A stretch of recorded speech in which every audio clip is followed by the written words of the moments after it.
I was waiting to the 11th hour. I was like, Sony still haven't told anyone when the PS2 emulator goes live. I signed in this morning at like 7 AM, like, oh, hopefully it'll be there and it'll be ready to go. Oh, whoops, nope. And it still wasn't ready. And I was just like, no. No. I'm actually in the mood to play Legend. I don't want to stream something else. And so I gave it, and then at 8, still wasn't there. And I was like, you know what? I usually stream at the earliest, at like 9-ish. I will give it till 9. Dead on 9, I reset the store. There it is! Hello, and welcome. Also, hi, one man, hope you're doing well. Welcome to Tomb Raider Legend. Technically the 7th entry, but it was also the first time Tomb Raider was rebooted. I'm playing it off the PS2 emulator, so firstly, let me just... This game is...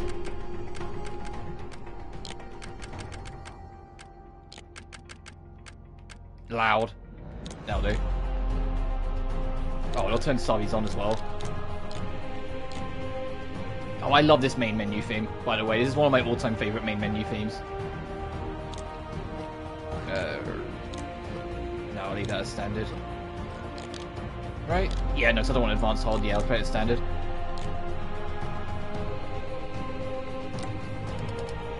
And because it's playing off the emulator, I can do this. I'm not going to use the save states, because I honestly don't need to. But you can change things, like you can change the color scheme, add like filters and whatnot. You can reassign all the buttons. You can turn... I've turned on enhancements, but I honestly don't know what this is. And also, you can change between the NTSC and PAL version whenever you want. But I don't need any of that. Hard mode, please.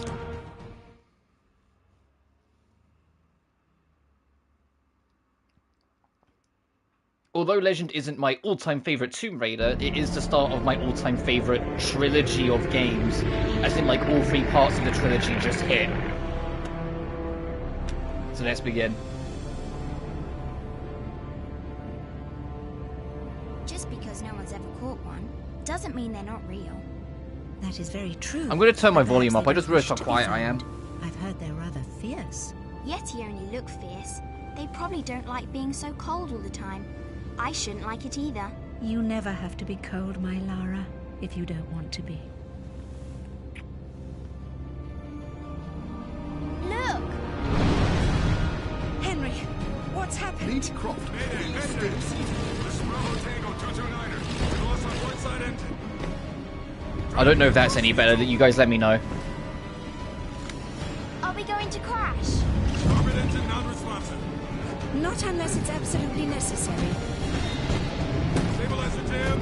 Kicking rudder losing altitude. We're going full nose down.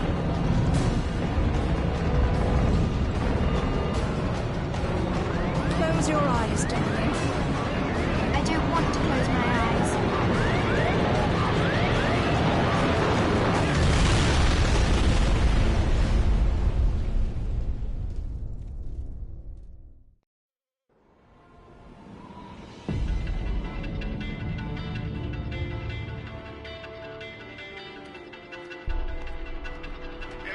I think you forgot your climbing gear on purpose. What would give you that idea?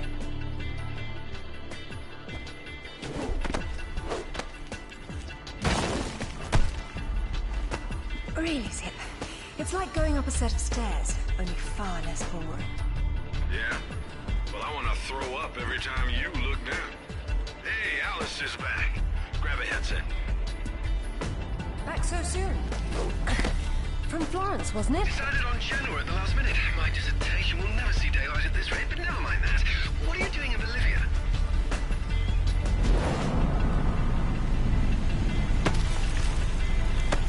Ascending. Alistair, meet Tuanaka. She's a lovely pre-Incan civilization, currently in ruins. Delighted. I've been looking for certain artifacts. Oh, it's the PS2 version, right? So I got to press R1 to shoot. Ooh, okay. Tip me off about a rather promising woman. What sort of artifacts? An ornate stone dais, among other things. A big rock, and she won't say why. Oh well. Where would the suspense be otherwise? Actually, before I get too carried away, I should actually explain basic controls, because we've been playing the classic Tomb Raider trilogy, so things are a bit different now. Firstly, there is no tank controls. You have free movement off the rip. X does jump. Circle rolls. If you hold circle, you can crouch, and you can crouch walk with it. When you let go of circle, you rise. So it's not L1 or R1, depending how it was. To do a swan dive, there's no walk button. So if you want to swan dive, you have to press jump and then roll immediately afterwards. So you go X circle sort of thing. You go dun, and then she'll dive. If you spam jump, you can get some flips and tricks as well out of it. And if you spam roll, you get the same thing. L2 will be to yeet. I believe L2 is grenades. R2, no, L2 is reset camera. R2 is grenades. But we don't have any, so it doesn't matter. L1 draws your guns. R1 shoots. And as you can see, if I bring up the menu, in the bottom left, we have like these little HUD accessories. Up on your D-pad is use a medkit. Left is turn on your flashlight. We don't have flares anymore. Right is the binocs. The binoculars also have something called rad mode, which, to be blunt, kind of solves puzzles for you. And down flips weapons, like, because you swap weapons on the fly as you collect them. If you're near an edge and you want to grab, instead of like having to like roll so you've got your back to it and all that shit, tap circle when you're near an edge, and well, that ledge you can't grab, but when there's a ledge that can be grabbed, Lara will grab it. Like that.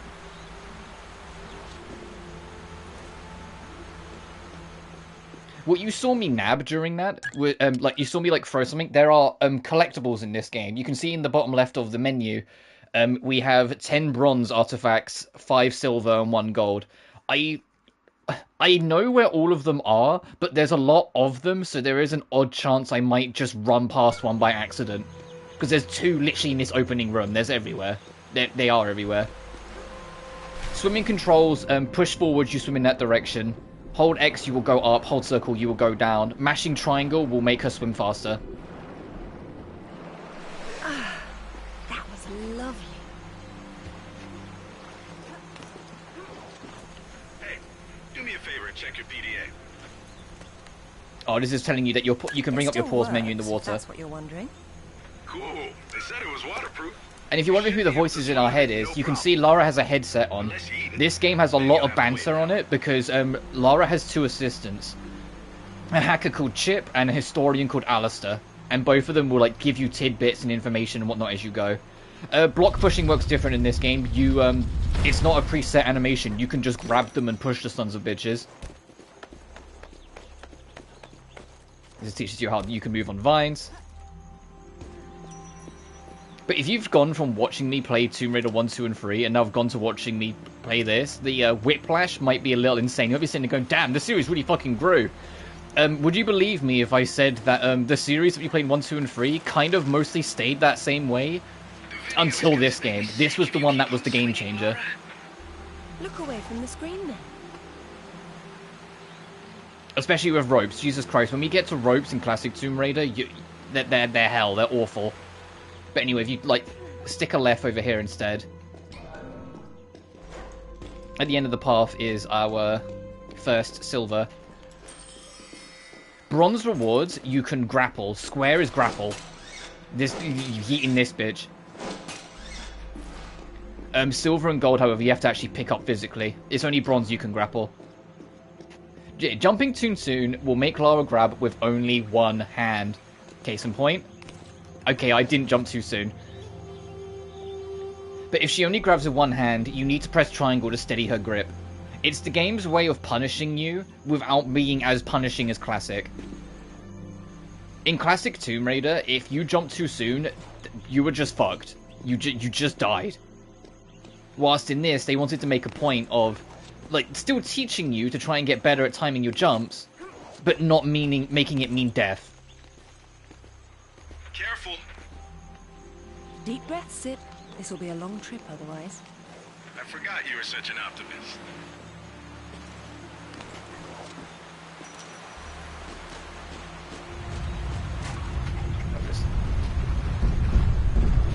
Right.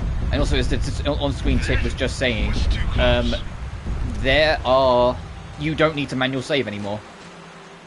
You can. It's right there. But you don't need to, because the game has a checkpoint system.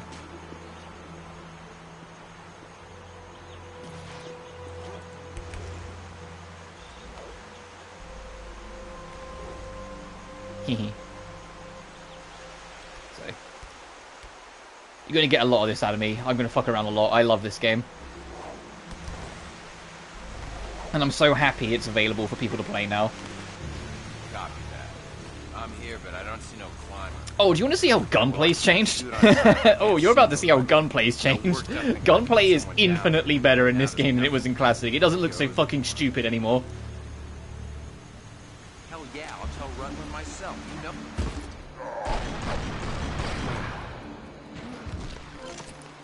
They turned it into a fucking action flick. Who he works for?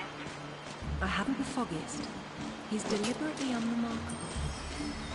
Is that good or bad? Oh. It's Oh, deliberate. did you hear that? Did you hear like 4 different cars start beeping? We've got roadworks up the road, and the traffic lights, like to kind of like organize traffic, goes down to like just past my house. So I can imagine there's going to be a lot of that. But how you've all been doing? I didn't do my usual like good numbing, hope you're well sort of shit. But I hope you're all doing well. I'm just super excited. I love this game. Hope you've all been doing well. I hope you're having a great week so far. Sorry for no stream yesterday. A friend just kind of called me up and was like, "Hey, are you free? Can like, I need a few help like moving a few things." And you know, believe it or not, spending time with my friend became a little more important, at least to me, than whether I fucking streamed or not. I was like, yeah, sure, I'll go hang out with my buddy for a quick second. So we will do Metal Gear Solid a little later in the week. So what? Also, I looked at the trophy list for this game. It is identical to the PS3 list. So I will absolutely platinum it because Legends list is pretty easy. There's only one trophy that's kind of annoying, and it's annoying just because the boss fight is tied to. There is a trophy for killing... I didn't get it. And there is a trophy for killing 2 people with 1 stunt dodge, which is this.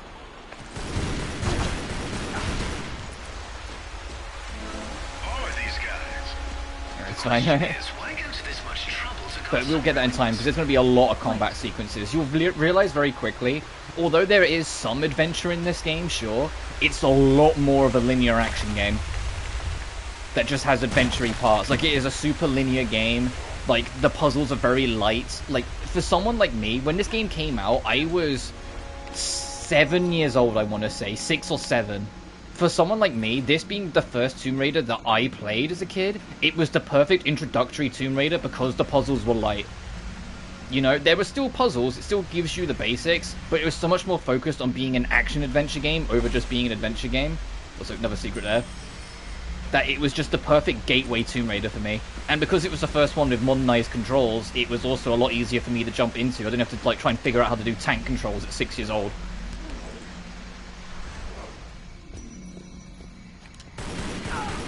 Oh, you can just fucking kick bitches as well.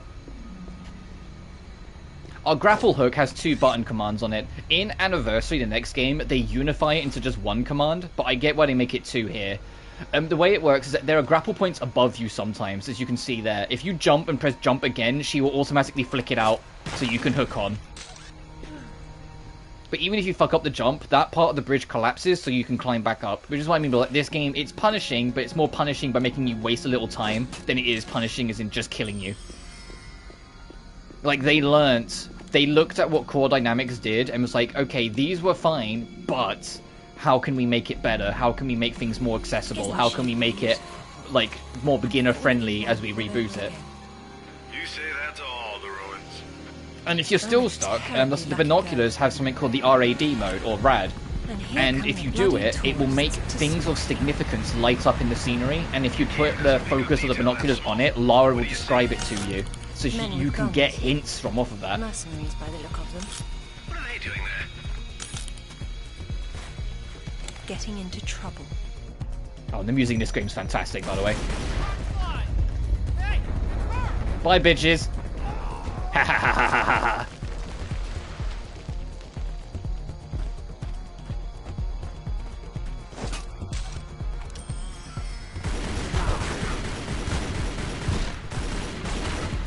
You can still do your aiming flips and shit. Like, you can still do like this. But that's not what's important. What's important is someone over here has a... there he is. Give me your fucking gun. You can procure weapons on the field. You just have to go off and pick them up. And then you can use it. They did away with... like, you know, specific weapon pickup spots and all that stuff. If you spot it, go fucking get it.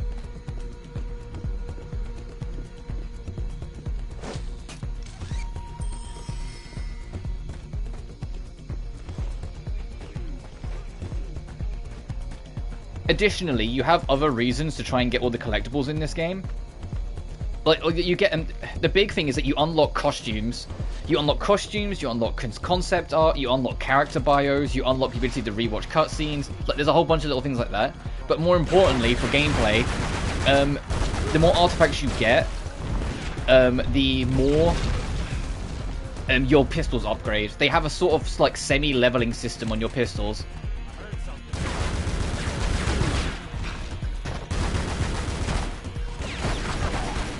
Right now, we have 30 bullets before we have to reload, because yes, reloading is a thing in this game. Except kind of no it isn't, because you can just put your gun away and pick it back up and it'll be completely reloaded.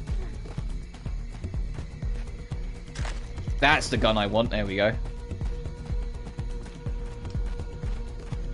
But if you find, I think it's like 20%, 40%, and 60%, you get upgrades to your guns. So like you get more ammo, you make it so they do more damage, and I think you get it so they have better range, because you have limited range. Usually. Instead of taking the stairs, go check here.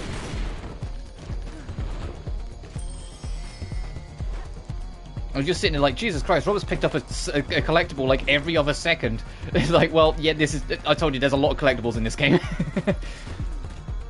I think there's something like 90 bronze, 30 silver, and 7 gold. Like, there is a shit ton of collectibles in this game. Not as much as Underworld, but Underworld... I won't 100% Underworld if that ever happens.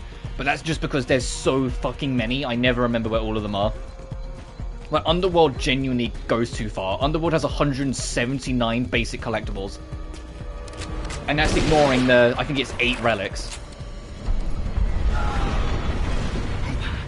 That sounded permanent. Death by irony is always painful.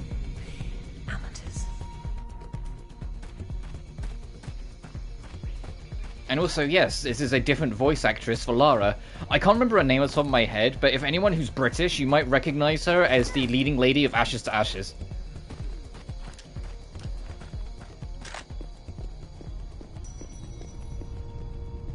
Also, oh boy, is that a trap?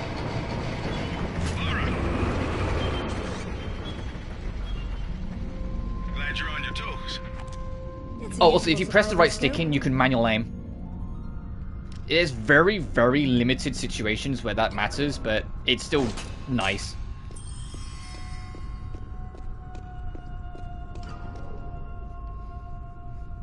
And if you're sitting there going, where's the ability to walk for more precise jumps? And I hate to break it to you, you don't need to be precise anymore, so they freed up that button. What's all this stuff for? Moving heavy materials deeper into the mountain, probably. Sometimes ancient When you jump builders off it, if you're not pressing a had to direction, rock Lara will deposits. jump directly backwards from her position. However, if you are pressing a direction, she will always jump in the direction you're pressing, so you can use that for speedrunning if you're brave enough. Which, you can see, like, it's awkward, but you can do it.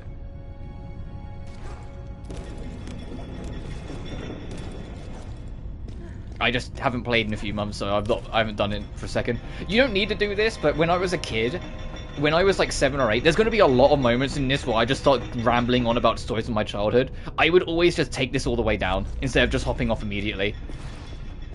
Like, when I was a kid, I always just took it all the way down. But now we get introduced to swimming. So hold circle to descend, X to ascend, mash triangle to swim faster. If you swim up early, instead of following the tunnel all the way around, you can get to this spot over here where there's another collectible. The only collectibles that you're likely to miss, if I'm honest, like even if you're just looking around, are the gold ones, which is why there's only one per level. The gold ones are the ones they actually made an effort to hide, if I'm being blunt.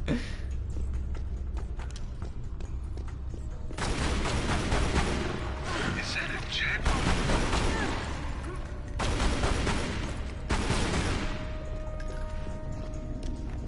Why predators attack prey larger than themselves is a mystery. And a pity. Is that a scarlet monkey or a person? Spooky. But it's what I mean, is like you can freely move this block around now. And, as you just saw there, the blocks have physics. You got bounced around a little bit as we went into it. Whoa! Nearly. Physics nearly got me fucking crushed.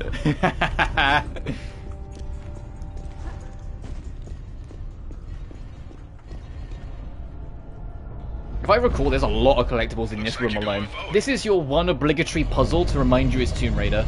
Yes, but how? With patience and persistence. When I was 7, I was here for a minute, trying to figure it out, but, you know, nowadays I look at it and I'm just like, oh yeah, when you see what it is, it's literally just a seesaw puzzle.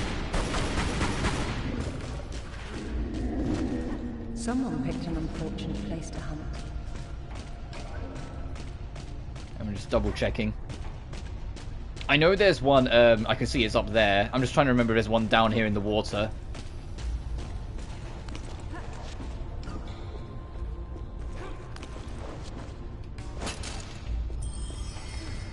Anyway, the gold is in this room as well. The gold artifact. It's, that's the door, right? It's in that hole up there. But as you can see, there's no easy way to get up to it. But if you open the door all the way wide, it will block that as well. What you have to do is open the door, but only open it partially, so you can climb the door to get into there.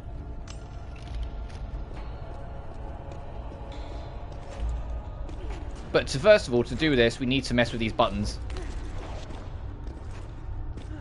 Which is why there are boxes around. There's 3 boxes, but you don't need all 3 of them. If you're going for the platinum, there is a speedrun trophy for this game, but I can't stress enough, if you have a basic understanding of how this game works, you can do it. The speedrun is extremely generous, because it splits it by level, so you can literally just segment it. It'll be like, oh, 15 minutes to beat the first level, and you're like, alright. They bring it back in Anniversary, and actually, unironically, make it a bit more brutal in Anniversary. Like, it's still kind of easy. And what helps as well in Anniversary is that beating time trials unlocks you cheat codes, and you can use the cheat codes for the speedrun attempts. So it actually gets easier the further along you go. Like to platinum that game. The more speedrun challenges you beat across it, the easier the rest get. Because eventually you just get unlimited fucking health. And then it's like unlimited health, unlimited ammo, magnums, and it's just like, hey, you know, I think I can beat the speedrun challenges. Anyway, we actually want this box, not here, but in the middle one. If we're skipping getting the 3rd box, which is what I'm going to be doing because it's just quicker.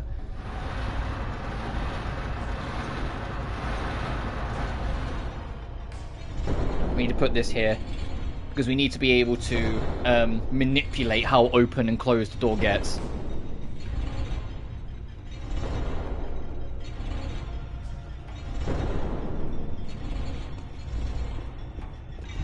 Also, to jump the gun a little bit... Oh, the box fell off, I guess. There is a honest-to-God legit chance I might get this game done in one stream, because I know what I'm doing. Man, this place is weird and complicated. It probably wasn't so back when it was fully furnished. We're looking at the stripped-down version of what's left 1,000 years later. I think that's a good height.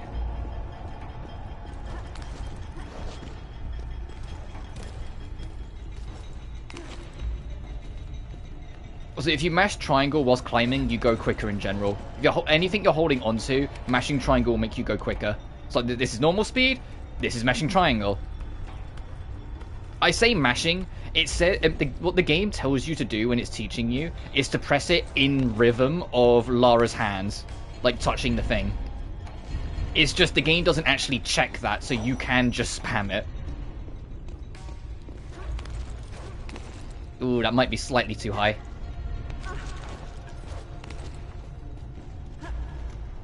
Damn it, I need to lower it just slightly. Alright, let's get the silver that's over here, and then I will lower it one pillar.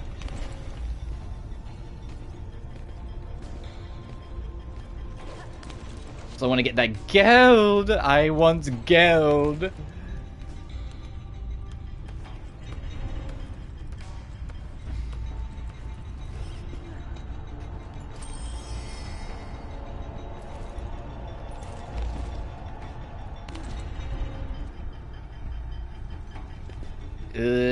I know, if I just long jump this way, we should be fine. Yep.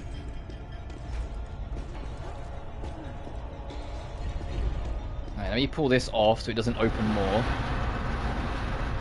And then we need to lower it one pillar. That was... oh fuck, that was more than one. That was like... oh, damn it. Oh, and the game checkpointed me. It's like, nah, live with your fucking sins, bitch.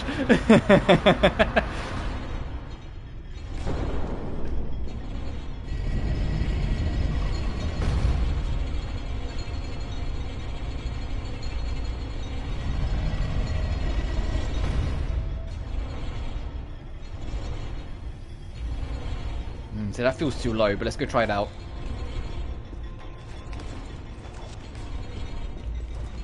Believe it or not, I'd argue this is like the most annoying gold artifact in the game, and it's funny that it's the first one. Like, the second one is just no to backtrack. The third one is try and break a certain box. The fourth one is no to backtrack. You know, like, there's... a lot of the gold rewards get easier. It's just this one that they actually like make it tied to the puzzle and make you have to think about it. And don't even get me started on the last one. The last one they just fucking gave up. The last one they just fucking gave up. Well, I'll show you when we get to it, but it's like, it's hella easy.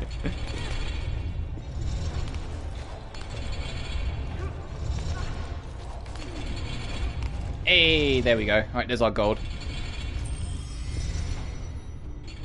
Also, trophies are popping left and right. I've gotten two for getting... I got one for getting bronze, one for getting 5 bronzes, one for getting a silver. We just got one for getting gold. So I haven't dealt with... oh.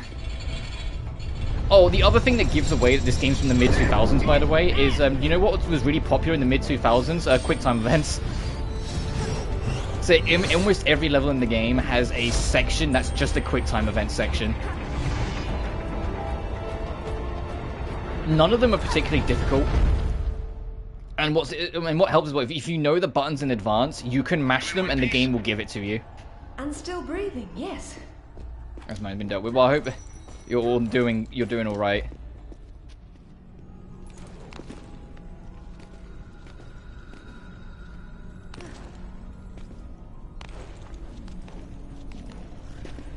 Thanks for having me, officer. In Anniversary, they altered it a little bit, that if you know the button in advance and mash it ahead of time, it will fail you. Which I'm just like, you know what, fair. You have to actually wait till the button prompt appears on the screen and then it will give it to you. Representation. Oh, I did hit, fair enough. Also, there's no sprint in this game. Sprint doesn't return to Tomb Raider until the 3rd and last game of the Legend Trilogy. Also, there's the silver reward that we saw during the cutscene, because if I go have a look here... that's literally the section we just did. No account. I mean, no, thankfully. I've had people get like weirdly arsey about me having an opinion in my DMs, and I just usually just block them, and like they leave me alone, I leave them alone.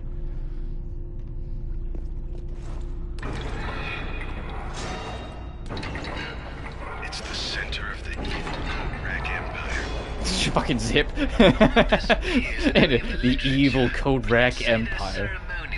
A lot of people genuinely criticize how much banter there is in this game, so they completely did away with it, starting with Anniversary, and I genuinely think it's a shame. I unironically love the banter between Lara, Zip, and Alistair. I get that on repeated playthroughs it's the same dialogue, but I can't hate it. How am I doing on collectibles? Hey, we've 100% level 1.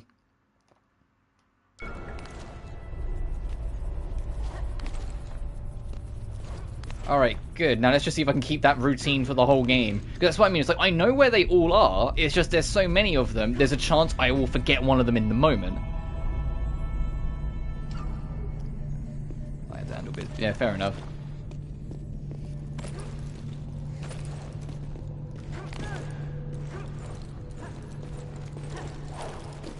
Oh, also, you can mix and match between jump flips and circle flips, and Lara will do different techniques for it. It's like mashing circle. Let me get a good run up. Mashing X, and now oh god damn it, I need a straight. Mashing X. Oh, I keep on touching the wall. Fuck. Okay, X, X, circle, and now she's changed what her routine is. They put a lot of weird little things into Lara's moveset to let you just kind of really express yourself with her.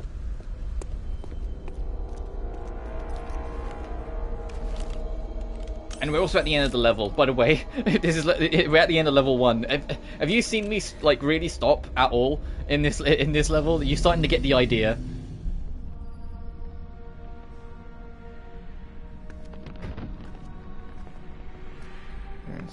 I mean, ultimately, since you've just brought this whiplash to the chat room, the only thing I can really think to say is everything that happens is just a step to the next step of your life, regardless of whether that's good or bad.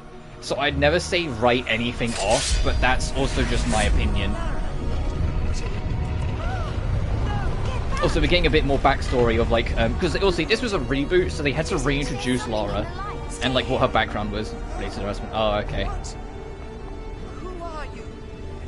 What about my daughter? Oh, this is going to be important for like literally the ending of the game and one of the best cutscenes in the whole trilogy. So remember this for later. What's happening, Mother? Who's there? And it's going to, and the actual like plot twist surrounding what all of this is going to be the central plot theme of the entire trilogy. Like they were planning fucking ahead when they were making this. Mother! Like this was very much like the test to see like what they could do.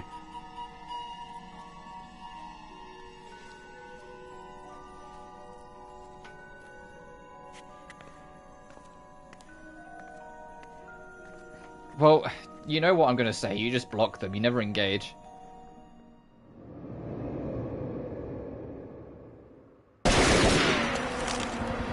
Like in video and getting. Oh, you just. So you just block those people. You don't give them the time of day. I've been hoping I'd get to meet you. Oh, hello, prick. Right. We're just gonna talk. This man, we're going to learn to. If you're going for all the trophies, this man is tied to the only bad trophy in this game. I'm listening. He has a really shit boss fight later on. I say that it's a really easy boss fight that's over in 5 seconds. And the problem with the trophy that makes it bad is the fact that the trophy demands that you make the fight last longer than those 5 seconds. And you have to actually drag out the fights and see everything he does. Do you know? And it's really annoying because the game doesn't actually keep track until you win. So you have to kind of like figure it out in your head, and then when you think you've got it, kill him and hope the trophy pops. Amanda? Amanda's dead. What the hell do you know about Paraíso? Also, here's our introduction to our plot thread. This man's working for someone called Amanda, but to Lara, Amanda's been dead for years. Oh, anytime you see that icon on the bottom right, it means run. It's saying you can't, like, even though it's like, it's kind of disingenuous because she's got her guns out, it's telling you don't fight, run. But now we've got a combat section.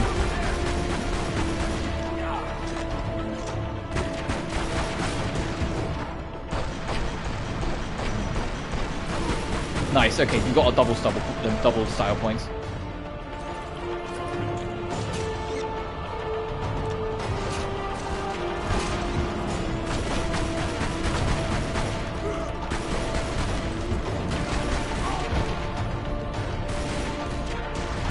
Actually, you know, I got a rifle. Wait, fuck you. That's level 1 done.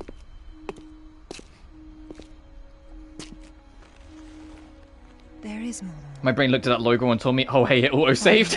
You know, no, that logo, where it's like, it showed like full Lara with her guns out. It means you're in an action sequence, is what they call it. Which essentially just means like, you're in like a movie sequence as in Run. I remember when I was a kid, that actually confused my natural father when he first played it, because one of the few blessings of my natural father was that he was the one that got me into Tomb Raider. But, he got confused by it, because he thought that meant you're supposed to fight back. So at that point, his first instinct, I kid you not, his first instinct was to pull the guns out on the helicopter. Also, I just got 2 trophies, Pop. The trophy for beating this level, and the trophy for beating the entire temple part of the level without dying once. Was there anything there that really endangered me for me to die? You know? And also, because we got all the collectibles, you can see on screen all the things we unlocked here. Keep yourself caffeinated, lads. Lara, my only 2 states of being asleep and unhealthily caffeinated. So we unlocked the ability to rewatch cutscenes, we unlocked biographies of characters and some concept art, we unlocked some costumes, and we got models, so you can like mess with object models. And we get the time trial for every level when you beat it. So you can see there, 31 minutes, no time trial because you only just unlocked it, all collectibles. Oh boy, 8 megabytes memory card. Oh boy, do you remember when things were 8 megabytes, where it was 800 bytes of space? Pepperish Farm remembers. Hey, did you know the new Call of Duty coming out is 310 gigabytes to install? Just throwing it out there. Just throwing it out there. Anyway, level 2. We're off to Peru, I believe. But first we got a cutscene in Croft Manor. Which, the Croft Manor of the Legend Trilogy, its design was directly inspired by how Croft Manor looks in the films. In the Angelina Jolie films. Alright, who was that? You've heard of the Rutlands, right? From on a floppy disk, yeah. Well, you just met but yeah, that man we met was called James Rutland. There is a trophy, because we're gonna fight him later. There's a trophy for making the Rutland boss fight last 5 minutes before you win. The trouble is that the entire boss fight is designed to be one of those, you either kill him instantly or he kills you instantly. That's the entire idea of the boss fight. You either destroy him or he destroys you. So they knew what they were doing by making the challenge trophy for that level just make the fight drag out for 5 minutes. Because that's insanely difficult, because he yeets grenades and if one of them catches you, it just kills you. So you either have to like bully him into like an AI loop, or you have to just get really lucky. But the game doesn't pop the trophy until you win the fight, so you have to keep track in your head how long it's been and whether the attempts lasted 5 minutes. Which is why I said it's the most annoying trophy in the game and the only bad trophy. I was really hoping like they would remake the list for Legend for this port. And no, they didn't. It's literally just the PS3 list. I was like, no, just get rid of that fucking trophy. All the rest are fine. It's just that trophy is annoying. But yeah, the entire premise of this level now is that because Rutland mentioned Amanda at the end, Lara suspects that Amanda may not have died in the place she thought they did when they were teenagers. So now in Peru, we've come back to try and basically reach the conclusion of this. You can't blame me for knowing how to accessorize. Any word from Anaya? So she's here to catch up with an old friend and also find out if Amanda really did die where she thought she did by going to check the final place she was seen. Also, now that we're in level 2, we now actually have our training dummy. They make you actually like play a level first, but yeah, here's your training dummy. So you can actually like run up to it, you can practice your combos, you can grapple it, you can jump off it to do your special combos and whatnot. And there's a football there, don't worry, there's a trophy tied to that and I will be getting it. I believe there's... Ooh, is there 1 or 2 collectibles? I know where 1 is. I'm just trying to remember if there's another one. Because one of them's over on that roof. Like, we have to hop on that roof and go behind it. And to get to it, we have to... There it is. Do this. And then it's down here. Gotcha. Also, there is 1 gold, 2 silver, and 8 bronze in this level. Let me just do one more quick glance around the neighborhood to make sure I'm not missing one. I'm pretty sure I'm not. I just want to double check. Also, yeah, everyone, because they didn't want to render too many people, everyone locks up the moment we arrive because we're just some chick that rolled up, like, armed to the teeth. Yeah, you would, like, close your fucking door.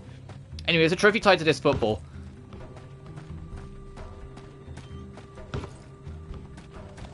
If you kick the ball underneath this net, it will play a goal sound effect, but that's not what we're after. Way over here, and I'm talking way over there, it's that door there. You have to kick the ball against that door. However, when you pass this big arch here that's ahead of us, the door closes behind you, so you have to make sure the ball is ahead of you approaching it, otherwise the door will close behind you and you can't get the ball. But the ball has fucking physics, and this road is sloped, so it can take a second. I gotta hope that's in. I gotta hope that's in. If it's not, then oh well. I will get it on my spare time, because yes, I will. This game's a very easy platinum. And I've been trying so I say that, it's a very easy platinum if you know Tomb Raider.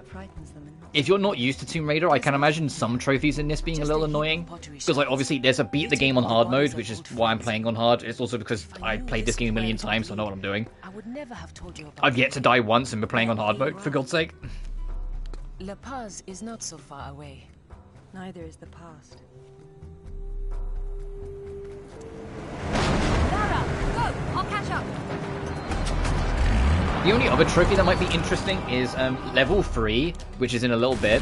There's a trophy for beating level 3 without using your pistols. So you have to use like weapons you procure on site as you go. Oh hey, get close to that barrel. Thanks, buddy. Oh, the football made it, by the way. The football made it, so we'll do that in a minute. Ah, fuck!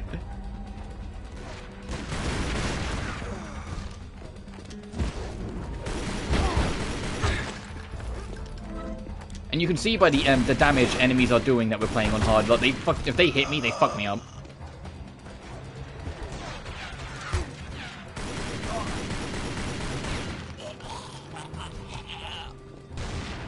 Okay, and now we can proceed. That guy's got a shotgun, so don't get too close.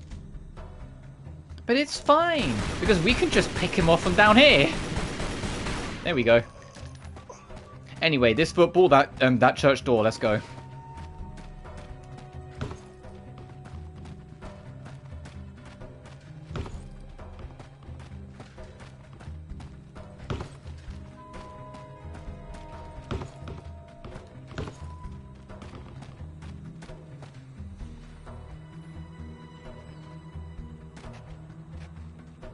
I just want to make sure Lara kicks it ahead. Oh, did it hit the corner pillar? I think it did. Oh, you bitch. Come on. Do it!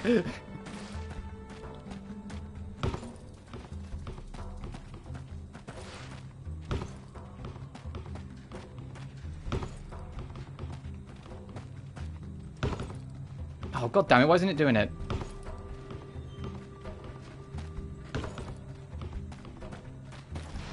No. It's supposed to play a sound effect. It might be because like it's not like actually like bouncing off the door. As in the sense of like it needs to actually be like that. Oh no, it didn't pop there either. Okay. I'm not sure why it's not popping, but there is a usually when you kick this into the door, you hear a sound effect go goal and it pops a trophy.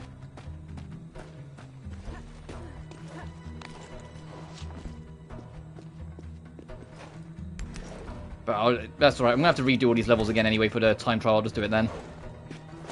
Equally, I will just annihilate Rutland. I'm not going to do the, like, drag it out for 5 minutes trophy. I'm just going to obliterate that bitch when you get to him.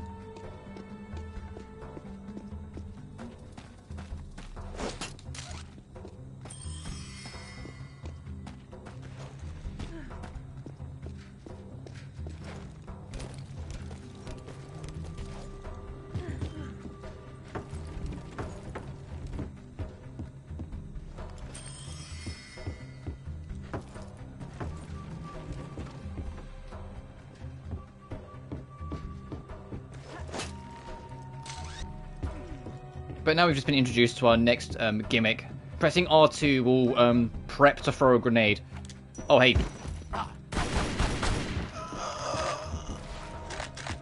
You can carry up to 4 grenades. Oh, not this one. One of the cabinets has a collectible in it. It's just not this one.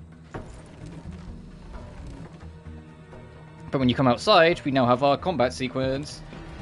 Because, of course, we have another combat sequence. Have you noticed how combat heavy this level, this whole fucking game is?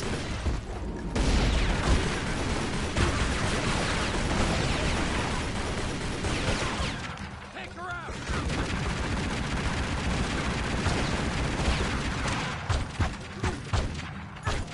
Hey, fucking sharpshooter. Who's there? You are. Get out of here.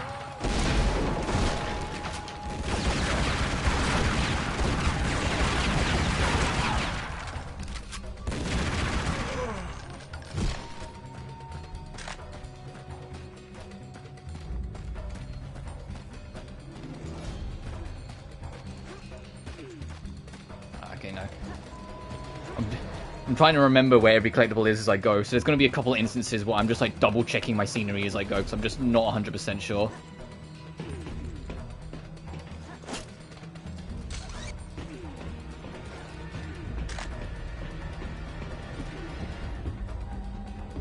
Oh, here's where the collectible is, right? No! Okay, I'm sure there's a collectible in one of them. You can't hide forever! It's like fucking Wesker looking for Chris. Oh, okay, I have a nade.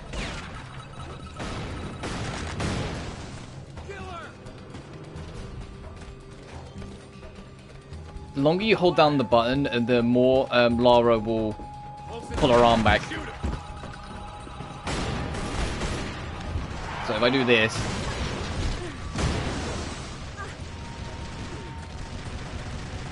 There's a guy with the turrets, we need to approach carefully. And by carefully, I mean just take the side path and get the collectible.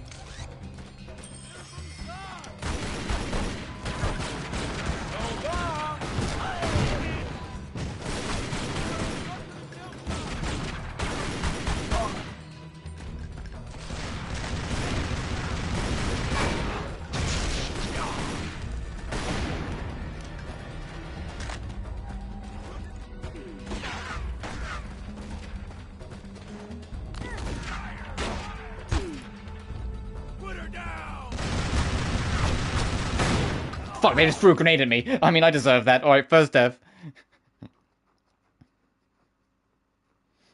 As soon as it started, they just, like, as soon as I hopped on, I was like, maybe I'll get away with this. No, they immediately just threw a grenade at me. Just like, fuck that shit out of here.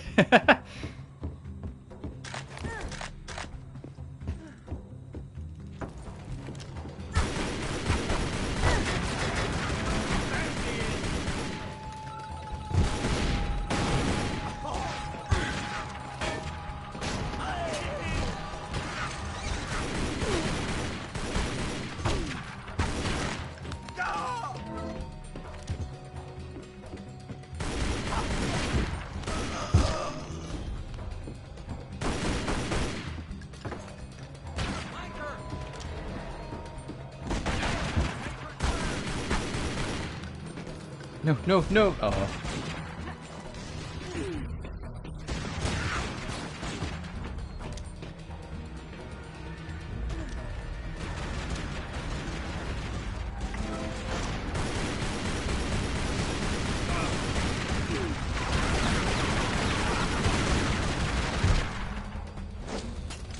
Get that again, that's fine.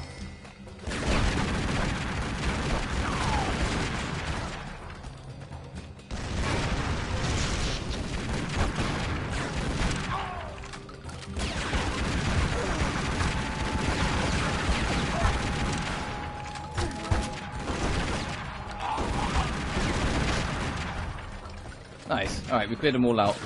Okay, not all of them. There's someone else shooting at me. I just want to like do one more poke around for collectibles. Hey buddy, you're literally the last man standing. You sure you want this fight?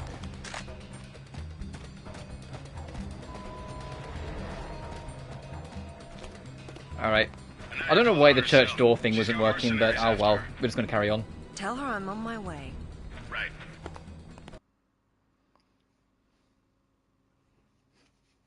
Oh hey, motorcycle section. Hey, welcome to a vehicle section where the controls aren't arse.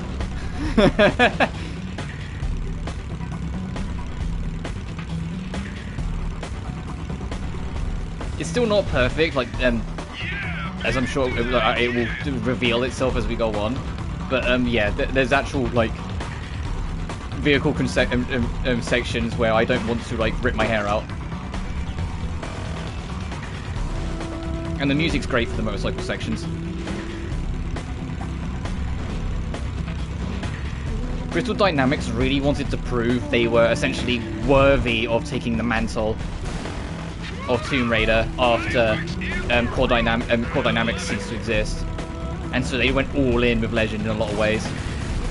There's the first one.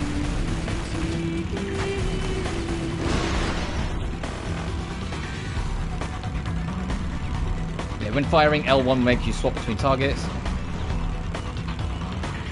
Oh, there's a trophy for like busting up like a whole bunch of boxes whilst you're driving in this section. I nearly forgot. I need to actually try and do that. I'm not going to worry about it too much, but I need to like break a bunch of... Oi! You motherfucker. But I need to try and hit a few of them.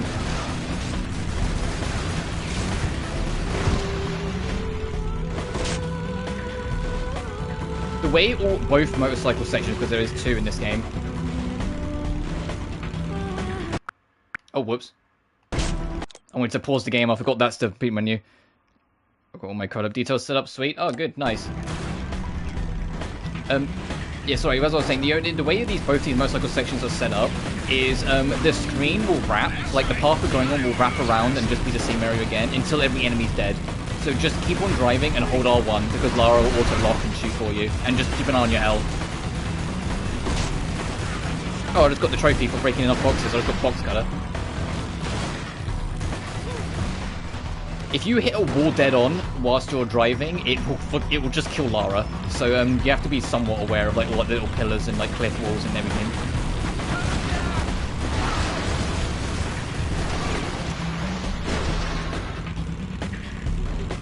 Oh, I should also... There's a trophy for getting 2 people with one barrel whilst driving. I'm going to see if I can try and get that now. Fuck. You weren't close enough, you motherfucker.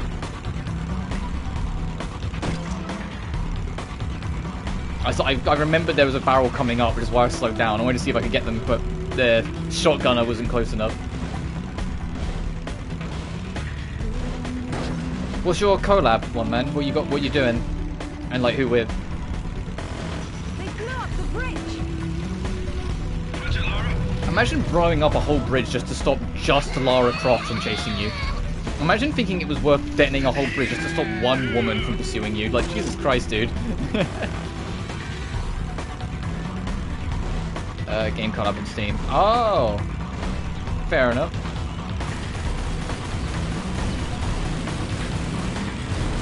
Oh, there are a lot of enemies here. Okay. Once again, don't... Ooh, nearly. Don't worry about, okay, I slammed the brake and got very lucky there. I slammed the brake and somehow it didn't count as me hitting it fast enough to kill me. That should have killed me. Because when you're playing this, don't worry about the enemies, just hold R1 and focus on where you're driving.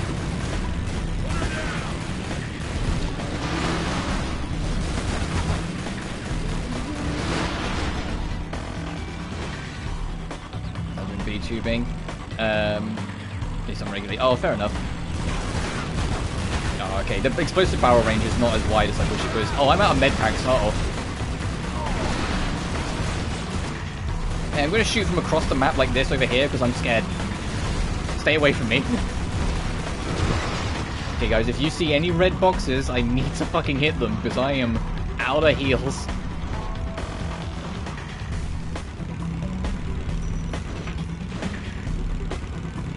like this. Nice. Also, yeah, you may have noticed, med packs are completely benched, like, in terms of how they used to work. They do not work the way they used to at all. You don't, like, pick them up and then have to manually use them. No, it's literally just a quick top-me-up system, essentially.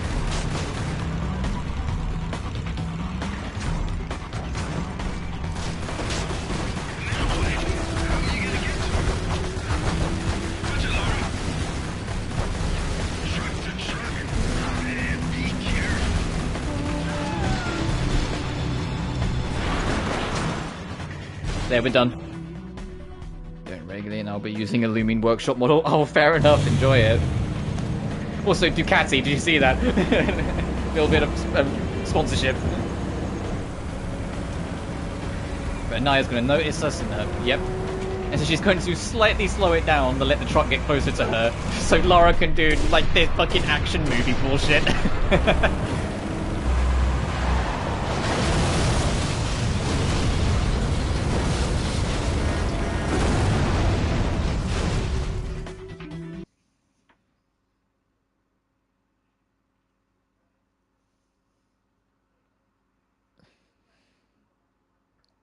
I said the way the Legend trilogy treats Lara is radically different to Classic and Survivor, and it's why I loved it. Because Classic, like, you know, she's the adventurer, she's a little moody and a little rude at times, but she has her priorities. And you know what it is? Survivor is like, you know, this war-torn, tortured soul that's like determined to find the truth of what happens to her history and everything like that. Legend Lara is a complete fucking thrill seeker, and I live for it. Isn't that what it's all about? Why we dig up the past? To understand it? I am an engineer, Lara. I build for the future. I don't dwell in the past. You will someday. Eventually everyone does. And I'm hoping if they're doing Legend, or if they've done Legend now, they'll do Anniversary as well. Underworld will be, like, I don't think they're gonna add, because it would need to be remastered because it's a PS3 title. Also, we're going to get our flashback sequence, so enjoy. We're going to be playing as a teenage Lara for a minute.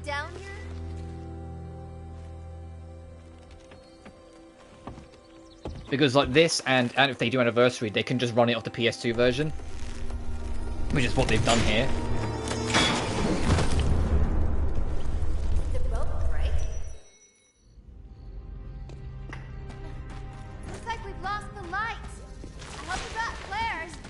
Oh, so you have unlimited flares, and Lara doesn't hold on to them.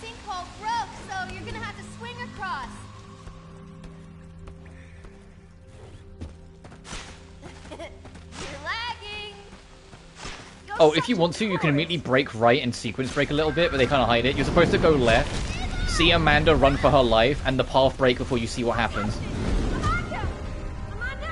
Because we're going to find out why Lara assumed Amanda died down here.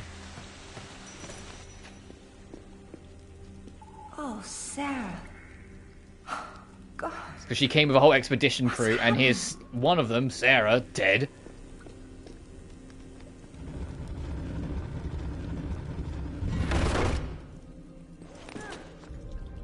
Oh, I need to put it more to the right.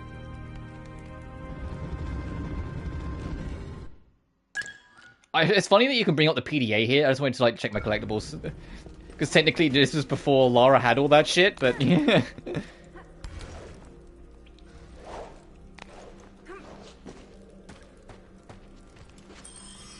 It also doesn't have a grapple, so you have to actually manually pick up the secrets. I think the game just calls them rewards, but I just call them artifacts because it's what Anniversary calls them, and it's because I'm more used to Anniversary, it's just what I stick with. God. Lara, over here. Kent? Kent, your PS2 face model is awful. It killed Oscar. What did? I don't know. I didn't see. This gate won't budge. Get me out. It's all right. What? There's a hole above me. You've got to get me out. Hurry, we've got to get out of here.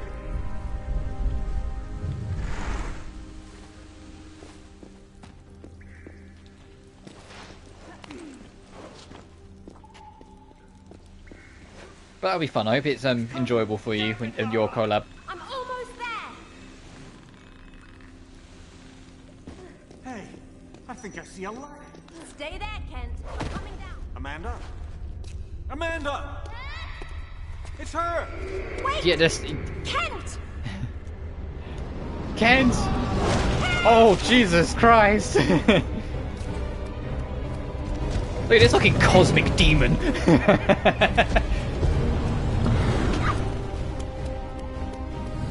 Also, hey, if you can believe it, this is another run for your fucking life sequence, and you see it from the perspective of the monster.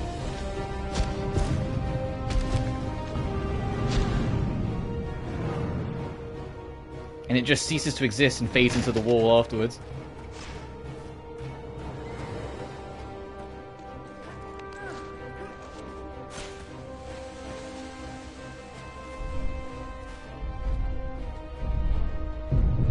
Alright, is that going to play along and land on the button, or do I need to run down there? Nice. It rolled off, never mind. Fucking not nice. Dun dun dun dun dun dun dun dun dun dun dun dun dun dun. Sorry, I'm gonna be doing that a lot. This is another one of those games where I just really fucking love it unapologetically, and it's a huge part of my childhood, so I'm gonna get like lost in the sauce a few times. Lara! Dead! Everybody's dead! There's something... I don't know what it was. I only saw... No! There it goes. I don't think the creature has a name. Or, like, is officially named. I think it is just, like the demon or the creature.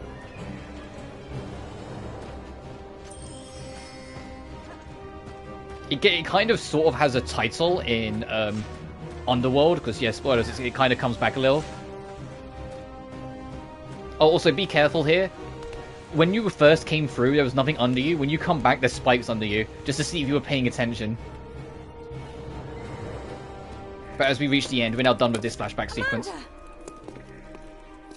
I think this stone unlocks the door. I don't like it. Are you sure you're reading it properly? That thing is coming. You have a better idea? The door might be trapped. We're trapped. Oh, God!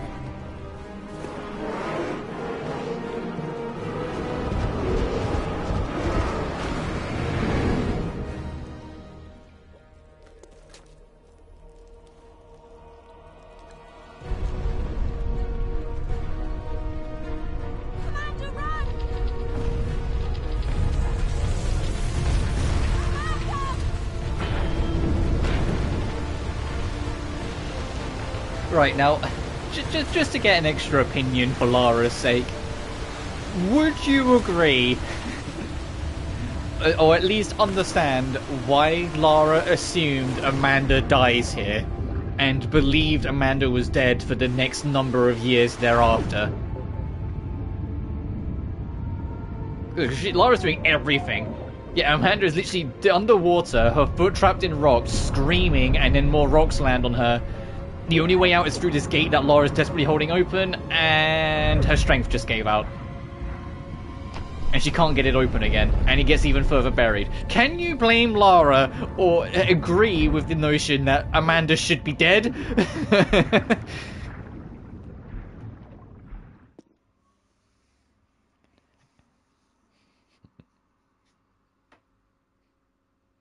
Anyway, because video games, Amanda survived that.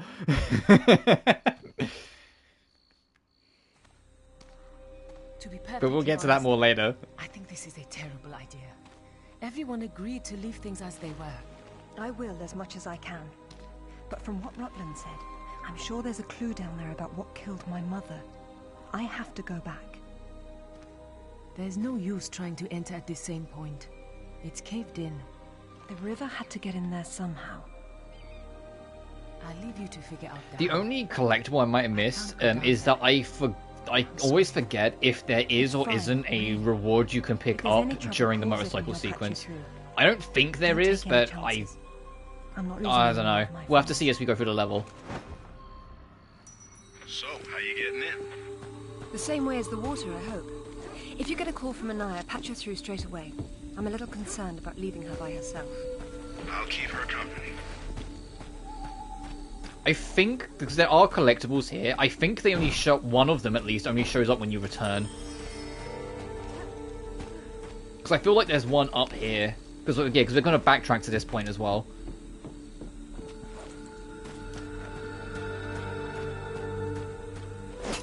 Also, there's 2 collectibles in this little space, just as is. Also, here's the water that somehow got into that place. And we get our first decent-sized underwater section. And by decent size, I mean this is like one of the biggest underwater sections in the game, and you're going to see it's really not that big.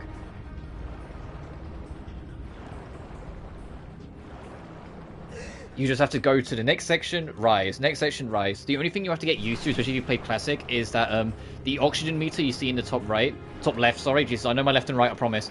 Her oxygen is nowhere near as good as it was in Classic. It regenerates quicker, so you can hop back in quicker. It's just you can't stay underwater as long as you can in Classic. In fact, if you recall, in Tomb Raider 1, I was actually surprised at how slow the rundown was, because I was so used to Legend. Or at least to the Legend trilogy, and how little time they give you. And the funny thing is that, like, in both this and Underworld, they're kind of, like, weird with water and, like, the drowning mechanic. Like, they don't make you spend too much time in water in Legend. As a whole, in Underworld, they make you spend a bunch of time underwater, but the 2 biggest sections, you're in scuba gear, so you have no fear of drowning. Because, you know, it's just video game scuba gear. Also, triangle is both interact and speed swim, so just mash triangle as you circle all 4 of the runes here, and you will pull them all instantly. You can get all 4 of them in one breath. They are there is a time limit. You're supposed to press all 4 within a lot of time, but they give you plenty of time to do it, so just circle around and there we go.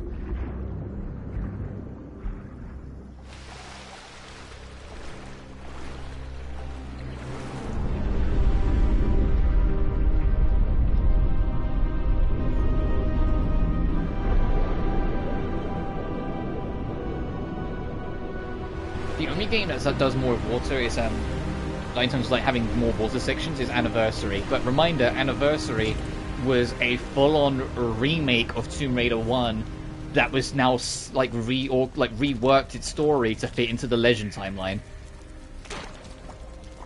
So it being lots of water. It's called an anachronism. It was Amanda's. High tops don't fall off your feet that easy. It's been unlaced. I never imagined. And yeah, Amanda lived. She, despite all the rubble and everything, she actually managed to untie that shoe and get the fuck out of there. How she didn't drown, considering she was literally screaming at us when it all went down, is fucking who knows. She's just got the iron lung.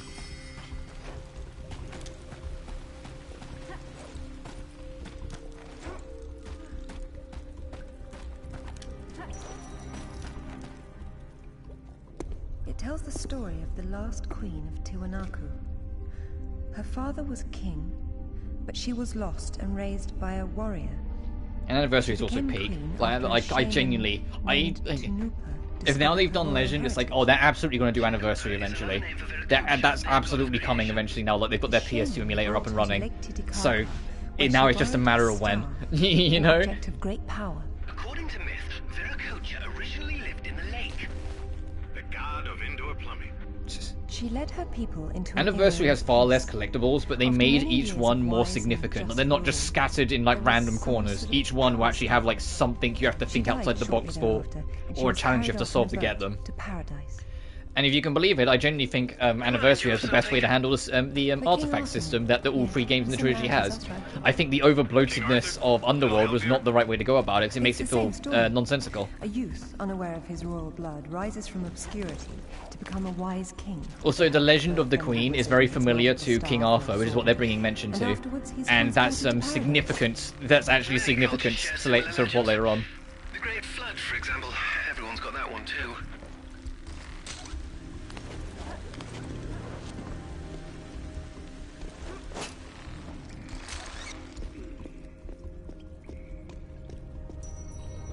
Oh, obligatory QuickTime event section. This one caught me off when I was like 7 years old. because one of the QuickTime events, it asks you to just push forward, I think. And I just, like, it threw me off because I was expecting a button. Yeah, that one. It just asks you to push forward, and when I first saw it, I was like, what? And, like, it just caught me off guard, and I fucked it up. And that one's cheeky. They make you press triangle there to make sure that Lara, like, gets her grip. Alright, there goes that QuickTime event section. Nice footwork. Also, the gold award, or like the gold collectible, is in this section, but you can't get it until we go to leave. This place is amazing. Might be a good place to use the rad mode of your binoculars. Oh, there's a game saying, hey, by the way, you can use rad, and the game will be like, that's a mechanism. That can be, like, that can move. These can move. That's a mechanism. That can be pushed. You know, like this. I mean, like the rad system gives you a hint on how everything works.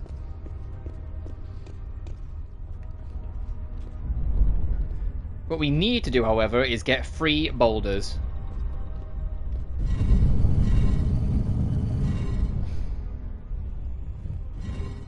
Actually, can I get the gold reward now? Do I have to like do the sequence around? I'm gonna check. I've never actually checked. I always just do the intended puzzle. I want to see if you can do it early. Or in this case, Viracocha's staff. This is it. Do you believe it's the same one we saw in Tiwanaku? There's more than just one Deus, but possibly. I'm pretty sure because you need, essentially, to get the gold reward, this can lift up another level and it's under it. It's called coincidence. Funny name for a sword. Funny name for a sword. Also, yeah, despite being like this major historian and whatnot, and I get it, historian, Alistair is like dead against the idea that King Arthur was real, and he brings it up like all the time in this fucking game. Which is why like Zip like there just made the parallels to King Arthur, and Alistair immediately went, oh, it's a coincidence. Okay, yeah, no, it won't work. You have to get all 4 boulders. Alright, worth trying.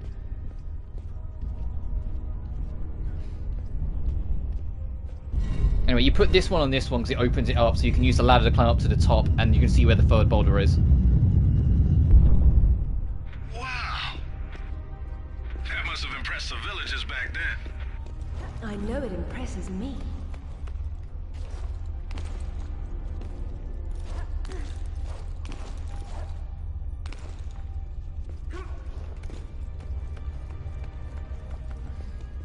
There we are. Oh, don't jump for that. You're not supposed to jump for it. It catches everyone. It's because there's going to be a hole in the... I didn't mean to throw a grenade. That's going to happen a lot because R2 shoot in the PS3 version and R1 is shoot in the PS2 version. I'm going to do that a lot. There's a hole in the wall that'll open up here, and you drop into that space from it afterwards. If you try and jump from it from here, it will... Like, Lara just won't try and grab it, and you'll just fall to your death. It's a little bullshit, but it is what it is.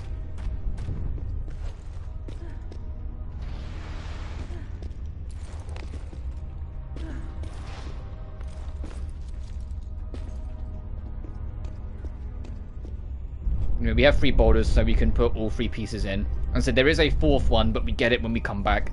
Because we're gonna... The level we just did, we're gonna be backtracking it once we reach the end of it.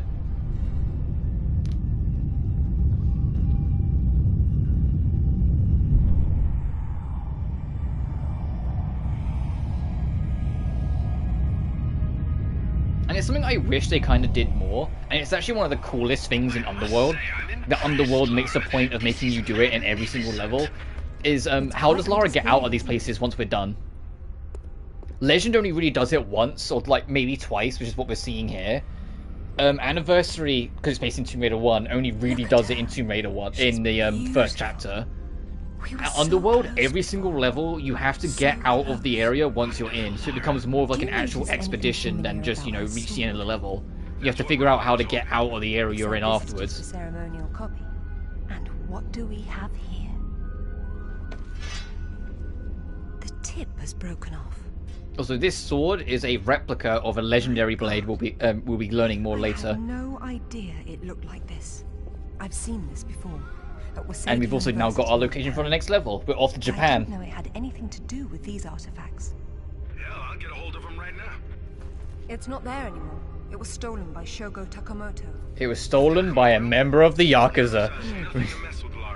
I don't care, Zip. And because Lara's just that much of a badass, she's gonna go just fucking convince one way or another a Yakuza clan leader to just give up a priceless artifacts. Well, this is a tomb. I'll make them feel at home.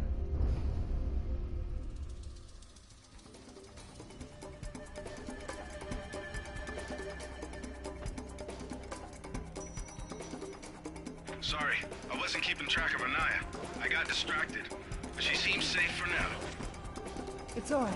Just let me know if our mercenary friends get any closer to her. Got it. Anyway, yeah, we're supposed to get back as soon as possible. This one you can jump for. I suppose I'll have to take the high road back. But there is a gold artifact for us to pick up here. It requires us getting a 4th boulder.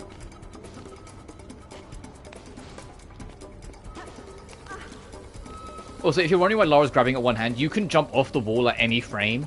The game just punishes you if you don't have it do it rhythmically, which I'm not. I'm just kind of going for it. Anyway, you need to turn your rope to get this gold. You need to turn the rope and aim for this broken ledge.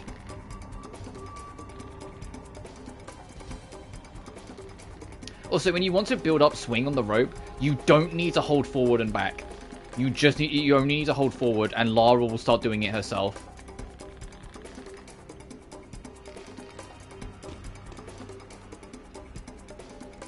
Oh, I need to be higher up. Whoops, never mind. Hang on, let me try and get back to this. Alright, I'm dead. Wow, that hard cut! Holy shit! Like, no scream or anything. It just that hard cut the black. I need to be higher up. I thought you could jump up from there. No, you need to climb a ledge. That's my fault. You need to be high enough to reach the ledge. Let me just hop back up. Because what I need to reach is this. You need, because I landed there and so I couldn't climb up. You need to just grab that by swinging off of it. So I need to be higher up the rope, and then you climb across, go across here, and you see there's stairs there. Up in there, there's a 4th boulder. When you shove it down, it breaks through that wall, and it allows you to put it down there. When you put the 2nd boulder on there, that raises up and has a gold reward on it.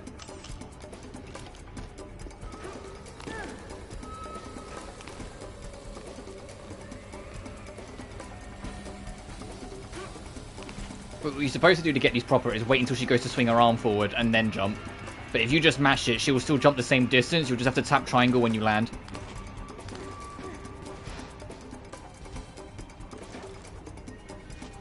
If you want to climb up and down the road, hold triangle, and then up or down will make you go up and down it.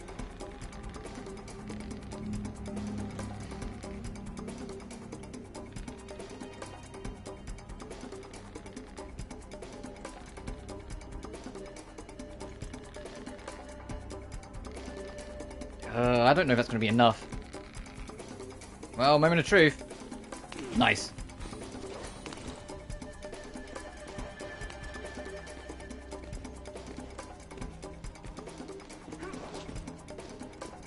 Yeah, up here is another is your 4th boulder, which will smash straight through.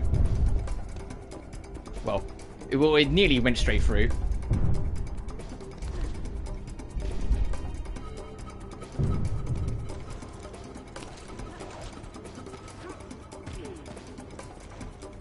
We can just do what we did, work our way back down, back down.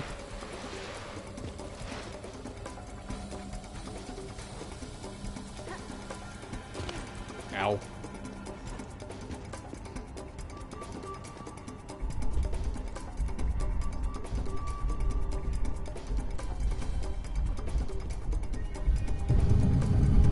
And now with all 4 boulders in place, this will raise up one more time and reveal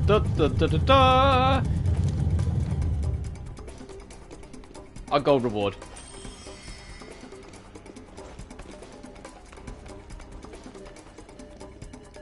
How am I doing on pickups? Oh, I have everything. Oh, okay, never mind.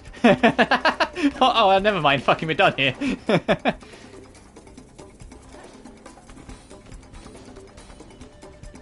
Awesome, 2 for 2.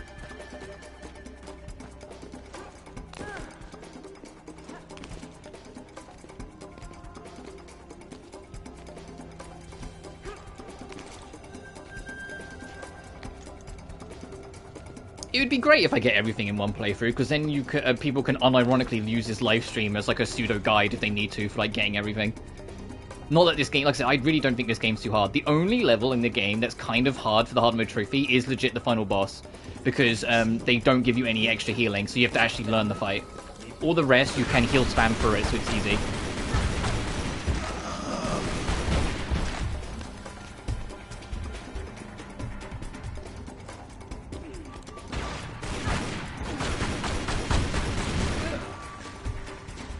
Actually, I will heal because there's a med pack there. Most enemies drop a med, which is why like I don't mind just kind of like drip feeding myself heals as we go. I'm getting nothing from either of them. Maybe their radios are off. Maybe they're sleeping. Maybe they're taking a dirt nap. Go find out. What about Go find you? out. What about you? Yeah, like no one wants to go alone. Yeah, Miller, come face me. No one wants to come out here alone because they think they're gonna. They think they'll just get bugged.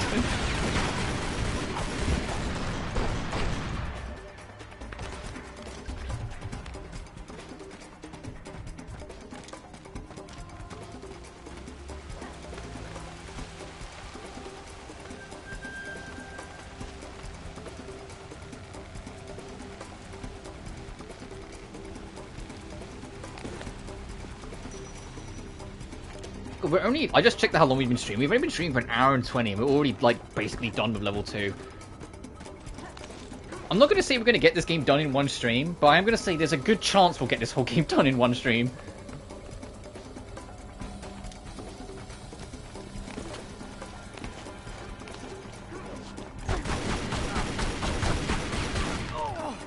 I think the crazy thing is it, if we do, I guess we'll play more Metal Gear Solid tomorrow. I don't know. I haven't figured it out. I say that. I said if I couldn't get this game to like be ready today, I was going to stream either Final Fantasy or Sonic, so I could just go back to even one of them and do MGS on Thursday. Alright, time for the last combat section. Be careful in here, because a lot of these gays... yeah, they're all gay. A lot of these guys are kind of grenade savvy. Like, they will throw a lot of nades at you, and it only takes one to really catch you and kill you.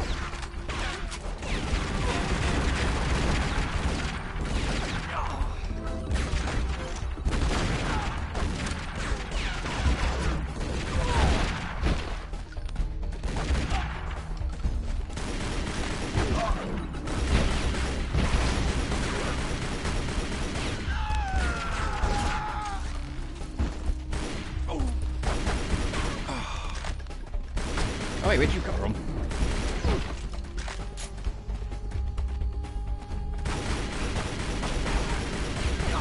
Zip, have you still got an eye on the other line? Yeah. Tell her to get under the jeep. Someone's coming.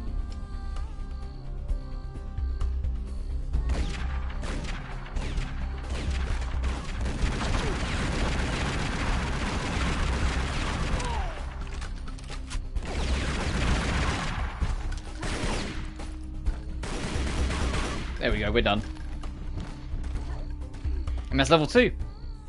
I hope you found what you were looking for, because I am never... And then it's like, do you know how many people shot at me whilst you were down there, Lara? I'm never fucking coming back. You're on your own now.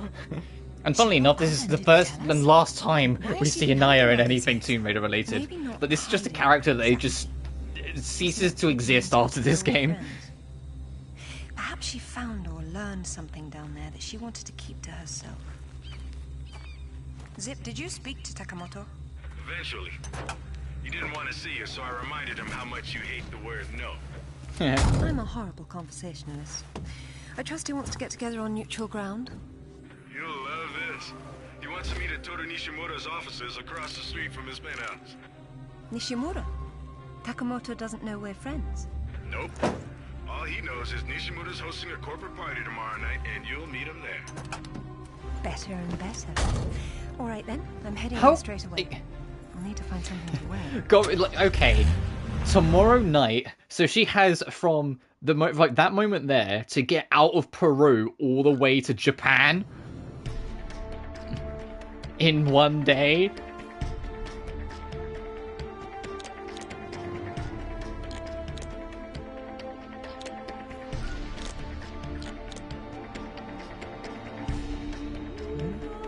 You know what's also nice? Like, this game having built-in save files, because the PS2 has it. On the PS3 version, they got rid of it. They just used the PS3's built-in save system. So it's just kind of like a nice little glimmer of like extra nostalgia for me that wasn't on the PS3 version I played only in January. Cool.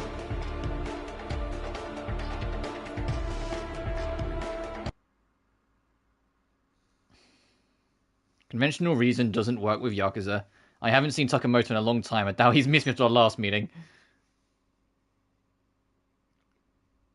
Alright, now we're in Japan.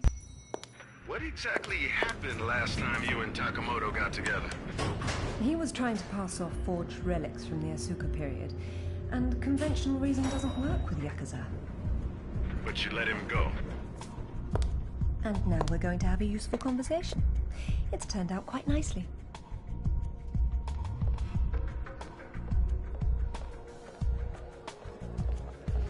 Lara, got a call from Nishimura. He's in his office, so he won't be mingling. The bartender will hook you up with him, though. Ever predictable. Oh, hey, the very split second you press triangle, you can start walking towards Nishimura's door. So I'm going to be doing that. So I'm just going to walk away from this dude. You should do that. Good evening. And then start walking away. Nishimura-san is expecting me.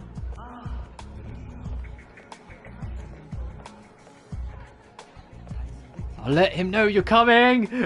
Thank you. And then by the time you get here, you can just go in.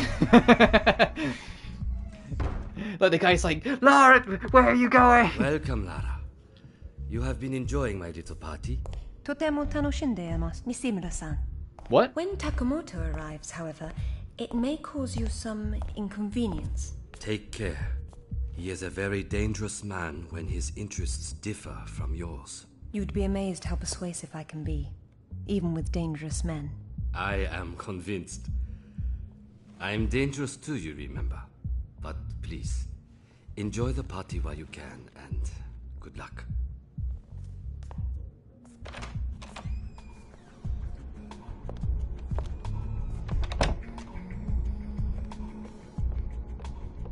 Man, oh boy, I hope nothing bad happens. Like, immediately afterwards.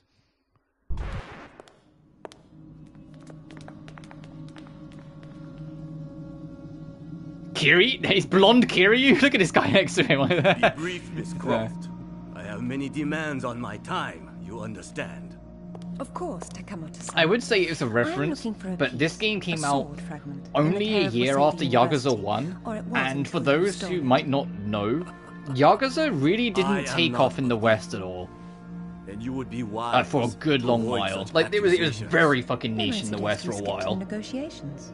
I don't have any idea what it didn't explode the way it did until Zero, so I wouldn't be surprised if that's a lot more just coincidental. Miss Croft, are you deaf? I don't know. Let's see. Try begging for your life like you did the last time we spoke.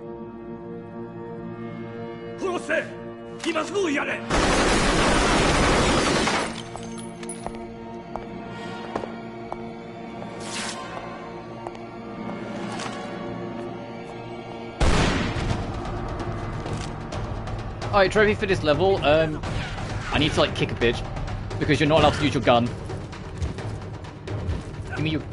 Okay, give me your gun. Thank you.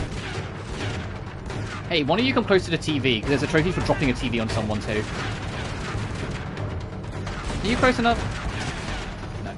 Are you close enough? Bitch.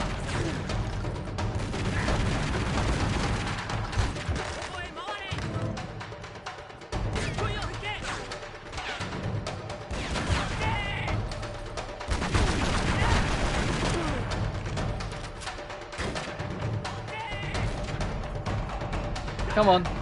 Hey, look at this pretty TV. This is the only one that's not dropped. Wouldn't it be cool if you approached it? They're not dumb. They're not going to do that. Hey, have a grenade.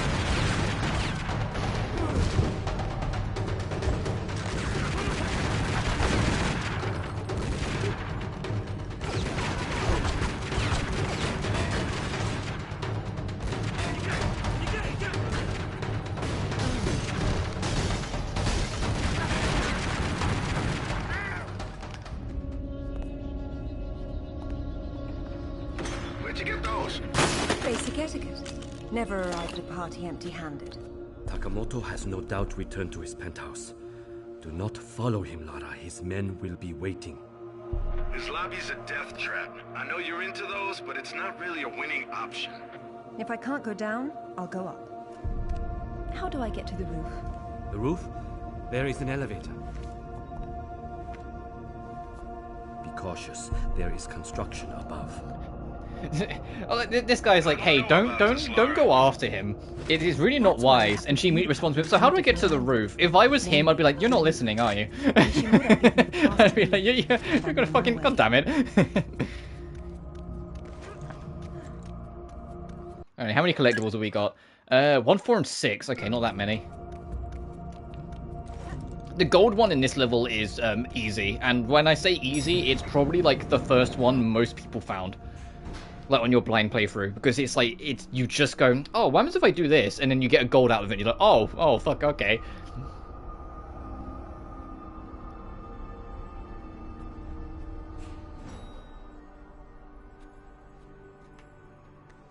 As soon as you come up here, hey, look.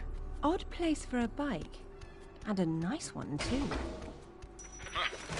Well, it's a crime to keep a bike like that locked up on a roof. All right. That building across the street, that's Takamoto's. That building. He's likely to be on the top floor.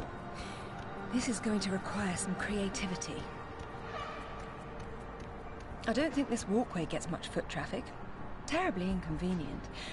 But I may be able to make use of it. How does this make any logical sense, actually? That's a garage on the other side of that rooftop by the looks of it. Was it doing this high up off the street level? Am I missing something? Is it just because the motorcycle's here? Like, it's just a place to park? But it's like, that just seems weird. Anyway, blow up this. Nishimura's gonna bill you for that. It's not a party until something gets broken.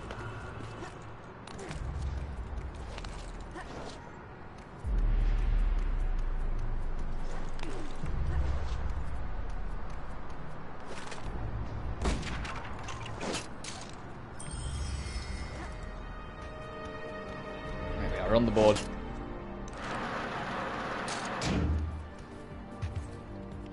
For some reason, you can push this box and like just shove it around, but as far as I'm aware, it does fucking nothing. You can just shove it around here, there, wherever you want. It does absolutely nothing.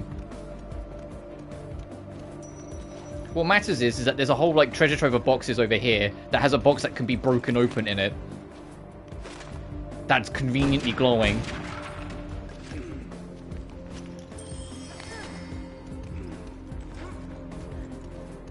And then there's another box right fucking here that's also conveniently glowing. We have 3 collectibles already. Lara, what exactly are you doing? Also, the dynamic music. He got some extra instruments when we hopped on the vehicle. Not 63 seconds. Be careful out there. There's more. Also, quick time event section.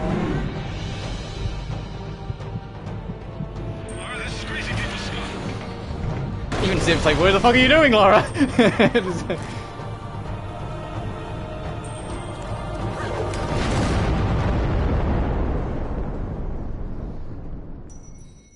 ever do that again. Not on that bike, I won't. That sounds that sounds an awful lot like you're gonna do it again. Anyway, instead of going up and across, we need to go down first because of course there's another collectible.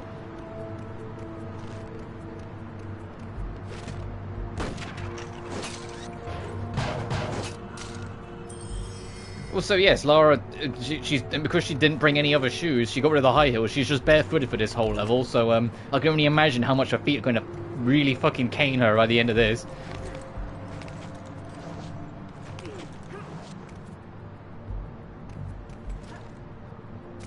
Alright, Miss Croft. This was also the first game to get rid of manual grabbing. They tried to make everything automated and like computer predictive and whatnot, like whereas like the computer will try and figure out what you're doing and then respond. Sometimes it works as planned, but this was also the very first attempt at it, so if you can believe it, sometimes it doesn't quite work.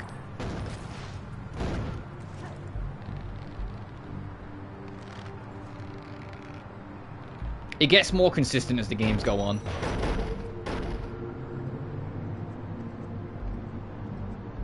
The general idea is that the game will always assume whatever's more center of the camera is what you're trying to get. So if you have like what you're jumping for center camera,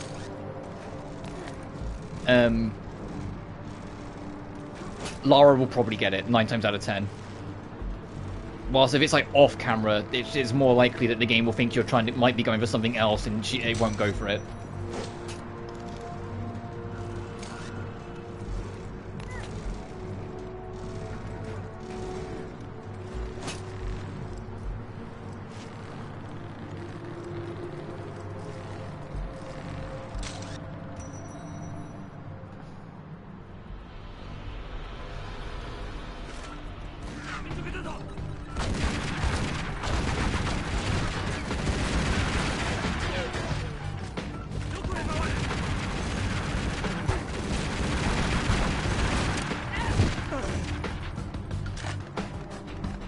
Isn't there another dog? Oh yeah, there it is.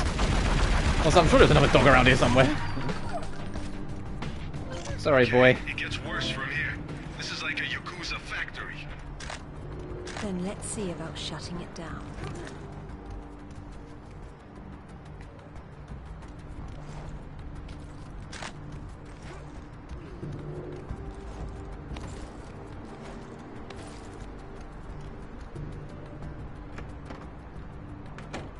Then you find awesome game maker as well too. Okay, that I don't really want to know about because I'll get to it when I get to it. As long as it's fun and you're happy, that gives me enough hope.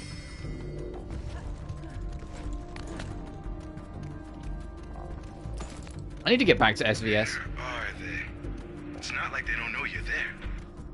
You'll see them when they do. I got distracted working on a little bit of Metal Gear 2, not Metal Gear Solid 2, original Metal Gear 2. Whoops. To try and get that done, so I want that platinum. And I'm working on the 100% playthrough for Tomb Raider 3, and I can't stress enough. There's a small part of me that kind of wishes I never fucking started, but now I'm like halfway through it, so I might as well see it through to the end. Because Jesus Christ, like the levels I didn't really like in Tomb Raider 3 are genuinely infinitely fucking worse when you're trying to 100% them. Like it's wild. Like Temple Ruins is still really fucking good. I love Temple Ruins. That level, that was like the first level that made me say it's mean. And the quad bike level you do straight afterwards is still kind of arse, but you like when you're doing the 100% playthrough, you can kind of see what you're supposed to do and whatnot. The only thing is that every 100% playthrough says you don't need to go do the other path backwards because technically it's unofficial and the trophies tied to it like commendate for that. But because the trophy is for popping 93 crystals or finding 93 crystals, I did it anyway. Like I did the unofficial sequence break so I could do the other path and get more crystals. So I have more than you're supposed to, which means if there's one that's particularly being a pain in the dick later on, I can skip it because I can still get the trophy for finding 93 crystals. So that's why I went for it. So I'm gonna bank that bitch in. Already really doing never 2 battles and overhaul. My playthrough has the highest recorded level for the final boss. Oh.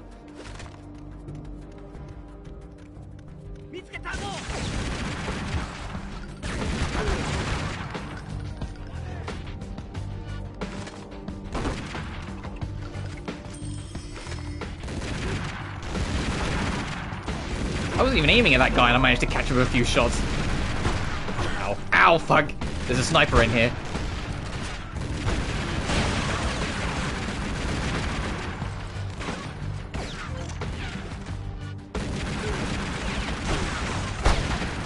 There's only 2 guns in this game that if you're hit by will stagger Lara. Shotguns and snipers.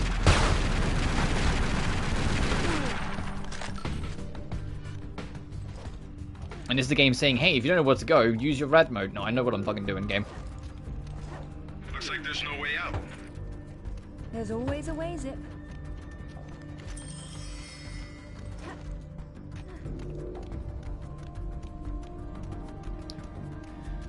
I don't think there's a third collectible in this office block of the Yakuza.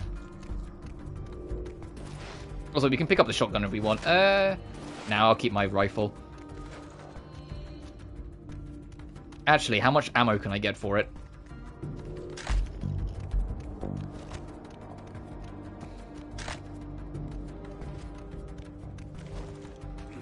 I'll keep the rifle. Thanks for the offer. Thanks for the offer, though, game.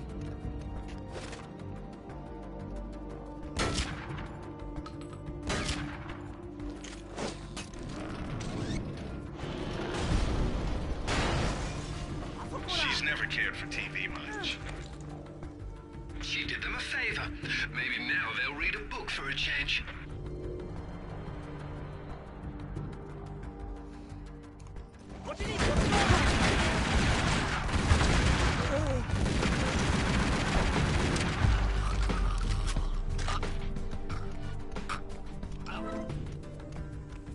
Oh, I was hoping one of them would drop a med pack. If you're playing on easy, like, every enemy's guaranteed to drop a med pack, and they do, like, no damage to you. There could be more out there, Laura. Do be careful. What a lovely evening to be outside. Uh-oh. You know what that means.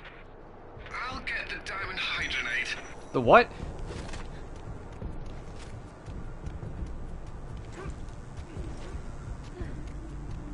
The fucking diamond hydronate? Okay, Alistair.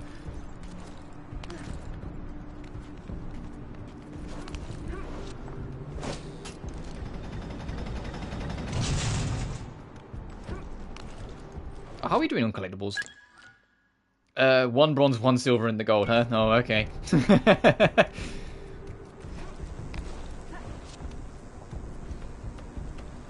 I know where 2 of those 3 are off the top of my head. I'm not 100% remembering where the last one is, but I'm sure we'll find it.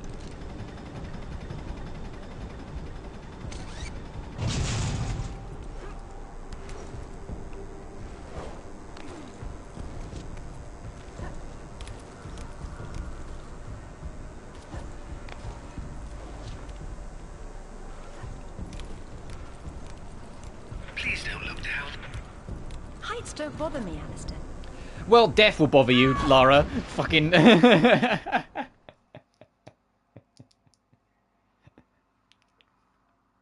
Oof.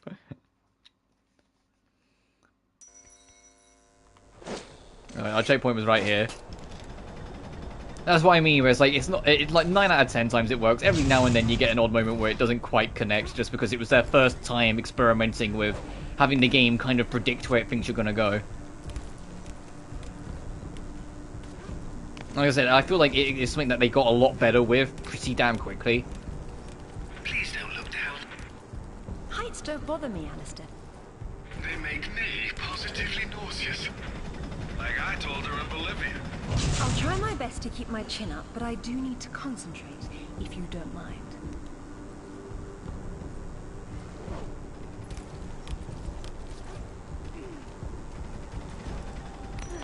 Hey. Oh, this pole will stop breaking as we climb it, is why I'm racing up it. And then when you reach the top... Hurry, Laura. They'll snap at any second.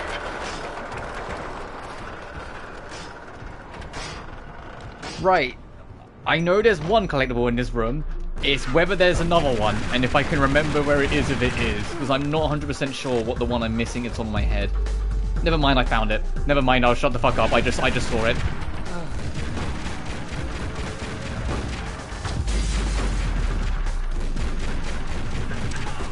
Alright, Lara doesn't seem interested in shooting that down.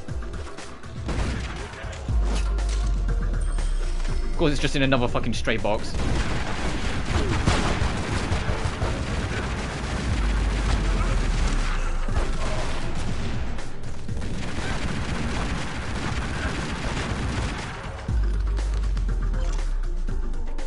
Anyway, the collectible I remembered was in here, so yeah, we will get everything. Because I know where the gold is, because I said the gold, once you spot it and you go, oh, right, it is something that you just eventually think to do when you're going for collectibles. Like, it's not that obtuse.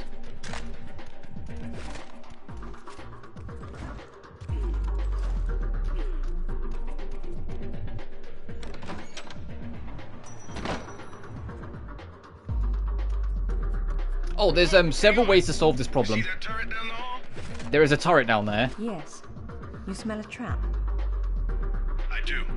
Be careful. And it's up to you if you want to try and solve it legitimately or solve it not so legitimately. If you want to solve it legitimately, press this, activate the water, and you can see where the lasers are that will activate the turret. And you can try and sneak through. But where's the fun in that? It's more modern art than archaeology, in this context at least. As lovely as that is, don't you think it's a little big? Are you ahead? You see what I'm thinking here? Just let the lady work, buddy. Now that's art with form and function.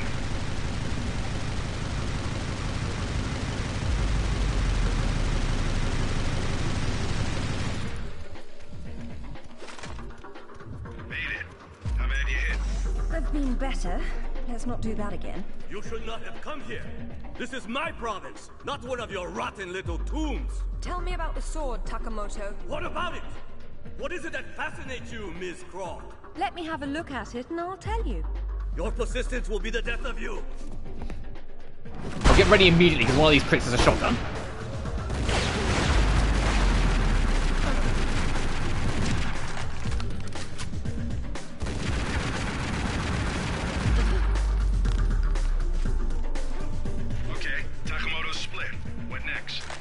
Catching him.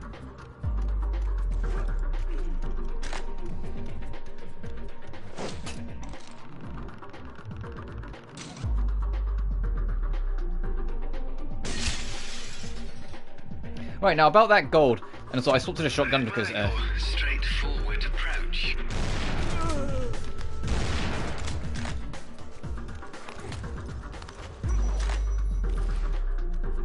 I didn't have much ammo in the assault rifle anyway.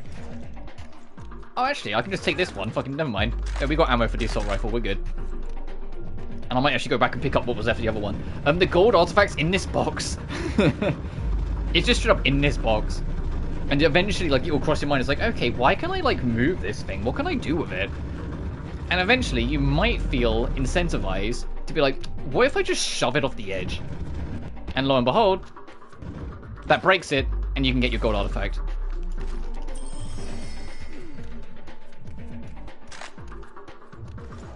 And that is free for free. And you can see in the bottom left, free for free.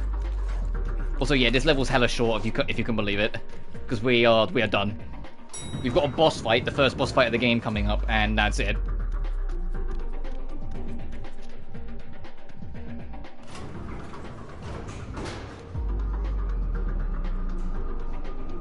I'm saying the reason why I use the assault rifle like all level long is because there's a trophy for beating this level without touching your pistol, without shooting your pistols. To use procured weapons for the whole level. There's also a unique trophy that isn't the Rutland one. That's in level 4. That's kind of silly when I tell you what it is. I've simplified your payroll. And now, if you don't mind, I'll God, Lara, that's a bit cold. You've killed my men. I've simplified your payroll. What the fuck? My collection. And why is that? I am fond of recovering objects from dead Englishmen. In this case, one of your crusaders. Some have even said the warmonger was one of your King Arthur's knights. I do not know how the fool came by it, for it is clearly far older than the 11th century, when your people lived in huts of mud. And for this reason, you'd rather die than hand it over? No. For this one! Alright, first boss fight, Takamoto. Don't stay on the bottom floor. Climb on the back of any statue and climb the pole. If you stay on the bottom floor, there are turrets that will open fire at you.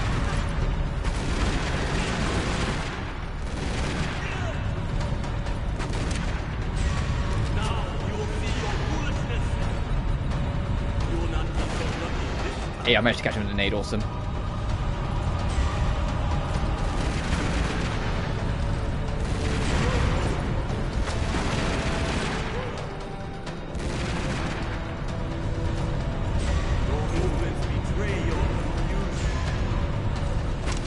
Oh yeah, he learned. He's like, no, I'm not staying near that fucking grenade. You've caught me enough times, bitch. Damn it, I'm getting comboed.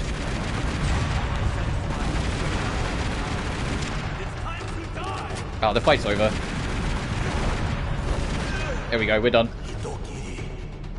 Hell swallow you.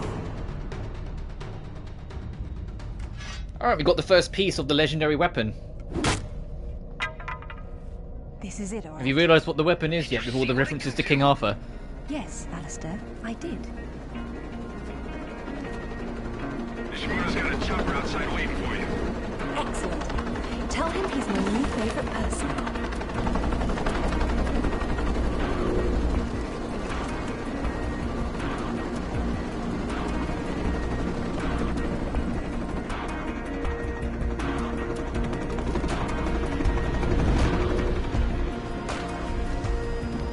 Nishimura-san, I'm very relieved to find you here.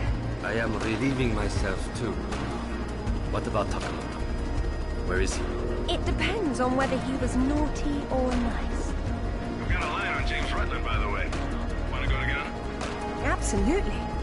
Africa is among my favourite continents. We can close the door now.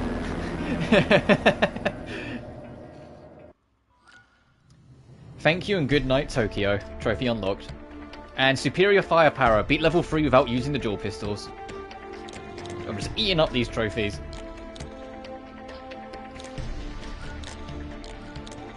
So I'm not sure why the kick the football against the door didn't work, but oh well. I'll just have to figure it out another time. In level 2.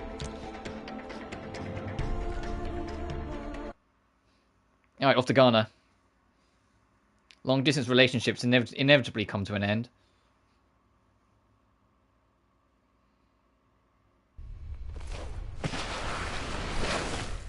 No sign of Rutland so far. Have we worked out what he's doing here? No, but there's something else. When I was going over the map, Winston said your parents had been there. Your dad worked the site before you were born. That's not so peculiar. It happens occasionally.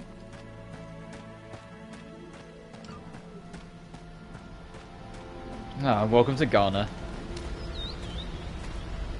If all else fails, I can get into the postcard business.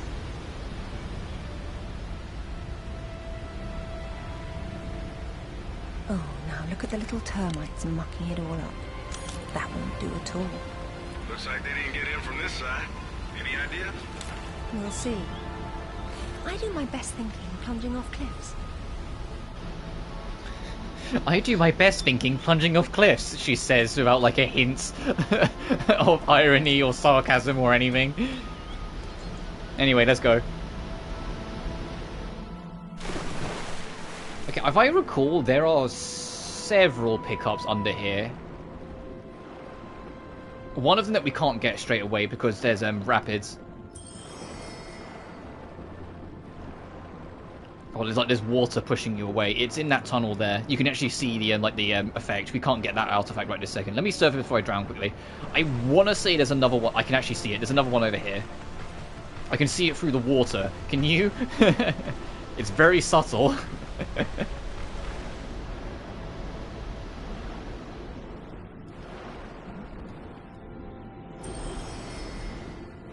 I'm gonna do one more quick glance around. I don't think there's another one down here.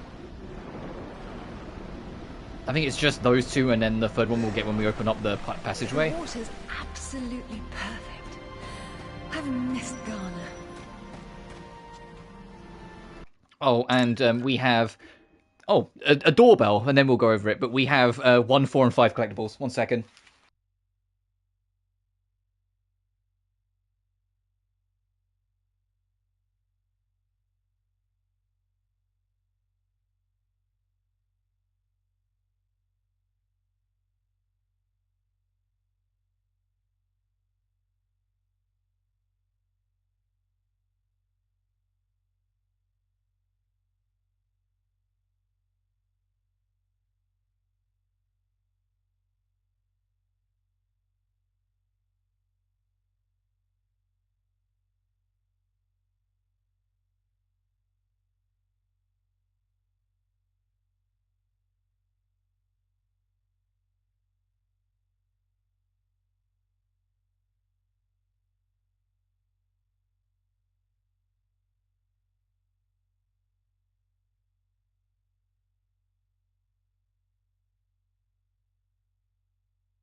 Alright, sorry, I'm back. I took the opportunity to grab some water as well while I was at it.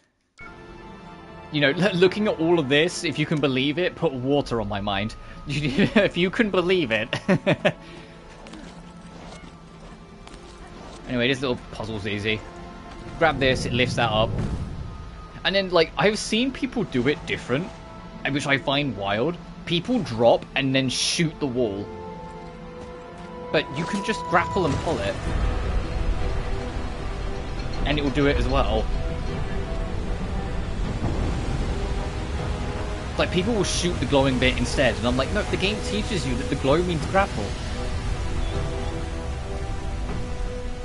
Oh, that's where we put the temple. Grand entrances are always impractical. It's what makes them grand. Lara! You're a busy beaver, aren't you? Oh, look!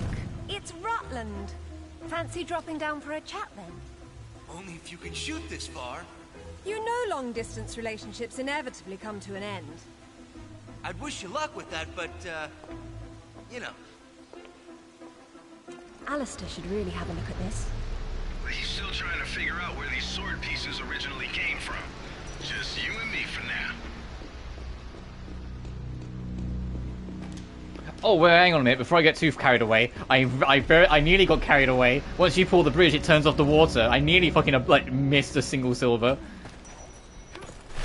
Because now we can get this one.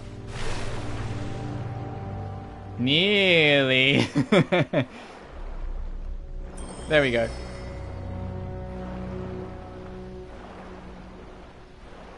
So the only two locations that I suspect I will miss an artifact or miss a reward is level 5 and level 7.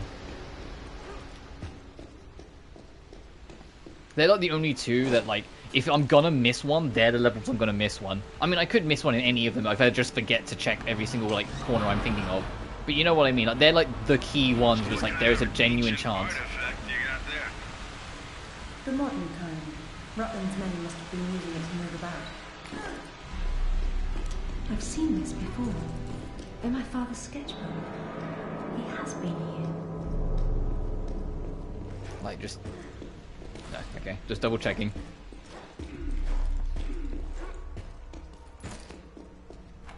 Hey, bitch. Darn, it wasn't Rutland. He's still about somewhere.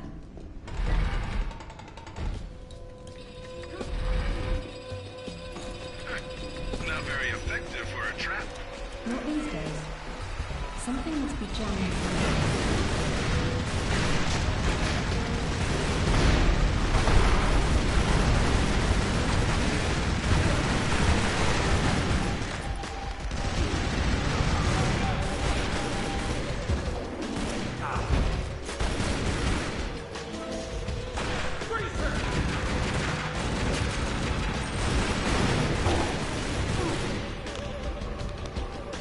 I think there's one more. There you are. No, I can hear grenades being thrown. There's a whole wave of them, actually. Okay.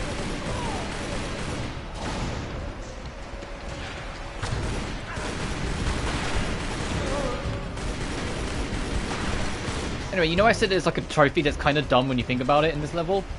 This water wheel appears to be jammed. It's here. It's in this bit. There's more than one way to put it. You see this?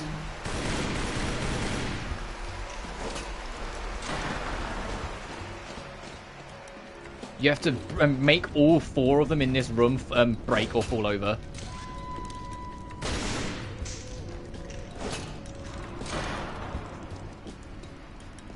So there's 2 there. There's your 3rd one. There's your 4th one, and the trophy just went off. There are 4 lights. Why? I don't fucking get why that's a trophy. Why is it called there are 4 lights? What? Is it a reference to something? What? I don't get it.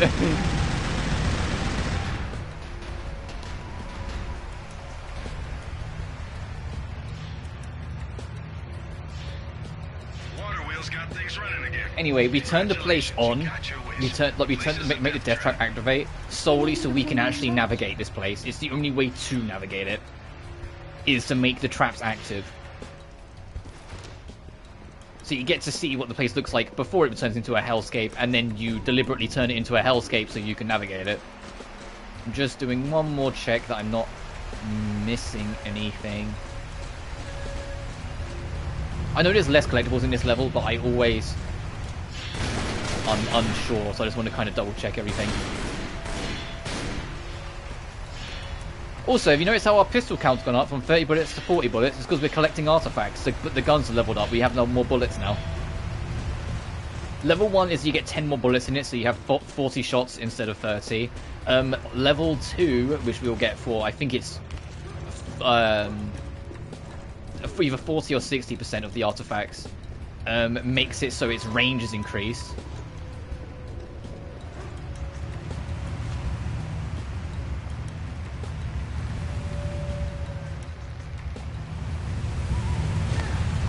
Fucking alright. Tried to be slick.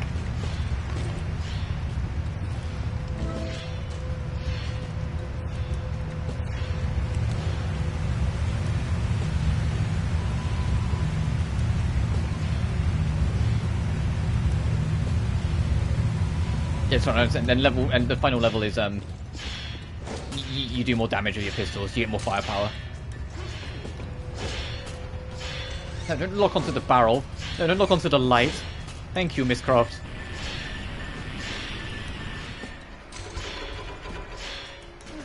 Alright, thanks, Miss Croft. That's on me. That's on me. I should have tried to do a running start. There's still a little bit of classic Tomb Raider-isms in it. If you do a standing jump, it will affect how Lara jumps compared to a running jump. The only difference is you don't have to actually commit to a full run-up anymore. You know, I'm just going to... hang on. There we go. Now she'll stop locking onto it. You don't need to actually, like, do the run-up to do a running jump. As soon as you start moving and then press jump, Lara will do it. Like, that was something that they saw as something that was just a little outdated for Lara. You should be able to jump when you press the jump button, regardless. I'll have to get these traps moving to pass through. Only you think of it that way.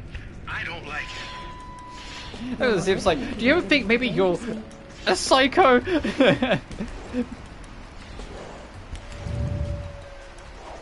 Where I say that, Chip's also like, look, Lara, if you die, who's paying my bills? Like, who's paying my wages? I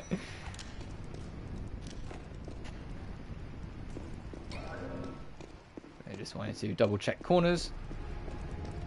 You know me, check your corners.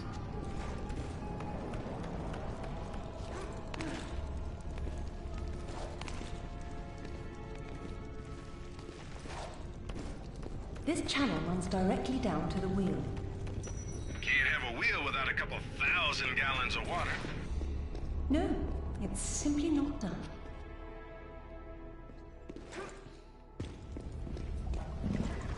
What's a Jaguar doing down here? Also, you don't even have to kill it. You can just abandon it because we're going to flood this room later. And when it's flooded, it will leave us alone, if you can believe it.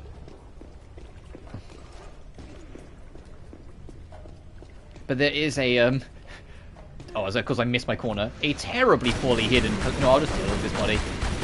Hey, buddy. It's better this than getting flooded. It's far less painful.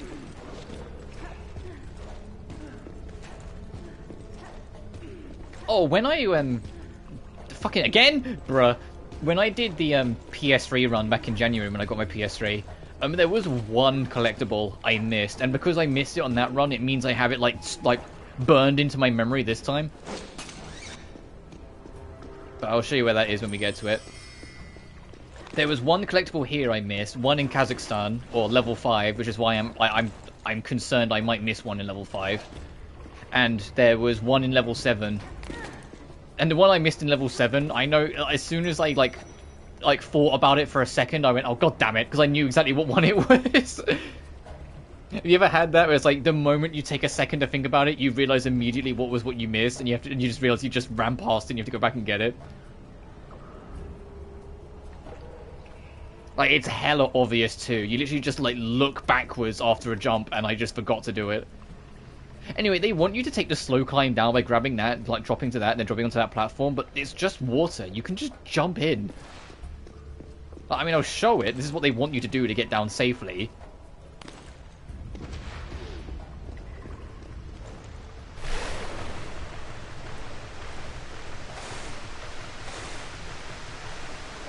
Also, the one I missed... Oh, I think it's over here.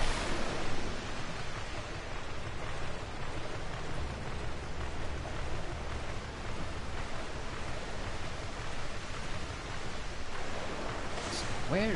Oh, is it over here?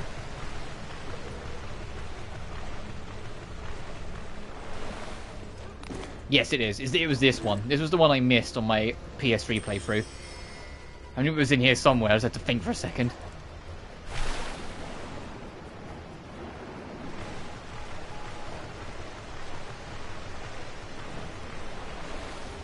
Anyway, we need this because the ledge is slightly too high over there, so we need to pull this over.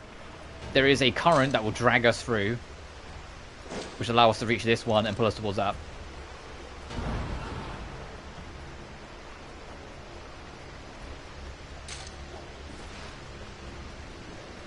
This is kind of awkward positioning. I know, we got it.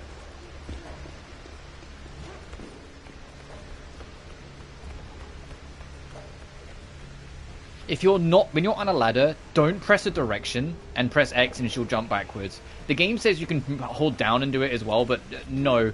I never recommend it because if you like don't have it exactly down, the game might confuse your input for left or right and just have Lara like jump a different direction. Just let go and press jump and she will jump backwards. It's fine. You do like trust the game. Also, there's another collectible here.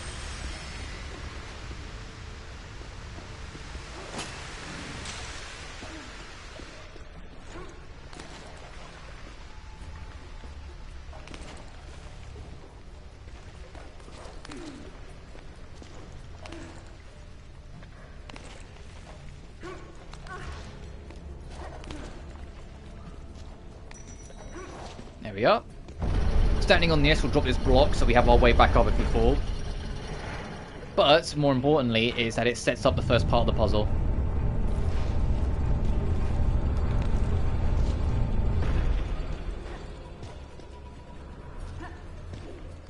Also, what you saw there, Lara, more often than not, won't automatically jump off ledges. So you don't just accidentally, like, run too far. She will actually, like, stop herself. I mean, not always. She had to fucking prove me wrong there, but, you know. It's only a small drop, so we're fine.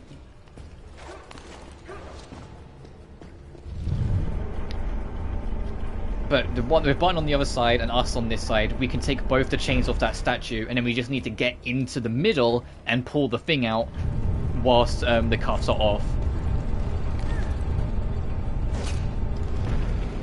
Like that. And then we're done. You can wait for the ledge to completely stop moving and jump across. The game gives you plenty of time to do it. I'm just a daredevil. I just embrace the spirit. Let's have a look.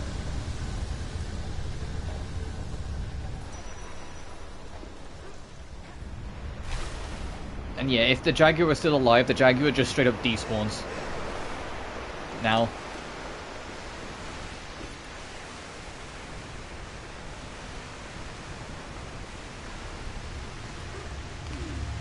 How are we doing on collectibles?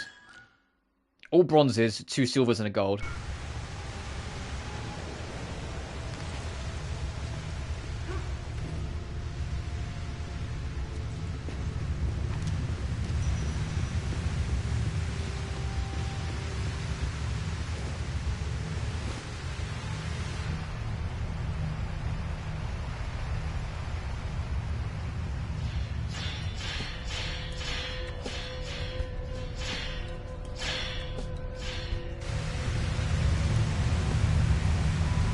Oh, if I do manage to beat this game in one stream, don't for a second assume it will be the same whenever Anniversary and Underworld come around.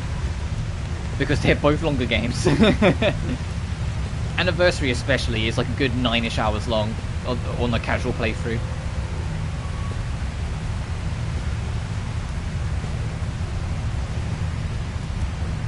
And Underworld, I honestly don't commit Underworld to memory.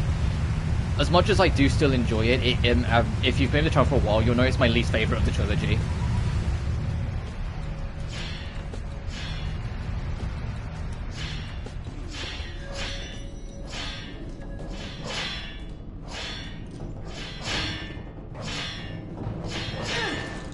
Oh yeah, right, I forgot, even touching these things counts as being hit by them.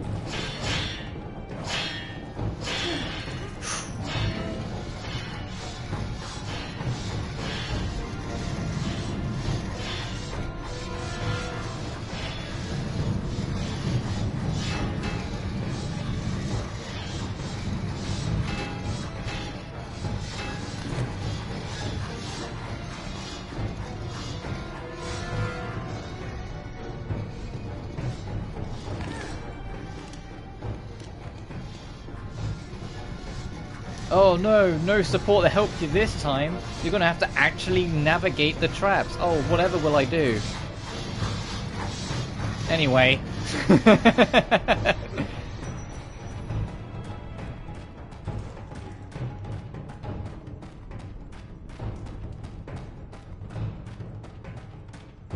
Oh, actually, okay. Hey, we didn't have a chase sequence in level 3. Here's your, like, chase/action sequence of level 4. Hey, do you like Indiana Jones? There's been a couple times across the years where even though I've done everything right, the boulders still kind of got me anyway. So, like, just kind of roll with it if you, like, get caught. Sometimes for some reason it's just not the most stable. I mean, it worked perfectly there. To be honest, every time I've died to it is when I played the 360 version, so there's a chance that's just a problem with the 360 version. Anyway, before we do anything down here, because I'm pretty sure there is a collectible down here.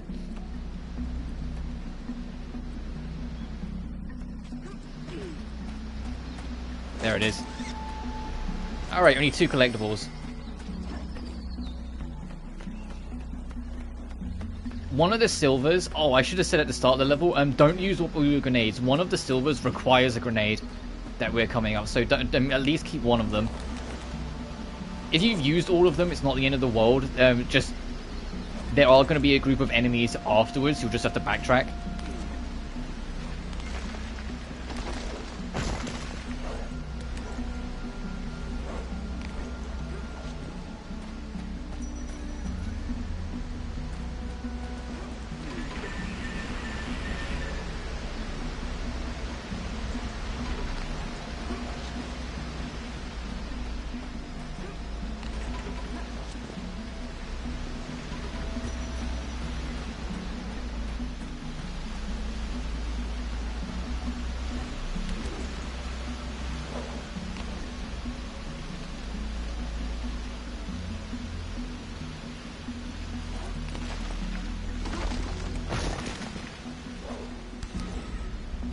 Oh damn! I'm trying to be slick. Oh well.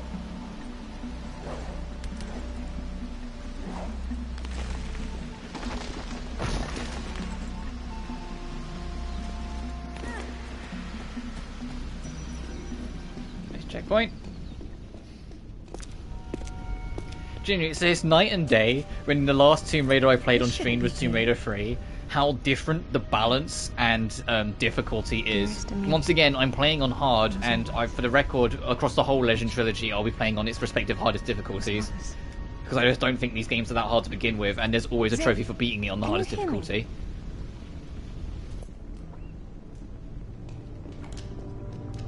Oh, it's dark as shit down here.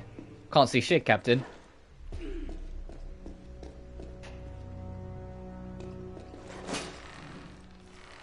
Also, yeah, you might have realised we've lost contact to Chip and Alistair. They stopped talking.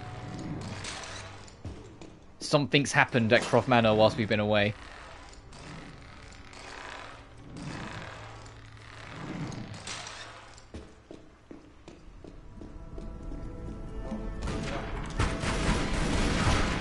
Bye, bitches!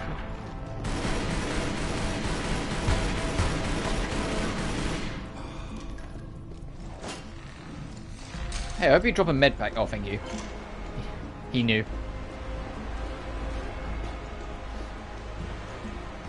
Anyway, that trophy, that reward that requires a grenade, is that door over there is cracked. It needs to be hit with an explosive. So fully pull that arm back and yeet a grenade at it, and it'll blow it open. And now all we're missing is the gold, and the gold is another kind of easy one.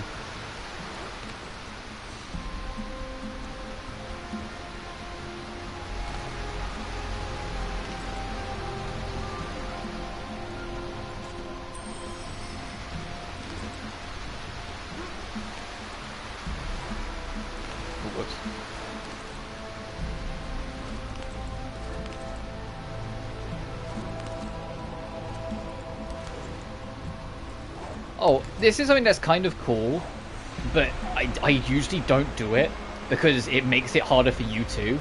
You can kick a barrel into the waterfall, it will shoot out, hit that bridge and detonate, but it will also destroy the fucking bridge so you won't be able to go across it. So I actually tend to leave it so I can just run across.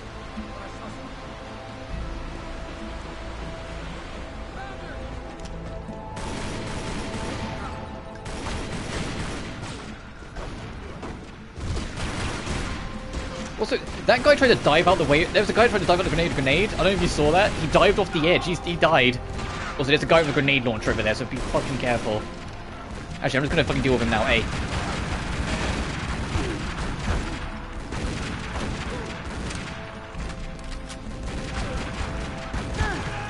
Ooh, I just got sniped hard there. I saw the laser line up and everything. Ooh. Oh, okay, I'm glad I ran. That bitch threw a grenade onto the bridge, so I'm glad I ran, because I would have died there otherwise. But yeah, there's a grenade launcher here. You can use that as a weapon if you want. I don't... If I'm honest, like, the assault rifle we've got, if you notice I'm only using it, it's because it's literally, in my opinion, like the best option at any given time. It's not always the most accurate, but you can manipulate that slightly by only tap shooting, which is all we do there. If you just shoot wildly, it will start missing more and more. Anyway, a boulder just rolled behind us. You can literally see it there. And another one's going to roll here. So dip into this crevice. Through that door is the end of the level and the boss. We're not going to do that. We're going to hold this down, and when it's fully open, this not only opens this door, it also opens the giant version of the door that's directly below us, which is where our gold artifact is.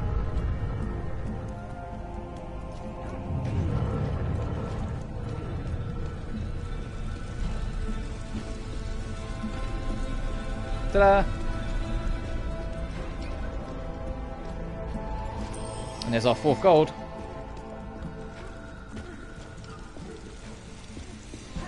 And then now, because all the boulders are gone, we can just climb up again as normal.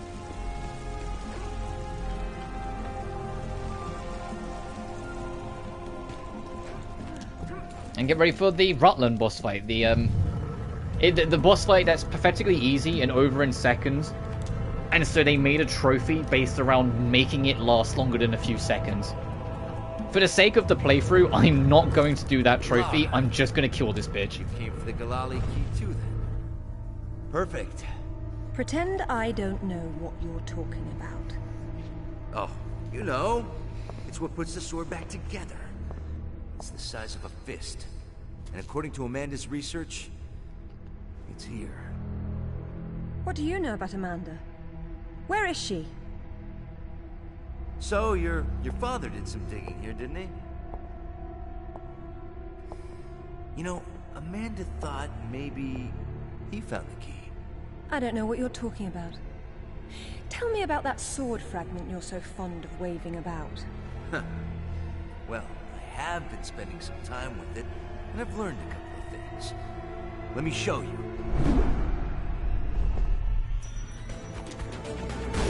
Alright, time for this dumbass fucking fight. He can regenerate health, but he runs around all the place just throwing grenades. You need to piss him off enough that he jumps up on the ledge. Break this off. Pull it down. And now he can't use it.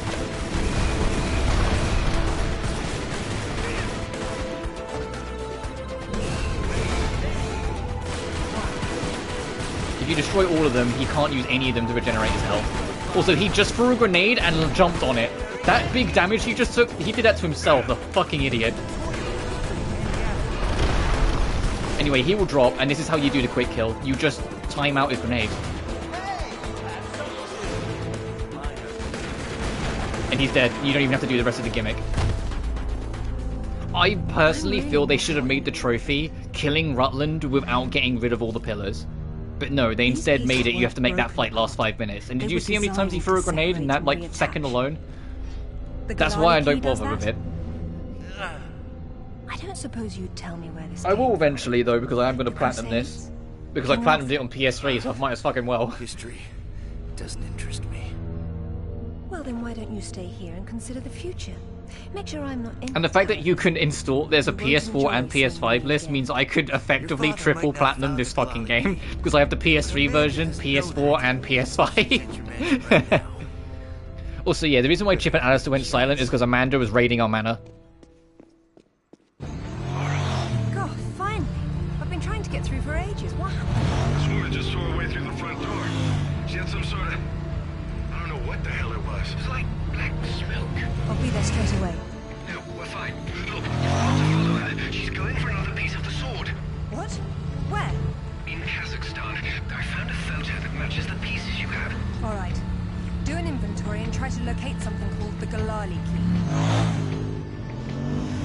Meanwhile, it looks as if I'm bound for colder climes. Back warm. I mean to be cold.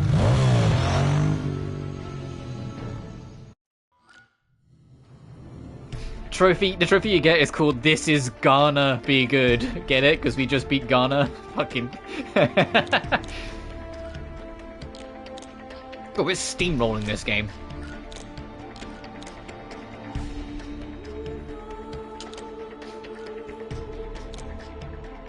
I knew it would be a shorter playthrough because I know what I'm doing. I wasn't expecting it to be this fucking quick. Jesus. Kazakhstan's probably one of the longer levels in the game, though, so... Alistair, I'm at the base. Go ahead. I was right.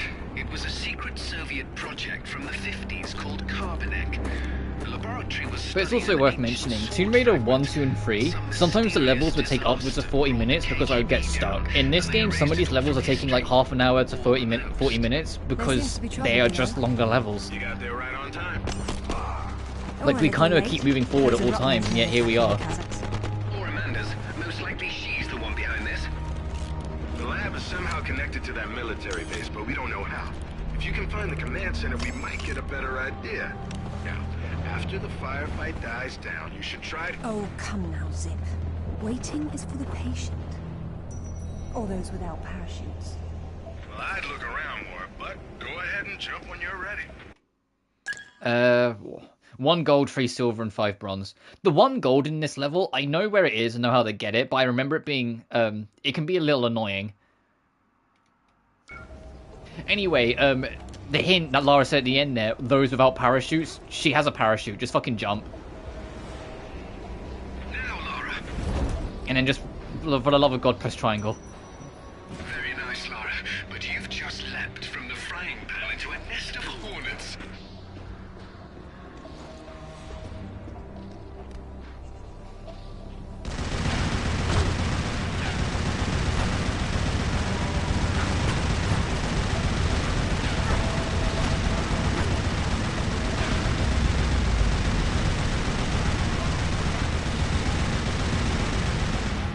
I see you running back there.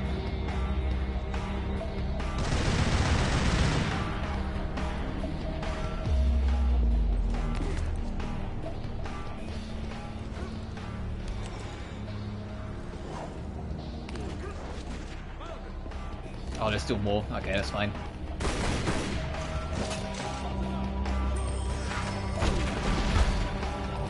Oh, hey, Trophy Lord, a bigger bang. I think that's a catching 2 people with 1 barrel.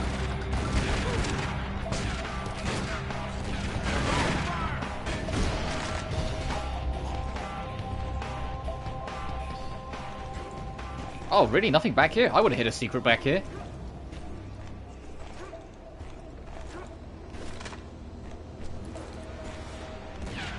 Oh, there's still one more through the life course there is. Hey!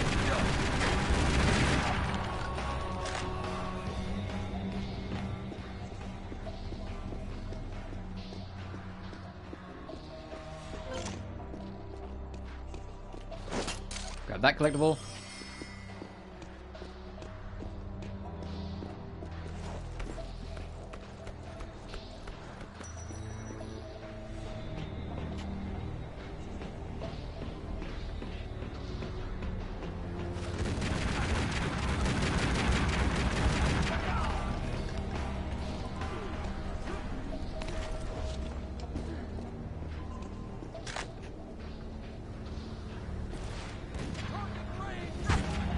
Oh fuck, I guess I'm going then. I was just looking around first, but we're in.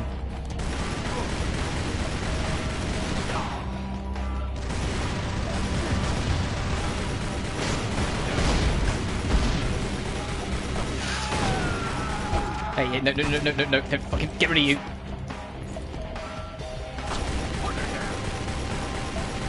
Get rid of the grenade-wielding maniac.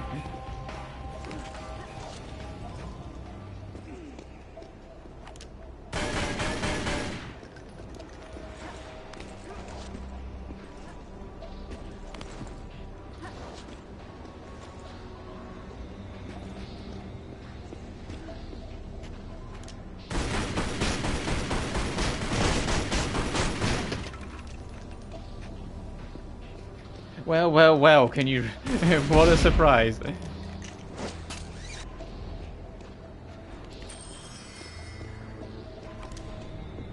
There we are, and just like that, we already have 3 of the collectibles.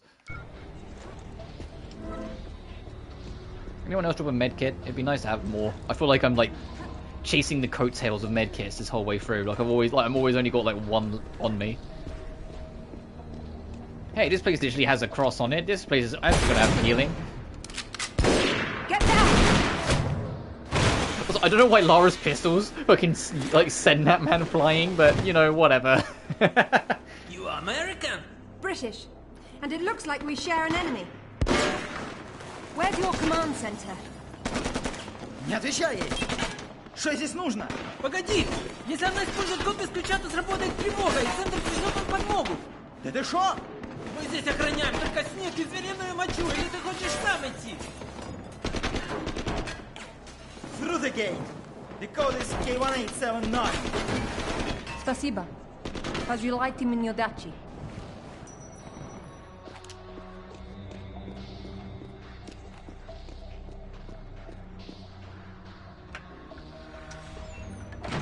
I don't know what the hell you guys were talking about, but I think the gate they mentioned is up ahead. Lovely. That keeps things simple, doesn't it?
Satellite photos? We got our own. There's nothing there. The lab wouldn't be visible from above. We need maps. There it is. Oof, that's a hike. I'm not walking. There's a military transport train that runs past the lab. It looks like Amanda's boys are ahead of me. I'd better run. Whoops. Satellite feed showing your train's about to roll. You better run. Fast.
a better idea.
and they're blocking the tunnel. But I think I saw a path onto the right up ahead.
But we got there. We got there. So I know I wasn't talking much of that bit. I was just focusing. That end bit trying to land the train is a pain in the dick. I hate it. But we managed to get it in one. But we've got our next one of these. I realised my mic was muted then. I hope my mic wasn't muted for too long during that section. If it wasn't, then well, at least you got to enjoy the ride for a while. Sorry about that. But what's this? A load screen mid-level? Quick time events. Time for another one of these. It's been a minute.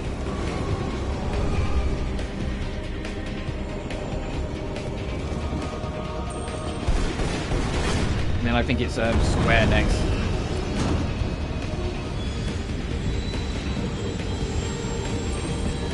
There we go, we're done.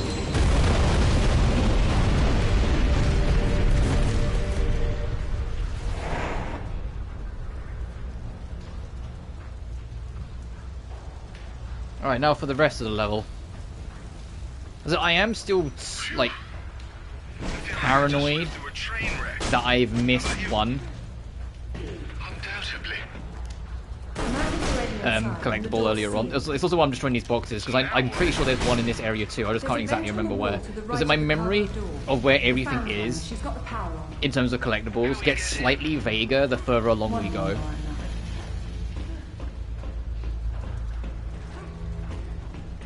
So that's why I'm like doing more efforts to just kind of double and triple check everything, because I'm not 100% sure. I'm pretty sure there's one in this room. Okay.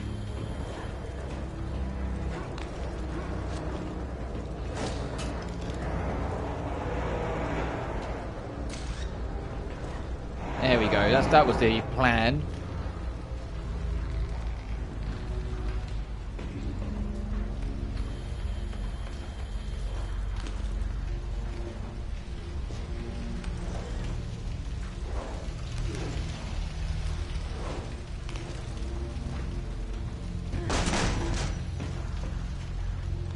Oh, okay, found it.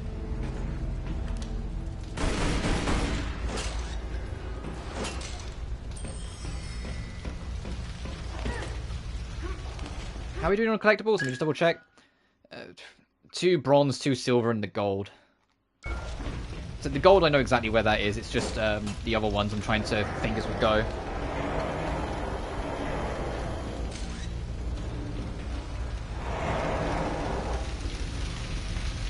I'm trying not to burn your toots.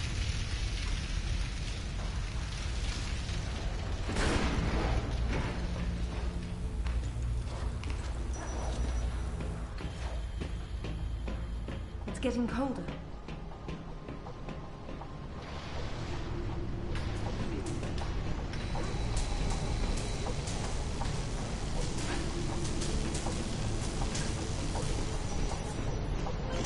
It looks as if you've stumbled into another tomb after all. I wonder what he's doing in here. He's been trying to get out since the 50s, but he's frozen to death, the poor fellow. It's hardly a proper end for a scientist. The experiment's gone wrong. The KGB sealed the facility. He tried to escape through the vents, but got trapped. It is much colder in here than it was outside.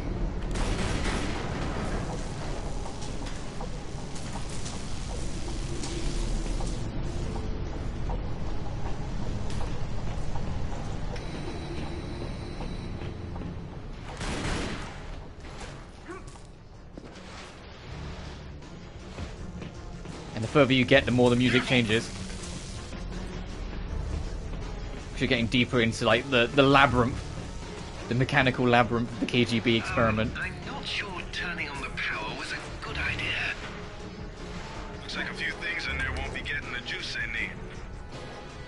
The heater must be one of them. That's like the third time in a minute you've brought up it's cold, Lara. We get it. It's colder down here. Oh, it's much colder down here. Oh, the things aren't getting power. Oh yeah, the heater must be one of them. Yeah, all right, Lara. We get it. Should have wrapped up more then.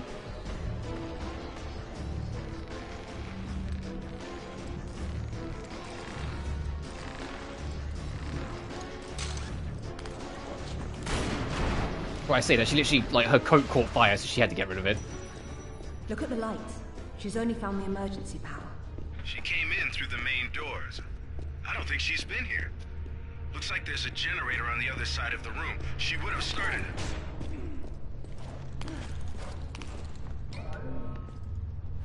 So it's hella fucking dark in here, so I'll just put my flashlight on. I looked at the YouTube compression and I was like, ooh, yeah, okay. Very retro. It probably looks like a carnival sideshow when the power's on. She's talking about this map. You can kind of see it, but yeah, let's power this thing on. Do so. Up on this box. Vent. Because we're sus. Jump across. Okay, don't have the camera immediately fucking U-turn on us twice. What the fuck? I get this because it's trying to be cinematic. It's just I'm already holding forward.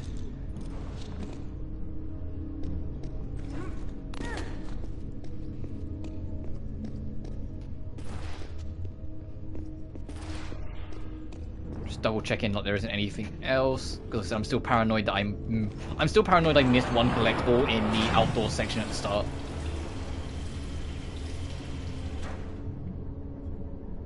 That should do it. But now this is full of fuel, we can turn the lights on.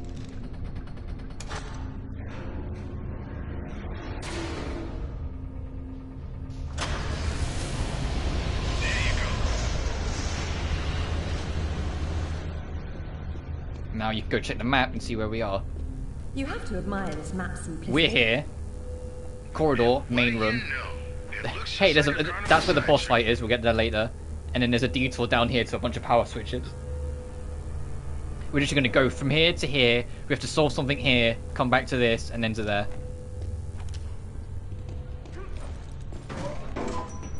I wonder if that's toxic. I guess it's coolant. But who knows what kind of lethal crap the Soviets were using. I'd rather not find out firsthand. It's green, so that's how you know it's bad. For a second there, I thought I was in trouble.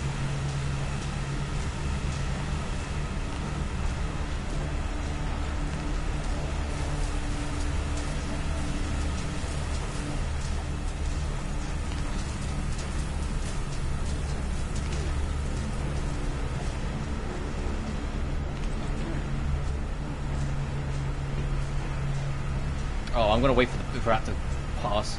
We've got plenty of time, but I'm still gonna wait.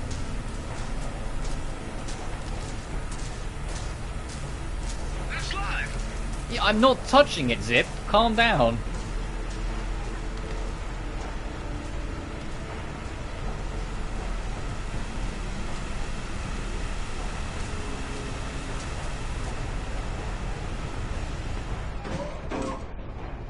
Alright, time for the grand unveiling. Hey look, Amanda did live. Amanda?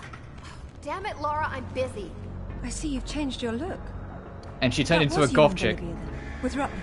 I've been all over, and I'm going to places you can't conceive of. You're the one being left behind this time.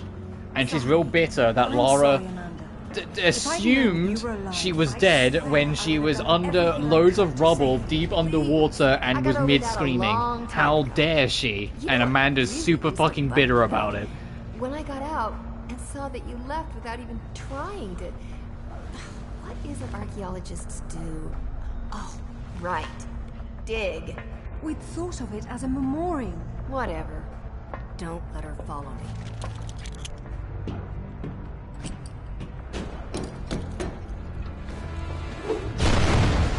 Wouldn't it have been funny if that just like slipped through the gap in the grates and he just wasted a grenade? Gun thing. How spaced out is that? Maybe it'll help you.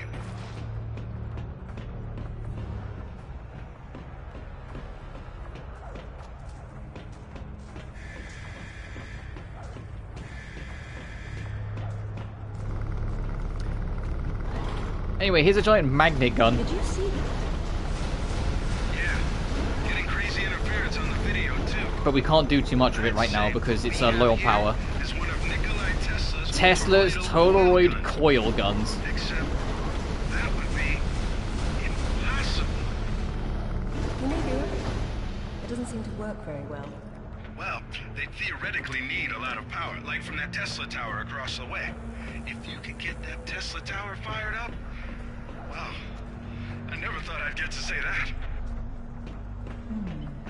We might be able to bridge the gap. But yeah, essentially, we need to turn the power on this so we can get it to pull that landing across so we can make the gap. However, you can see in the distance... Okay, that doesn't make it any easier. There's ledges there too. To get the gold, you have to take that and push it all the way to the furthest reaches there. Use the magnet gun to break these off, and then put one of these barrels underneath it so you can climb up and get along and get to the gold. When I was going for my like PS3 Platinum run, that was I kid you not, was the last gold I missed. Like I went through it and I just completely forgot to get it. It was the very, very last one I was missing.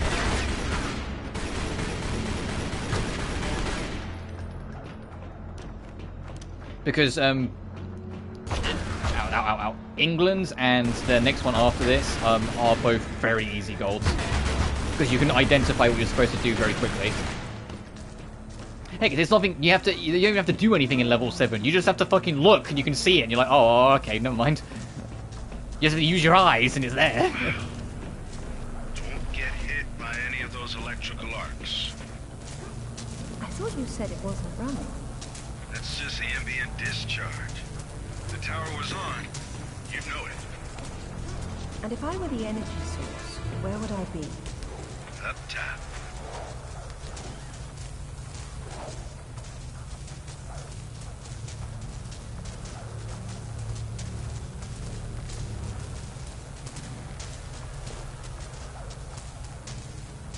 I'm going to be safe. I'm going to do the manual hop off instead of trying to do the quick hop.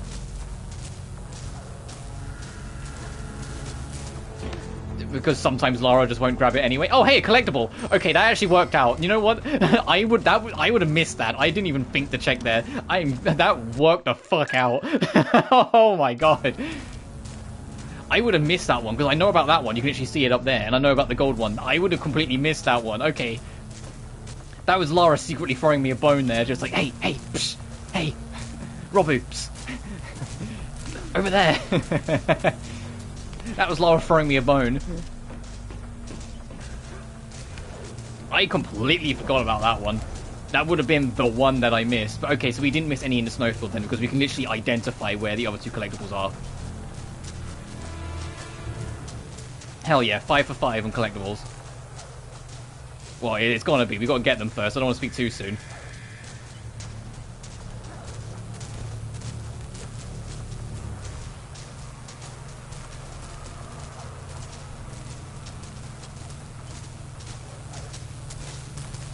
Oh, you mentioned Tesla. Someone picked up that his dream is to go to Uranus in a music track. The jokes write themselves. Oh. Another scientist. No warmth for him up here either. They funneled Tesla energy into the artifact, and there was an enormous discharge of some sort.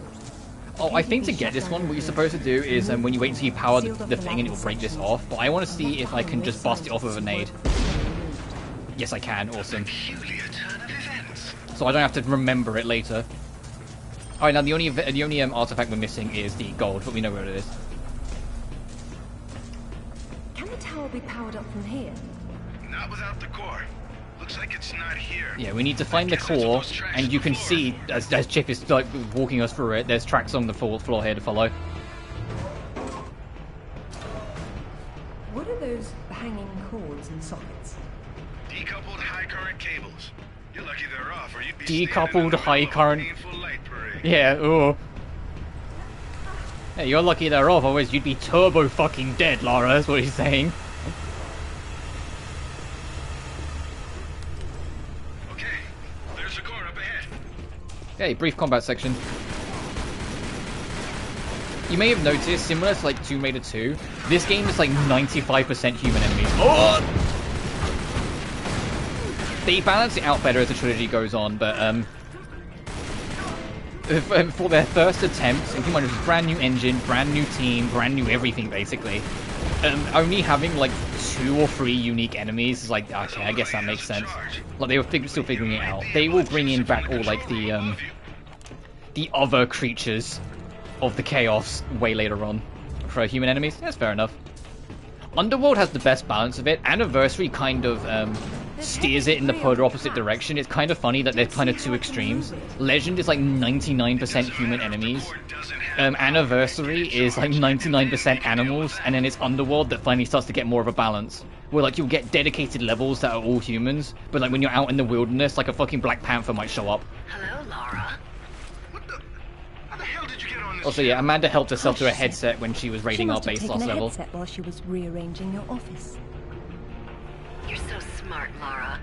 Do you know why the Soviets called their project Carbonek? It's the castle. Oh, hey, you're about to get another reference to King Arthur. Hey, can you figure out what the artifact we're building is going to be in the end yet? Myth, she calls it. A limited word for a limited perspective. Every single level we've gone to has made some kind of connection to King Arthur's tale. With all these Tesla contraptions, aren't you? As much as anyone, I suppose. Like, it's like the worst kept secret. Even when I was a kid, I was like, is it Excalibur? Are we building Excalibur? Is that what we're doing? like even as a kid who was like a dumb idiot 7-year-old, I was like, we're making Excalibur.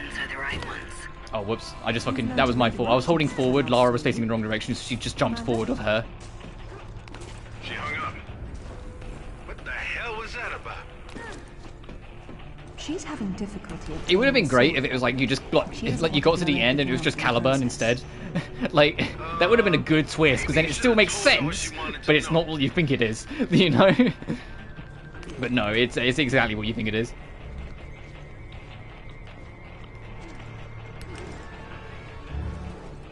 Nepal Tower is it? Each boss is a previous boss. Oh, that's cool. Speaking of like the gauntlet towers, one of the trophies I still need to get in Caligula 2 is when you beat the game and go into NG+, there's a new dungeon available that is a boss rush tower.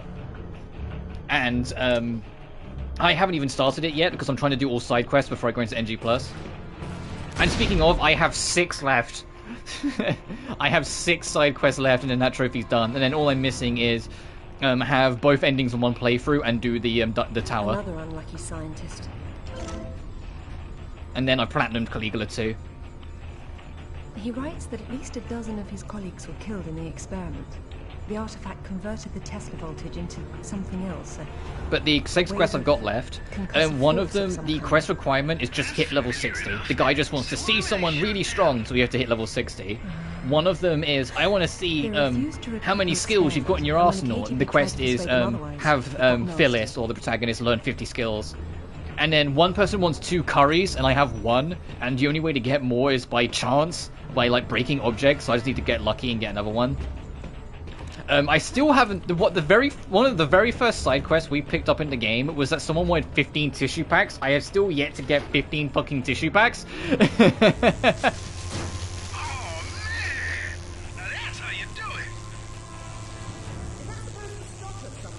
And then the last 2 are. They won't be friends with us unless we're friends with someone else, and it's the other 2 quests. So like we'll technically solve 4 quests by solving the first 2.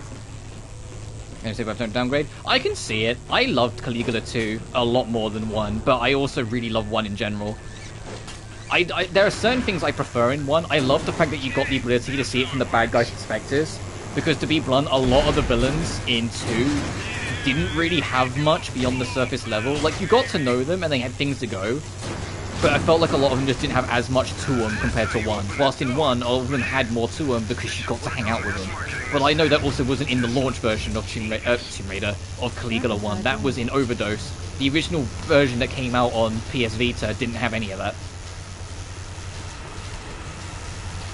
But I loved the conversation points that Caligula 2 had, not only in its own narrative, but on like character drama and social drama, like with Gin being non-binary, like with like the blatantly abusive history with Nico, and like how she handles it with herself and things like that.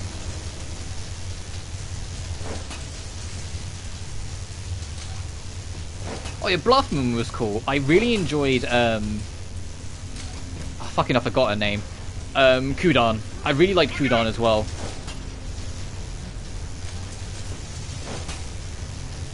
I was kind of surprised her ending is just her getting killed by Bluffman. I thought for sure they were going to do more with her. But then I also thought for sure they were going to do a lot more with everyone in general. And it kind of like, it feels like the last chapter might have been rushed slightly in places, because it does feel like things just kind of happen a little. It was still a great time though. This way to Bluffman was wild as fuck, yeah. Also, now the main test is powered up, so we can start heading back. But before we do that, I just got a text to respond to, so 1 second. The only collectible we're missing here is the gold.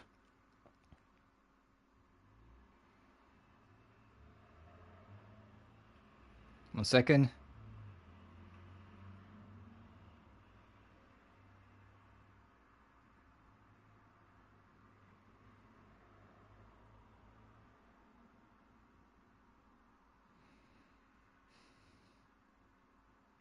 There we are. But that said, because there will be a point, because I genuinely have a soft spot for every single Furyu game, and then I know there's going to be a point in the future that I'll want to return to them. And if I ever do return to Furyu games, the one I will return to first, no questions, is Caligula 1. Because that was my very first Furyu game, so I kind of want to go back to it now I have experience of how they work, to kind of see, like, if I think any... if I think any different on it, or, like, you know, how I feel in general, or all the bits and pieces in between, you know?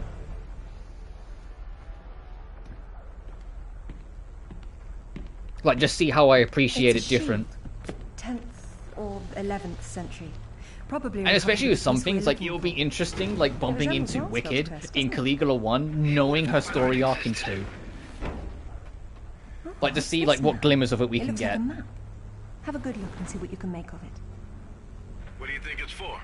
Fury's voice made out of compile hard define Neptunia, aka the little engines that could. And yeah, I think that's fair. I think that's very fair to comparison to make. And a very fair thing to ask for out of Idea Factory's work. A number of minor relics were recovered along with the artifact. The poor fellow couldn't find anyone to help him study them. Getting the timing on this is always nerve-wracking. Okay, good. They were too contemporary for serious study. As in, I can't wait for their next game, Reignatus. First millennium.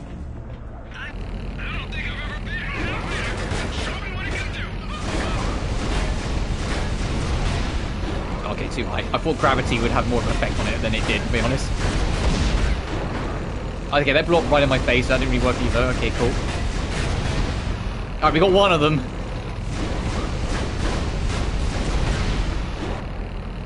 Oh no, they just got stunned by that. They didn't get killed by it.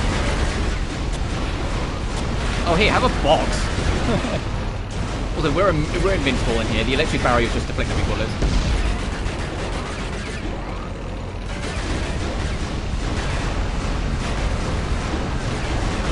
That while me of V2 was in fact what they pulled off, it was that they were a small studio. And then that's, yeah, I can get that. Okay, is that good? Is that in place? Awesome. Is there anything else I can throw at these bitches?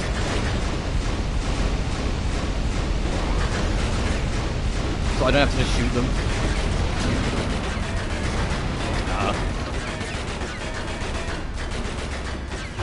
Ow. Well, if you're more of a gamer than me, what you're supposed to do, we'll get back in the device in a second. Hang on, actually, let me reposition this properly first because I completely fucked it.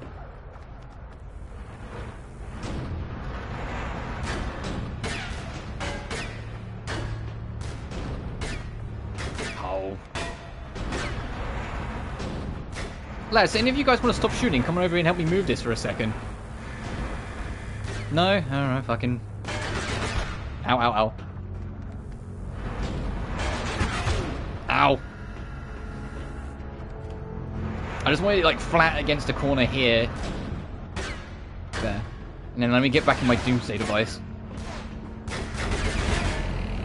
But if it's what you said like that with, like with how V2 wowed you, honest to God, was kind of what happened with me, with a Death End. But even though, like I said, not really on my first playthrough, it was more my second. Okay, I'm just having an awful time trying to get this to go where I want it to.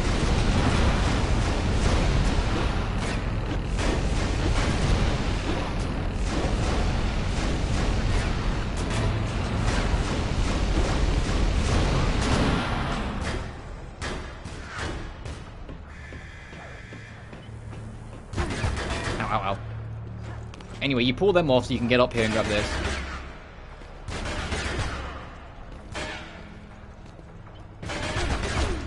Ow, ow, ow, ow, ow, ow, ow. Ow, ow, ow, ow, ow. Ow, ow, ow, ow, ow. So you can then go to this. Ow, ow, ow, ow, ow. How is she not dead? She's taking like 7 bullets.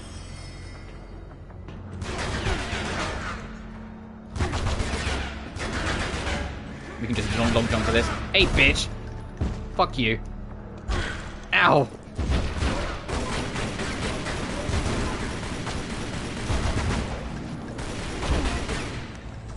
And that is every collectible. Nice. And we're approaching the next boss fight. Which, I say boss fight, but I say it in quotations because it really isn't a boss. The whole thing with the boss is that you're not fighting it, you're trying to get away from it. It's not like an action sequence in that sense, it is literally just there's a gimmick that you have to solve a puzzle and then get out of the level. But speaking of Death End, yeah, like I've got Death End Request 1 installed now because the itch is real. I can't stress enough, like the itch to play Death End 1 is getting to me. I am in the mood. Like now with Code Xeon like approaching, or Code Z, sorry, I am like, God, I just want to play again.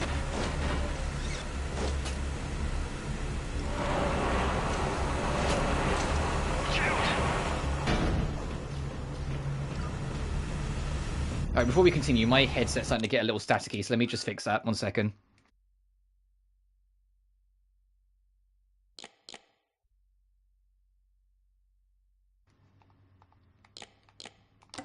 Nice, okay, let's carry on. So we got a cutscene ahead, and then we got our boss fight.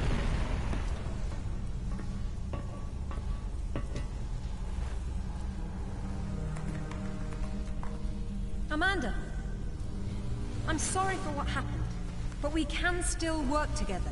There is no we, Lara. There never was. It was just me down there. Me and this. Do you remember it? I touched it, and it touched me back. I don't think that was a good thing. I tamed it then, and made it my own. Hey, you know that demon that killed all our friends? Amanda became buddies with it. A little friendly. Are you sure we're the baddies here, Amanda? Because we assumed you were dead under 10 ton of rubble and water whilst you were screaming? And it almost killed us. And it saved my life once I mastered it.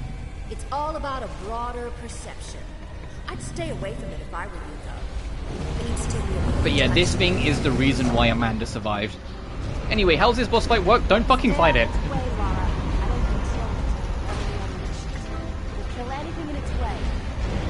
There are 4 switches around the arena. You need to go pull them all.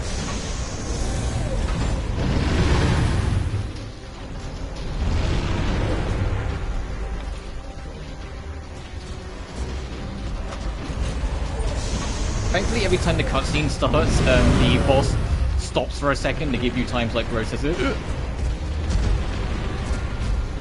And for some reason, every time you go to pull a lever, it just leaves you the fuck alone.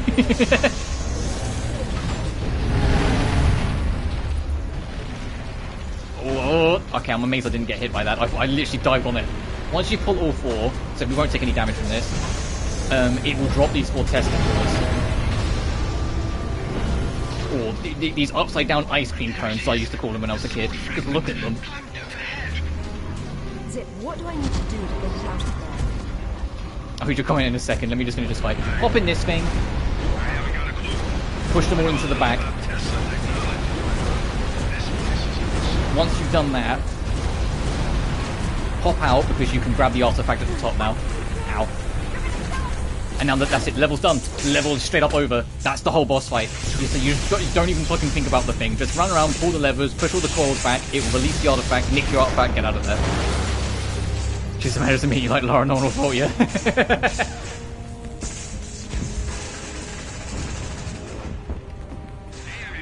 Don't. In the cut, there was an alternate like ending to Underworld that they eventually cut because they thought it would make the trilogy end on too much of a dark note. At the end of the 3rd game of the trilogy, there was originally a cutscene where at the end of everything, it's just Lara and Amanda, like, traversing a blizzard, trying to get home. And Amanda, with a random rock, tries to kill Lara, and Lara just puts a bullet in her knee and abandons her to the blizzard. And that's the last you saw of Lara and Amanda. But when it came to it, to, like, release, they felt that would be way too almost sinister for Lara to just kind of leave her to the elements like that. So they changed it that they settle their differences instead and decide to survive together even if they don't necessarily like each other. Which I get it. Like, as much as it would have been, like, wicked cool to just see her just fucking do that, at the same time, I also get them not wanting their trilogy to end on such, like, a almost, like, cold note of Lara. Anyway, 2 more levels left, or 1 more if you count levels that are full size.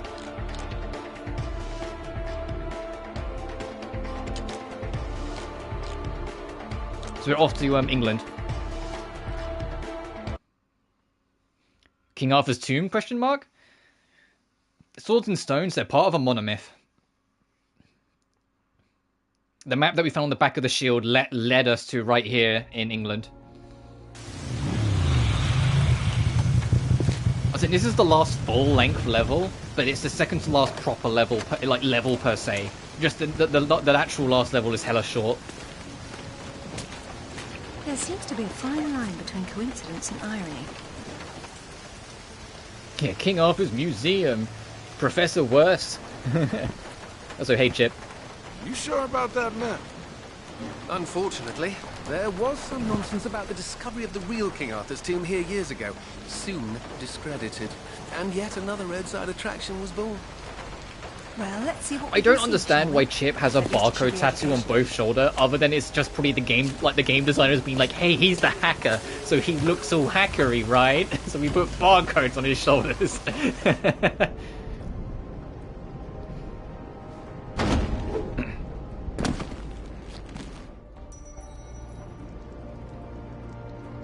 Either housekeeping should be fired, or no one's been inside for months. Now this is familiar enough. Yeah, can't pull the sword in the stone right now. Oh, there is a trophy for hearing the entire. We have to turn on the power first.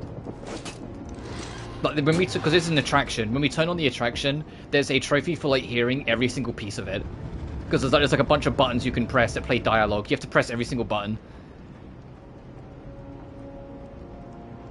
Depending on your region, it can also be read as Gangster Aficionado. I don't think that's what they were going for, but at the same time, I don't really know how Crystal Dynamics think, or what they were thinking in 2005 and 6 when they were making this game. This place has seen better days. It's been condemned since the Oh, trophy unlocked. Bronze Age Warrior. Collect 35 bronze collectibles. At one time he had students.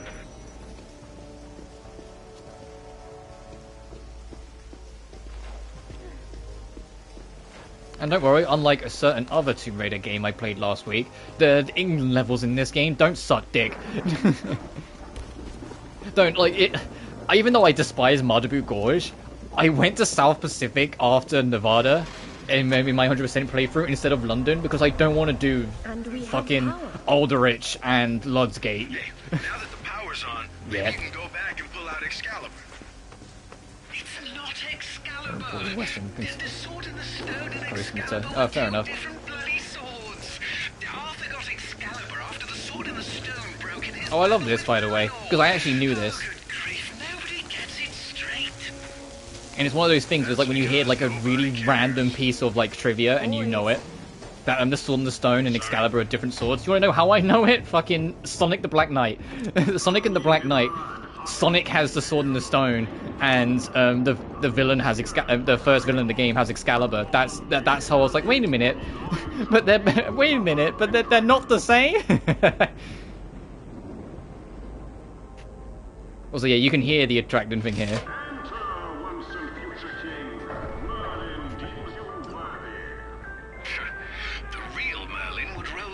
Also, Alistair is still being super, like, the historian's still super, like, anti-anything King Arthur. He's still adamant it's not true at this point in the story, that it's just a myth. So you're going to see him be very discrediting as we go.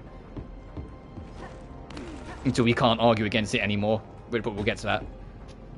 Bruh. What? I mean, what? There's a lot of things I learned through video games. I only learned about the Olympus Mons, and I mean as in like the mountains on Mars, not as in like the Greek.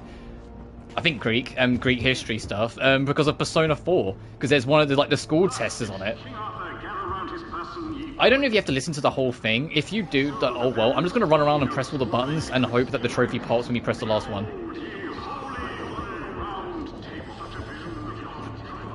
I can't remember if there's a collectible down here, so I'm just gonna check. Also, how many collectibles have we got in here? 1, 5, and 9. Is that specific Sonic game? Well, Black Knight. Oh, I love Black Knight. Black Knight has, like, bad controls and great everything else, and it's why I so desperately wanted it to be ported to anything else. Because if it was ported to something where I could play it with a controller, it would be a fantastic B-tier Sonic game. Take Learning Workshop 101 from Forces. Alright. It's like electroshock therapy for Alistair. I think he keeps him sharp.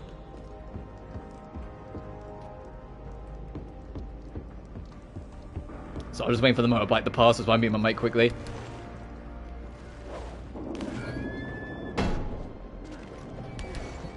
Wait.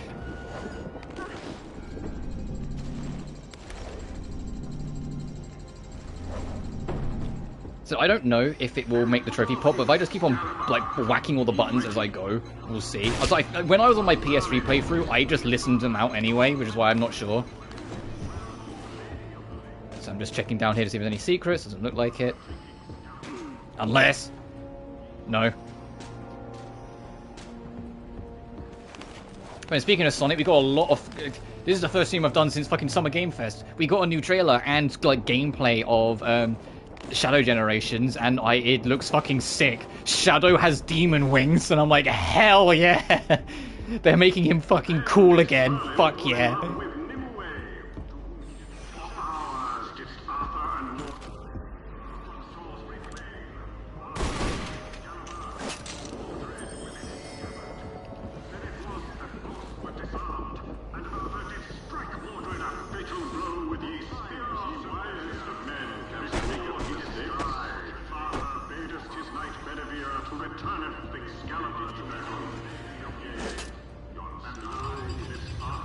Wave the Sonic Shuffle. Oh, yeah, maybe one day. Actually, speaking of that, even though I can guarantee you that's not the one that's going to win. Oh, no, I'll do that again. They said after Shadow Generations is out, they are up for doing more remasters. And doing what they did with this, where they add like an extra side campaign on it. Oh, I just got the trophy history buff. So yeah, it does. You don't have to actually listen to all of them. Like you can just press all the buttons. Awesome. Or the Roman fascists that Alistair believes the whole legend was built around. Anyways, another secret up there, so we're gonna get that. This is where the truth behind the myth is supposed to be. Also, are you forklift certified? Fitting. There's been so little truth everywhere else. Why start here? The only factual basis behind the King Arthur myths died centuries before this place was built. Give Professor Worth some credit. If he had to close an exhibit for renovation... But if I had to take a guess...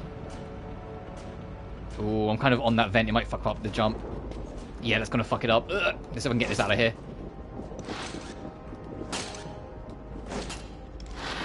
There we go.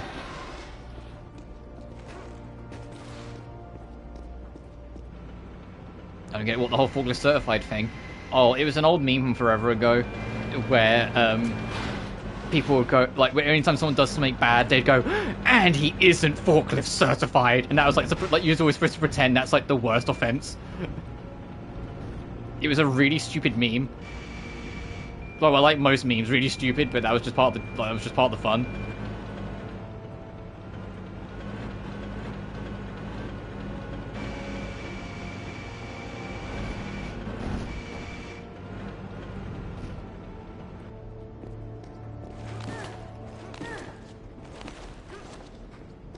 This must be our But yeah, if they are going to do more remasters, I imagine Generations won't be the one they go to. I can almost guarantee it will either be Heroes or Unleashed. Because the adventure games, the reason why I don't think they'll remaster the adventure games is because I genuinely believe they'll remake them eventually. Like, just straight up remake them. Is a fake. No surprise there. At least he knows But Professor Worth believed the sarcophagus was placed here by Arthur's contemporaries. I want to see if there's anything else in this room before I go. The gravesite of the actual King Arthur. Who doesn't exist? That's where you and the Professor differ.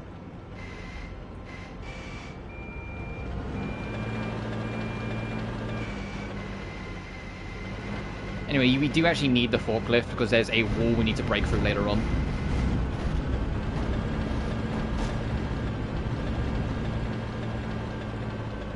This definitely isn't Arthur's tomb.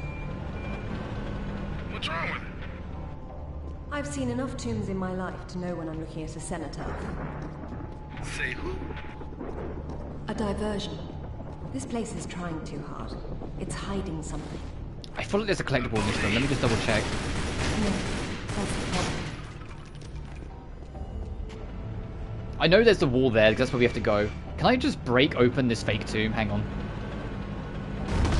I can. Okay, there it is. Its age, but its age isn't entirely authentic. And what does that mean? She's saying that the sarcophagus is from around the 11th century, which is when the Arthurian myths were invented. The real Arthur came 5 centuries before, so it's old, but, well, not old enough. It could be anyone in here, if there's anyone at all. No, there has to be something else here.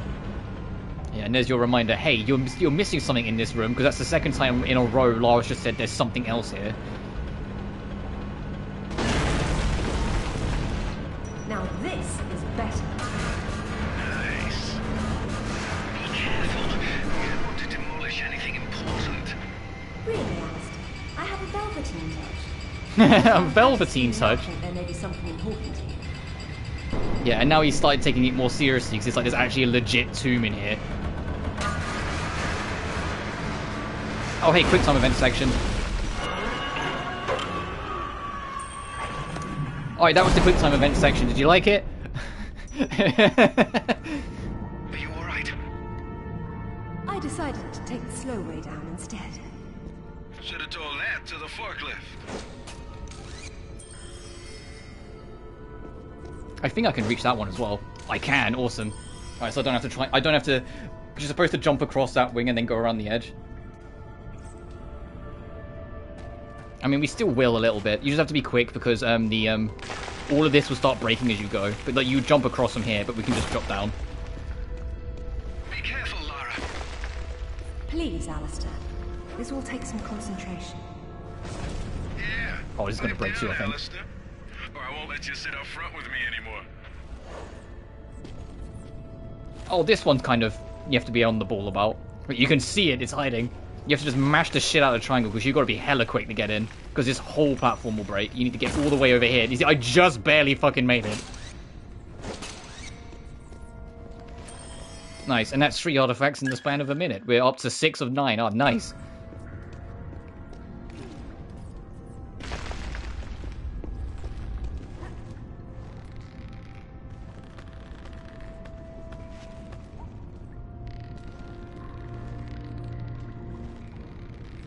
Oh, if you're doing the speed run, instead of jumping for this with the rope, go straight for the fucking stairs. It will be a bit of an awkward angle, but you can do it.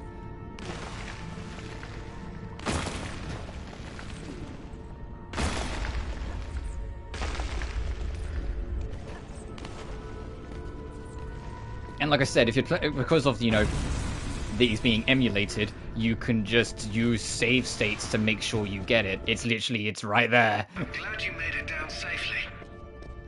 Anyway, the gold reward is behind this. But you can see there's a 3 here.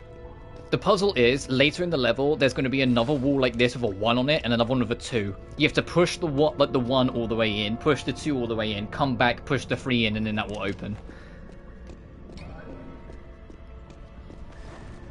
It's literally as simple as just find 1, 2, 3. Looks like there's oil seeping into the water table. Who knows how long it's been burning? I wonder if the architect's design deliberately took this into account. There's your answer, Alistair. You know you're gonna ruin your boots. Not on the path I'll need to take. Ow, ow.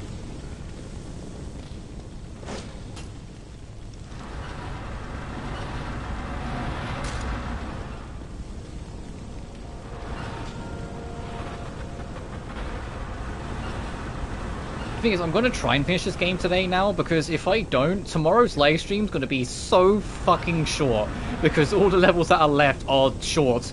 They're on the shorter end.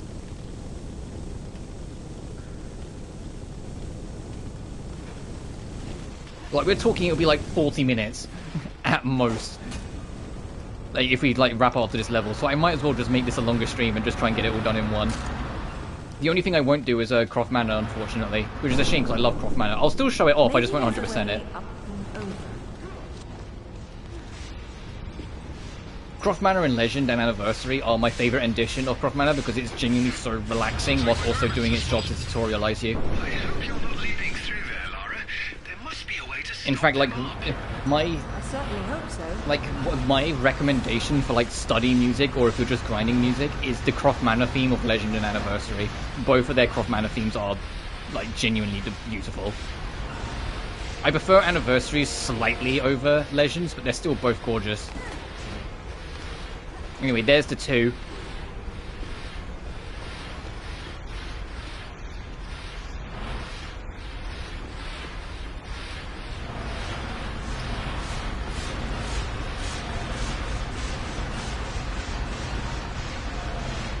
And if you can hazard a guess where the one might be, then yeah, you figured out how to get the gold one. And why I said, like, I don't think this one's too hard either. Come on, there we go. The only thing is, there's also another pickup there along the way, is that you need to pull this out and then get it back in again, because obviously you won't reach the ledge.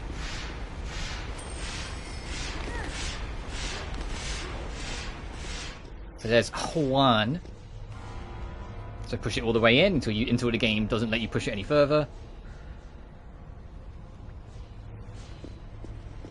And then we need to go to the other side and push 2 all the way in, and then go back to where we were and push that 3 in, and then we'll get our gold.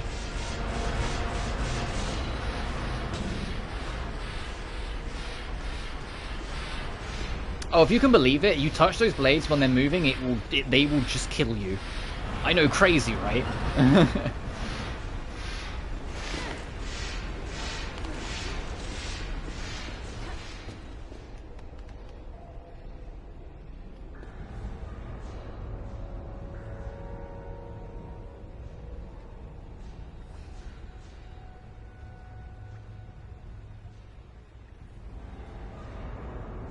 Went into a text. Okay, I did push that all the way in, good. And while I'm at it, just do the obligatory reset the chat in case just so I don't miss any messages. I mean, it hasn't happened for a while, but because it hasn't happened for a while, it means it's gonna happen.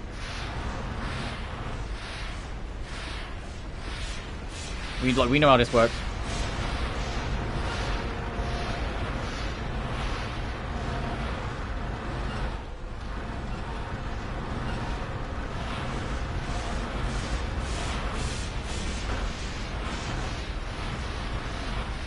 But yeah, because we were talking about Sonic remakes and whatnot.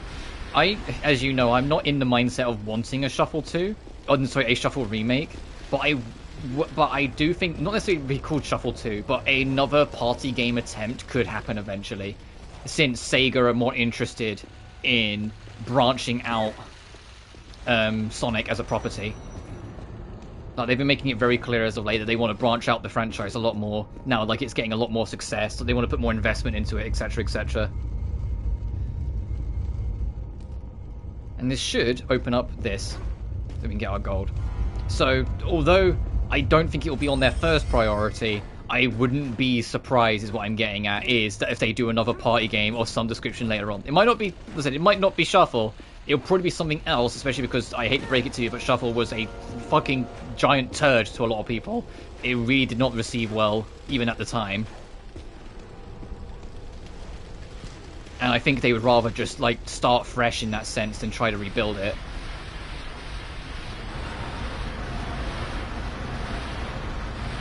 But my point is never say never.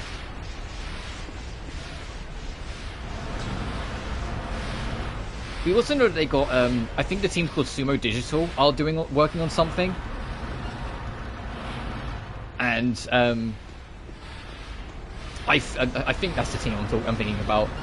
They are the racing game stuff, so there's probably another racing spin-off coming, and I really hope it's more in line of like a Sega All-Star than a Team Sonic Racing, because I like Team Sonic Racing, but it's not Sega All-Stars Racing Transformed. That game is peak. And playing through it again on PS3, it's like, yeah, this game rules.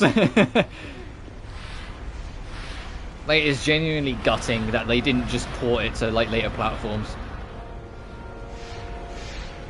Like after the PS3 360 days, because that game still was like great in my opinion.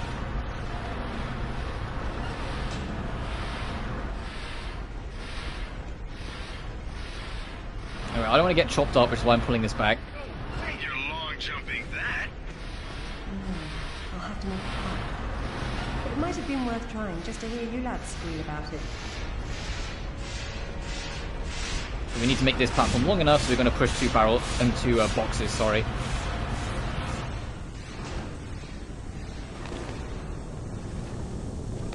Okay, we got slightly warm. We took a little bit of damage there, but we got it. How are we doing on collectibles now? Okay, 3 bronze and 2 silver to get still. Okay.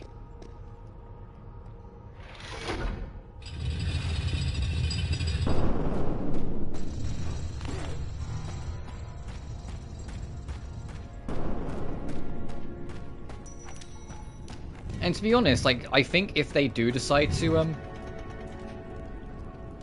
that's going to close as soon as we walk towards it. Hey, Alistair, why don't you head on down there and stand on that platform? If they do decide to do a party game, I think now's a good time, since Nintendo seemingly aren't doing a new Mario Party right now. And they never did any DLC, which still struck me as weird. Never did any DLC for Superstars, despite it selling well. And it being very easy to make DLC for, because the whole game's built around remaking, like, old maps. So just remake more old maps and sell them as DLC, like, it was right fucking there. Someone's revered ancestor is in there.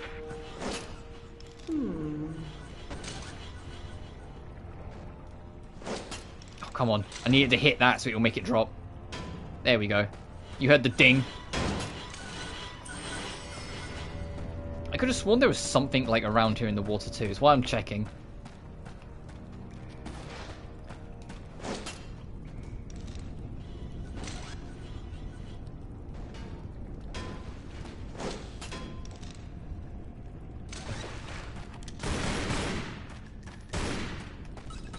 Just double checking. No, I thought not.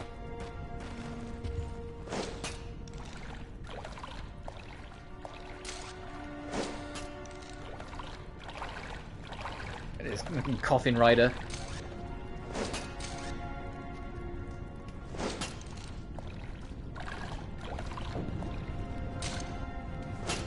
Because the only other time Sonic ever tried anything even remotely party game related was the party mode in Secret Rings.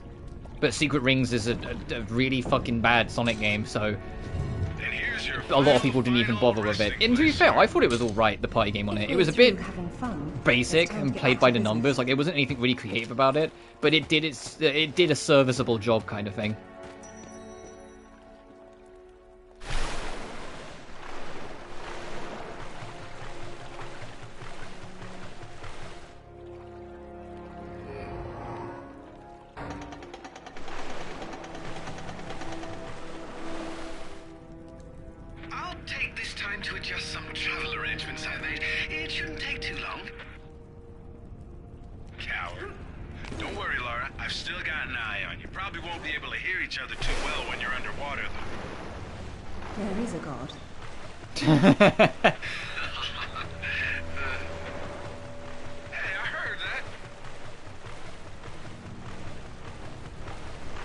Speaking of which, yeah.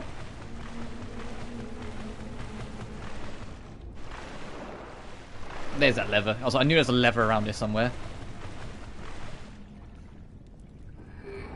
It's got 100% orange juice. I've never heard of that, actually. I'm guessing because you said, speaking of that it's a party game. Right, actually, if I read anime party game, for some reason my brain just skipped that word and just read anime game. Anyway, it's going to try and drag us to the left. I'll say drag us down. We need to get over to that. And you can see there's just barely something there for us to get. How does it work as a party game? Is it just like a Mario Party like clone, or is it like more original? What's it doing?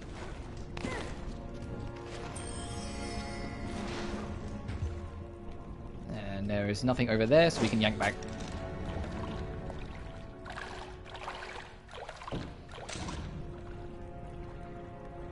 There's nothing over there too. Okay. Half and half? Oh, fair enough.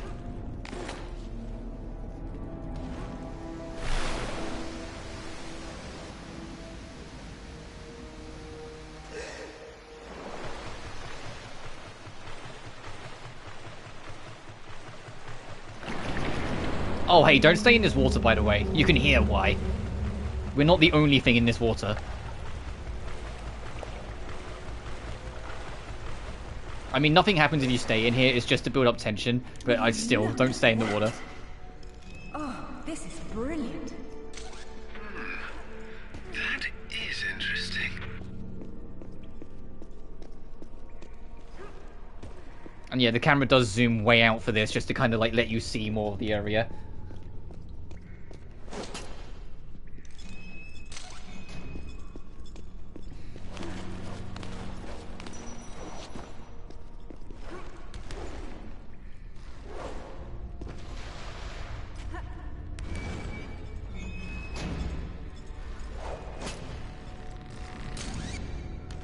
Nice, in one smooth motion.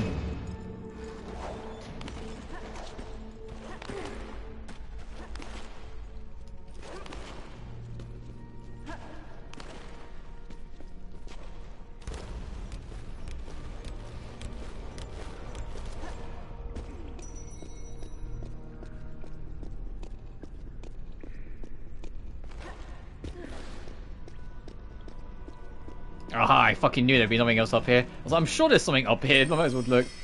How are we doing on collectibles? Okay, 2 bronze. Oh, I'm not 100% sure where either of them are, if I'm honest. Ooh, this might be the one. This might be the one where I miss a collectible. I'm genuinely not 100% sure where, where they are off the top of my head.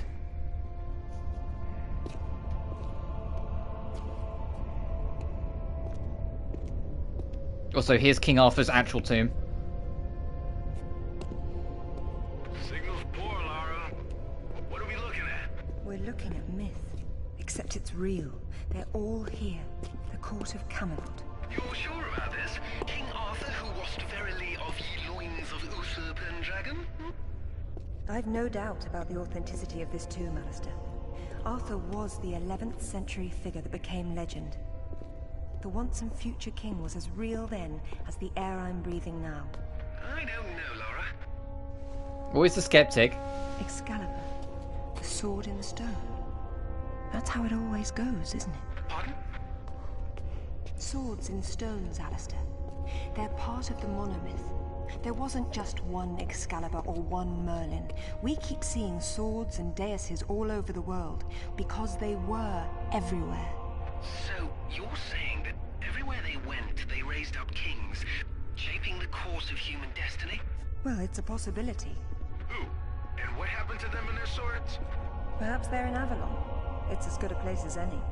Except our Merlin was killed and our Excalibur was left in pieces in the hands of the locals. So where's Avalon? I don't know.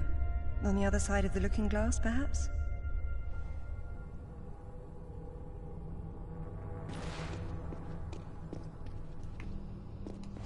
I mean, there's probably one in here, because that's usually how it fucking works in this game. I'm just trying to... I'm genuinely, like, I spent that whole cutscene, like, digging into my head, like, where the fuck's those last 2 bronze? Because it is not coming to me.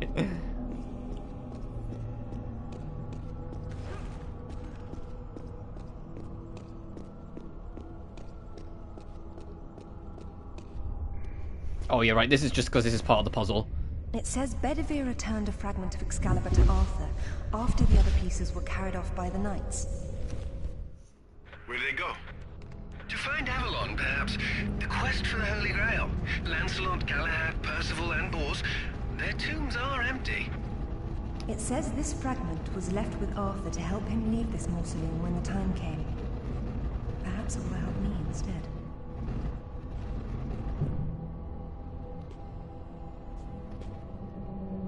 Let me just do one more, like, quick goosey gander around the neighborhood.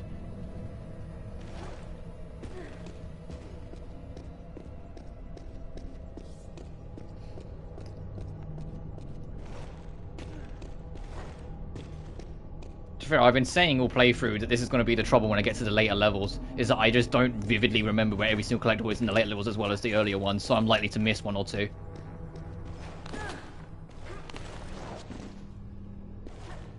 Anyway, you pull this down, which lifts up the bell. And you can see what we need to do here with this chandelier being grappleable.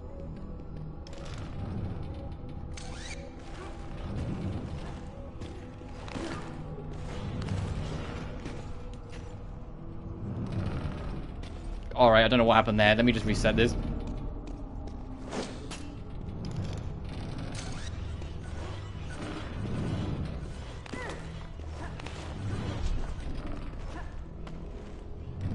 And then we just hope that it has enough swing that it hits it. We're good.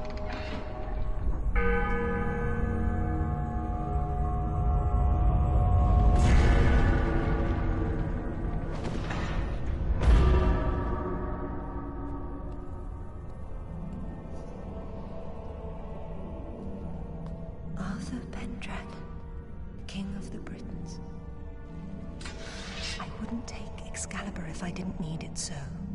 I hope you can forgive me. Mara, there's something going on up here. Alistair, you see that? See what? Oh, hell! Get your hands! Zip! Alistair! Lara! Zip, what's happening? Dun dun dun. How many heals do I have? Okay, 2. Hey, time for a boss fight. You heard that, like, that shadowy sound? Well, there's a fucking monster down here. Like, just straight up. That's how it works. You have to get its attention. And then drop cages on it. Your bullets won't hurt it. And then it will break it afterwards, so you need to go find the next one to get its attention to. And then rinse and repeat.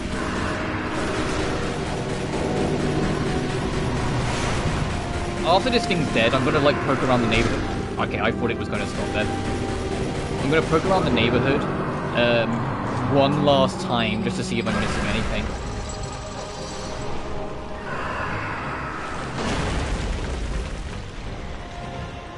Oh, here's the dangerous one. Hey, go right in front of it where it can beat you. Because only then you're close enough to like reach this.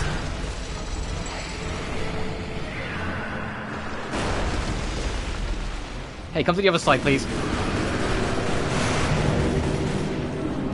Oh, it was... Oh, damn it, I completely missed. I said it was actually being kind of nice there. I'm going to back up, it's going to do that, yep.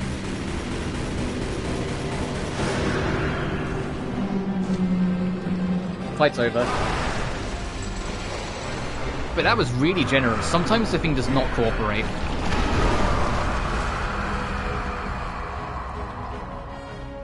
Okay, I have a couple places I want to quickly check before we start making our way out of here for potential bronze artifacts. Or rewards, again, as the game calls it.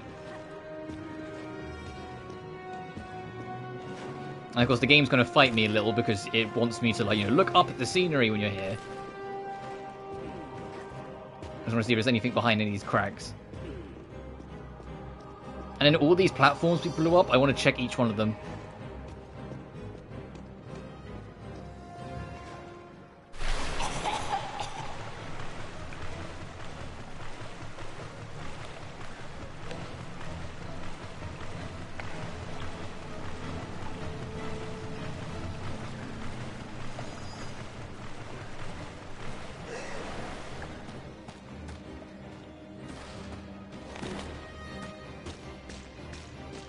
No, it's not on that. So we are just missing 2.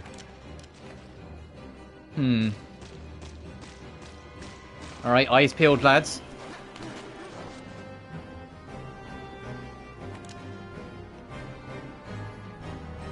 That's where he hooked off.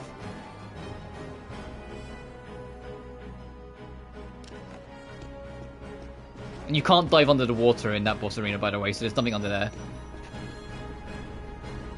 Okay, that's just a pit. I was gonna say, maybe...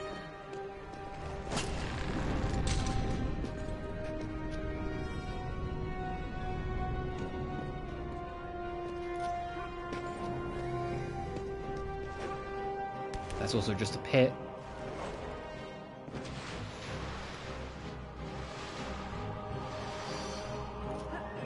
Oh, quick time event sequence coming up. There's another one.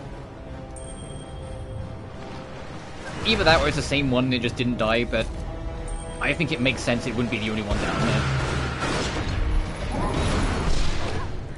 Oh, there's one of the bronze artifacts. It's right fucking there.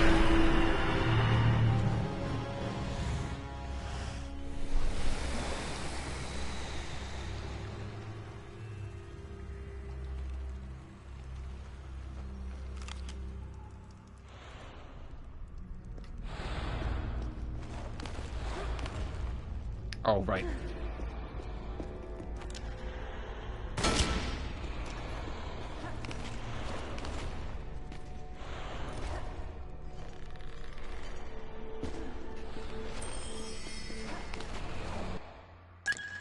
Yeah, we're missing one. Whoops.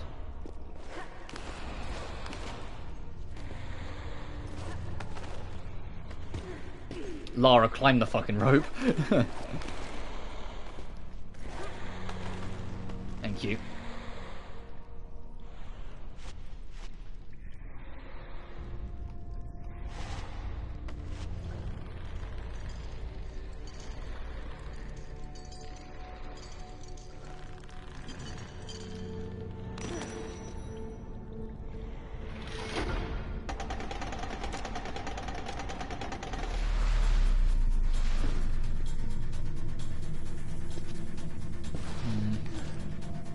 And this is another one of those we're going to be playing most of the level backwards now. So we'll have an opportunity to kind of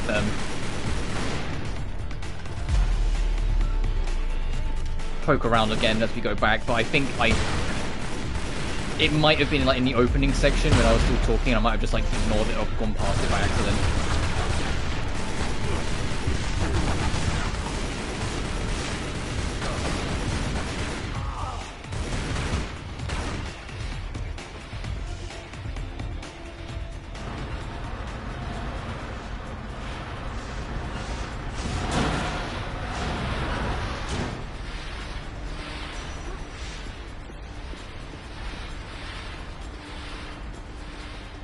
It's not anywhere around here. We've got the one that's on that corner.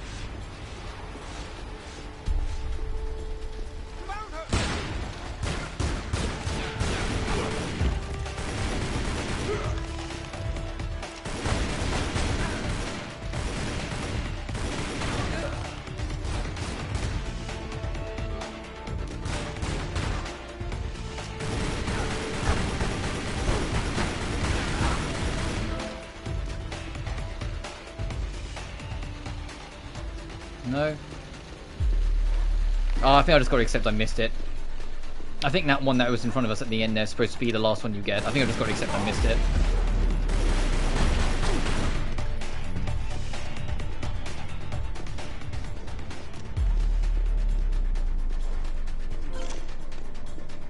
It is what it is. Almost perfect memory.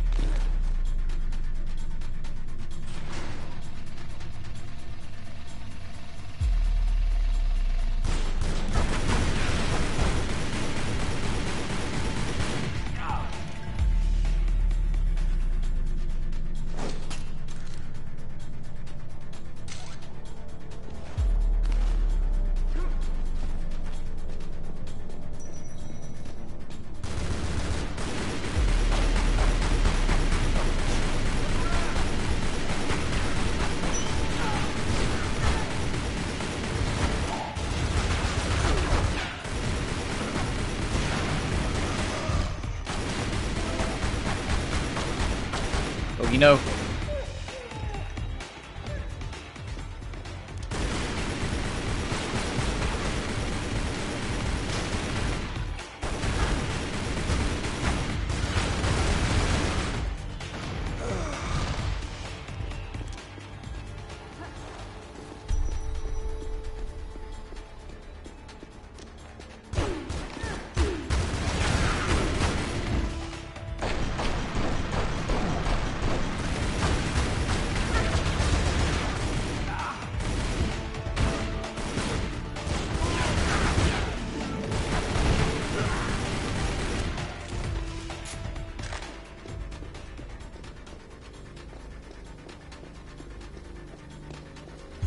So last chance, I'm like glancing around every corner as we go, like the very last chance, because the level ends as soon as the last enemy dies here.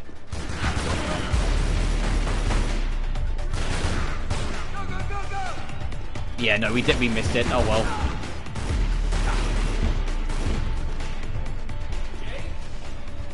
Oh well, nearly perfect then. Nearly 100% playthrough.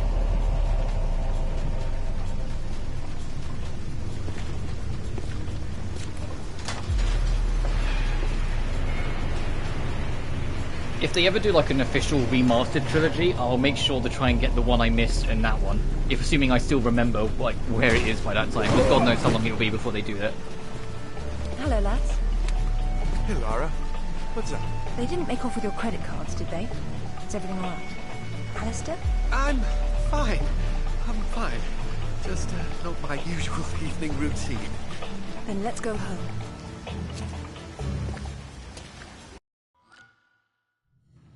Trophy unlocked. Great Britain. Great level England. Oh, that's so gutting. We miss.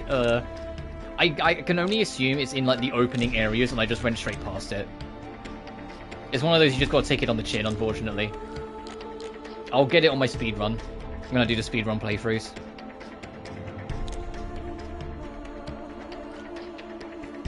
But now we're on to the level where I can show you the most embarrassing one I missed. Where it's like, what do you mean? That's the like it was like one of the last ones I was missing. Brilliant. For the trophy. Brilliant. King Arthur was real. The Knights of the Round Table were real. And now we have Excalibur right here in front of us. Those stodgy bastards at Oxford will have kittens when they hear of this. It's even bigger than that, Alistair. What Arthur called Excalibur is a powerful artifact that predates him by millennia. Well, it's still in pieces. Who brought the super glue? Shoes on the sofa? Are you insane, Zip? Come I on. asked you to look around for the Galali key. No luck, I take it? It was not among your father's collection. Or his records. It wasn't in Ghana either. Or Rutland was...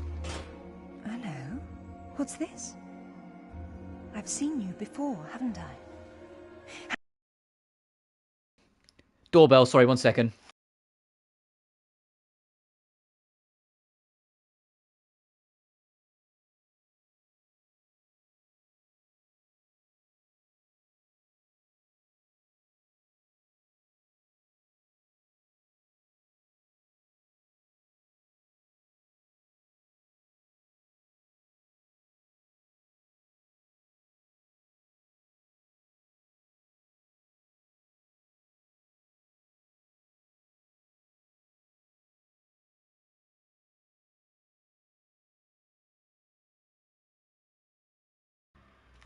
Alright, sorry, here we are.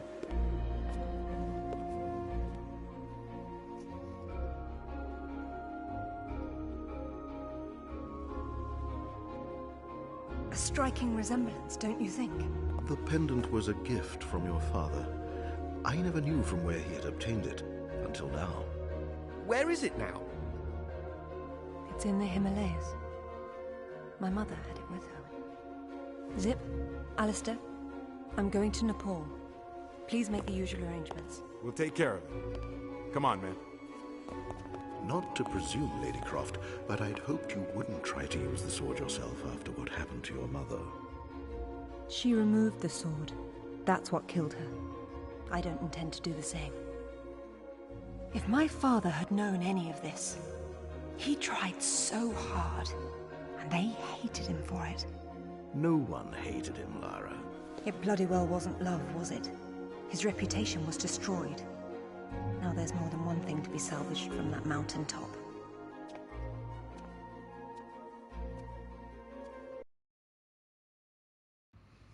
This has always been what it's about. Nepal, the Galali key. To make the sword be complete, we need the key.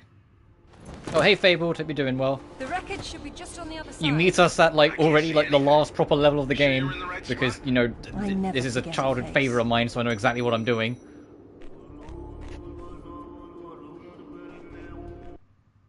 And there are 1, 6, and 9 respectively. 1 gold, 6 silver, 9 bronze.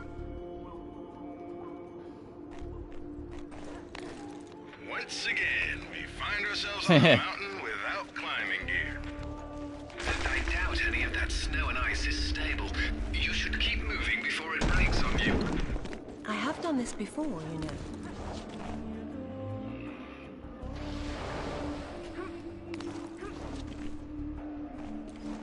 Also, yeah, that whole line there, we've done this here before. They're trying to make out that back when Lara was like 11, like her and her mother did all this. I mean, it probably wasn't as busted up as it is now, but it's also like, what the fuck do you mean?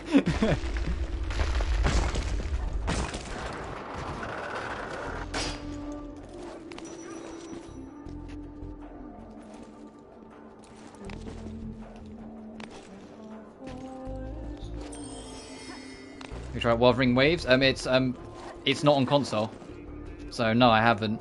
It's on PC and mobile, and I don't really like playing games on my phone. So when it's out on PC, I'll try. I'll try it. I probably won't get too much into it because I've already got my open world gacha, and I don't think I want 2 open world gachas. I have seen that one, like I say 2 specific shots that are like turbo, like Yuri coded, and I'm just like, alright, they're trying to like push as well. They know they can get away with a few things that Genshin doesn't, so they want to see what they can, like, how far they can push it. I feel like there's another collectible out here.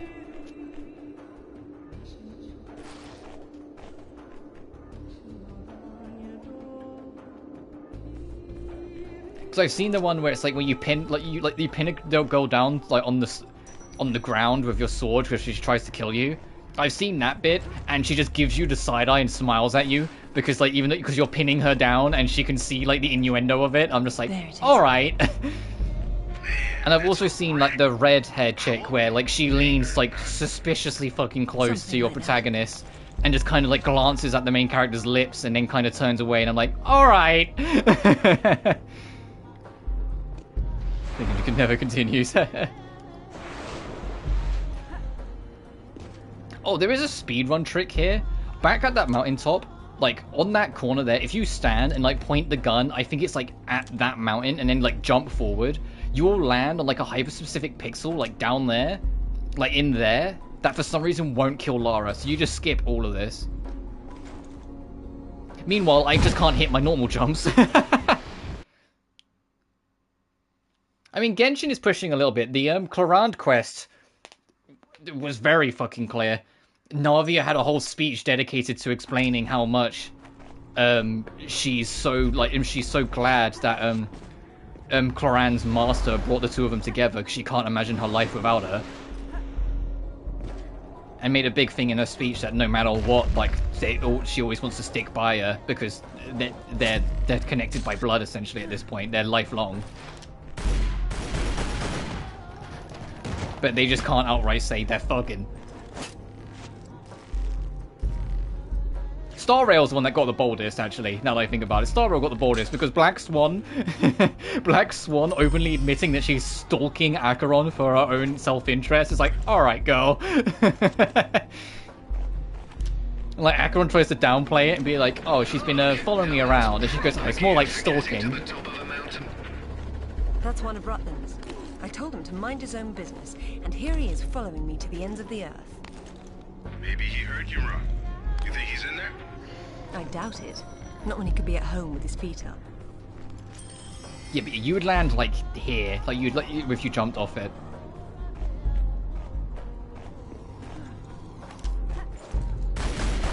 Speaking of Genshin, that's a good time to remind people that, I won't be streaming 4.8. Like, the next time I stream Genshin will be when 5.0 drops.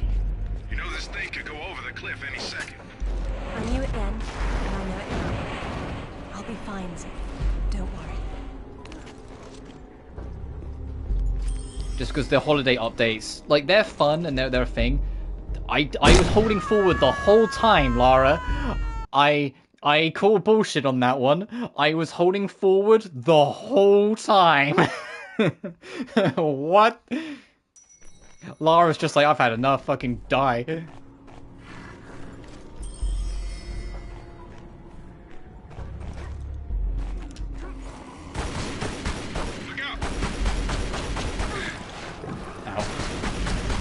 Ow. Okay, be careful. You know this thing could go over the cliff any second. I knew it then, and I know it now. I'll be fine, Zip. Oh, are you ready for the last quick time event section of the game? Because it's coming up.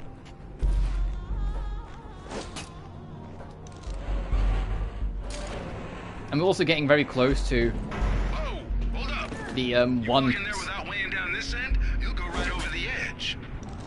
the one collectible I missed when I was playing on PS3. You and Winston, he signs the checks. As I said, because I got this on with my PS3 back in January, and then of course as soon as I got it, they start porting it. It is.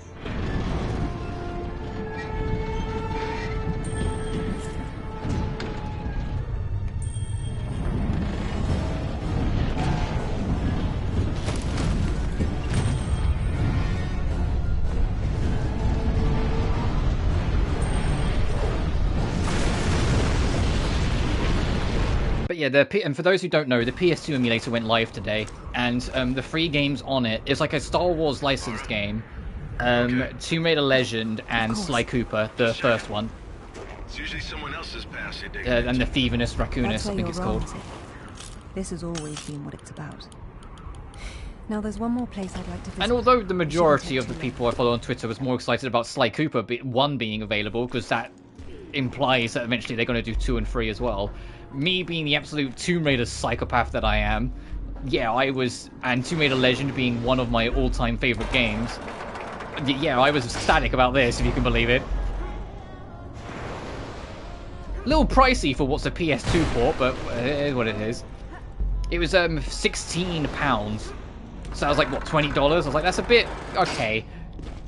Oh, the one collectible that I missed on my PS3 playthrough back when I was like playing it in January. It's there. That was the only one I missed, and I was like, on my PS3 playthrough, and I was so like, are you fucking kidding me? When I realized. My God, Lara, this is fantastic. Look at them all.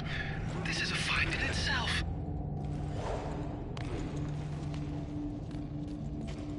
Oh, on the last gold, you know, these super hard, super complicated awards to try and find. The one that I said is kind of a freebie that the game just kind of gives you. Yeah, we're approaching it. Oh, way too far on the edge. Yep. You have to land near the middle because it's on a balance point, and I hit the edge way too hard. That's on me.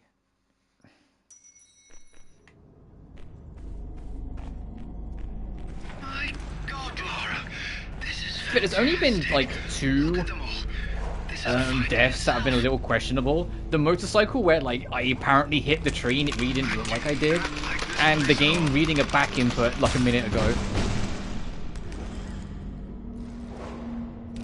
Don't slip. Alright, let's try and be near the middle. Need to get that and then jump off.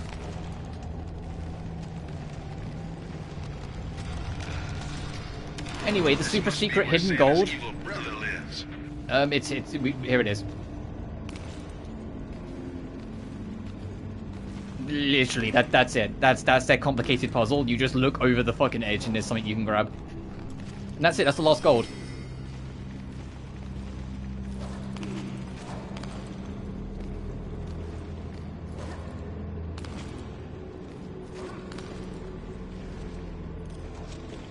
There isn't a trophy for getting all the golds, there's a trophy for only getting 5 of them, but there is a trophy for getting every single artifact, so you'd have to get it eventually. I'll be fine.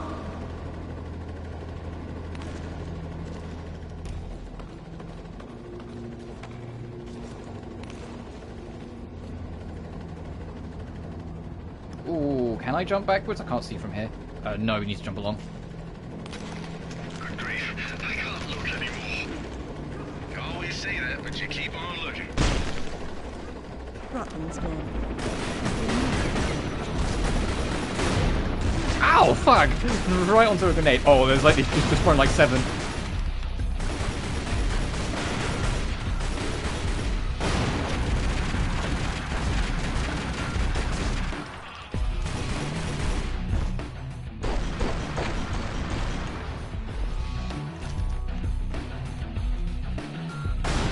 Oh, there's another guy here.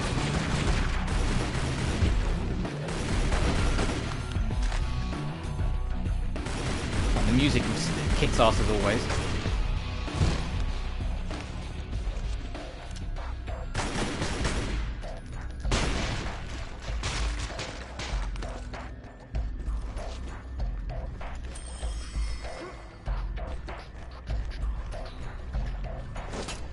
Thought you could hide from me.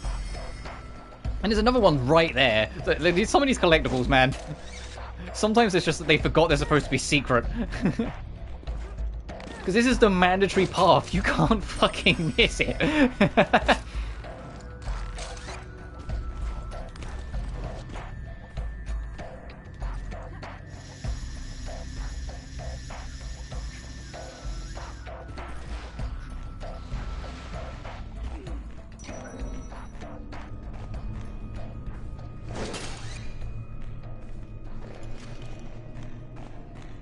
But I will be, because I will be playing the next Star Rail update, because the Penacony story is still going. And as for whether I'll be streaming more of the 2-point series, it depends whether the Sunshow Lawfu story stuff that's coming up is considered main plot, or whether it's just like extension stuff, like the Topaz quest and the Ghost quest. If it's just extension stuff, then I won't stream it, because my schedule is going to get clogged up enough as is. With Hoyoverse, with Zenless Zone Zero also coming out next month. Not to rub it in, but I'm glad I'm at home. Lovely, Zane. That's quite enough of that. Sorry. Oh, also, this water will kill us. In Tomb Raider 3, I said that there's another Tomb Raider game that does something with the water. This is it. The water will just freeze you. It will kill Lara almost instantly if you fall in. Oh, that is way too big a jump. Alright, of course I fall in.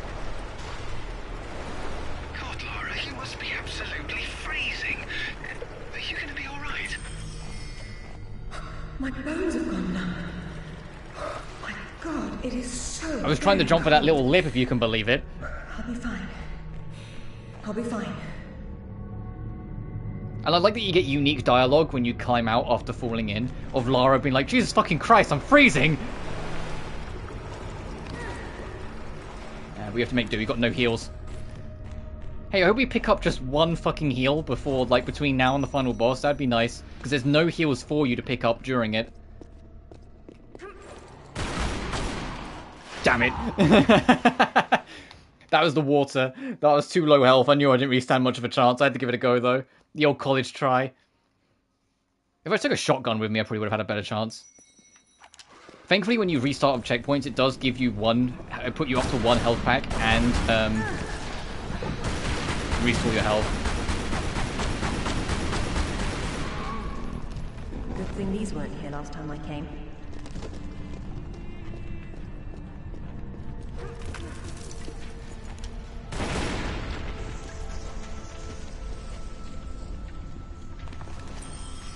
Okay, we should...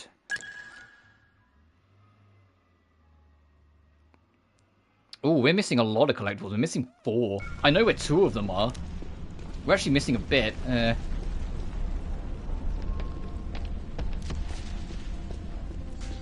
that's fine. Like I said, I'll worry about that more in my spare time. I just wanted to see how many of them I could get now.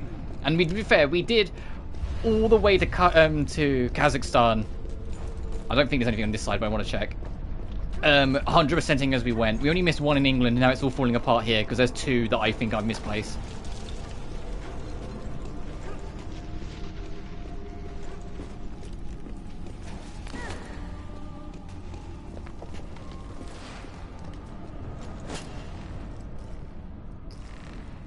Well, technically, if you want to count Croft Manor, I've missed a lot more, but it is what it is. Because Croft Manor's the tutorial, but it also has its own collectibles. Oh, is Encounter funny? Uh-oh.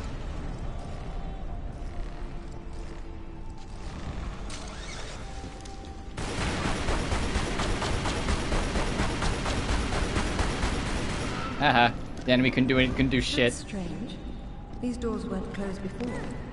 I suppose I'll have to work out how to get them open. What happened then? Glitched on top of a desk. Oh! And there's one. And I said there's two I know of this last area. That's one of them. If you can believe it, the other one is really creatively placed. Yeah, it's the exact same position on the opposite bridge. Computers, mouses, etc. Fair enough.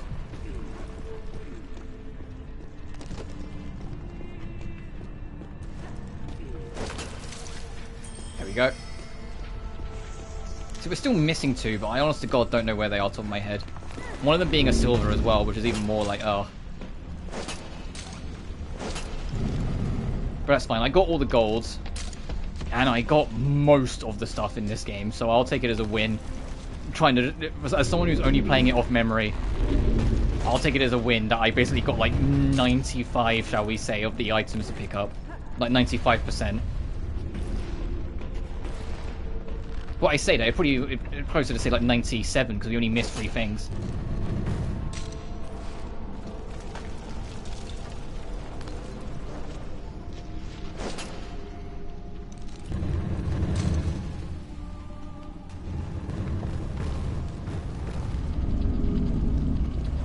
Every object here has a symbolic function.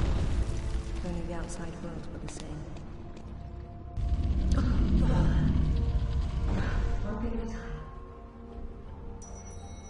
So I'm pretty sure there isn't a collectible down here. I think this is supposed to be like the end of the level. Because, oh yeah, by the way, we're at the end of the level.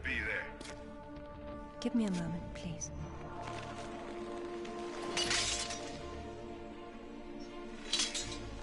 This is, by the way, for people keeping up with the lore. At the start of the game where we saw that flashback of Lara's mother touching the sword and it opened this big portal and then eventually like there was a big explosion and it took her. This is the very stone that she pulled the sword from. Which is why Lara knew it would be here and knew to come here, because she remembered from when she was 11.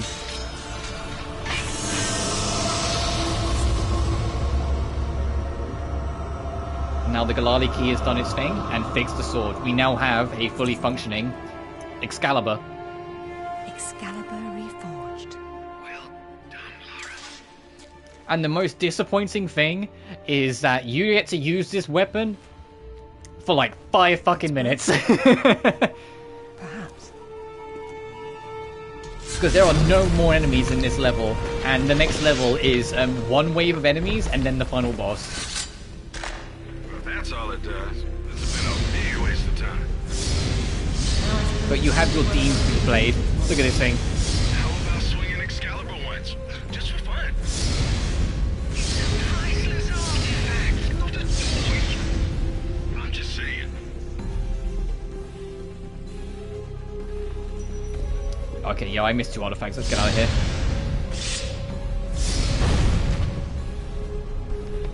And the last action sequence, which has actually got a tight jump in it, so you've got to be prepared.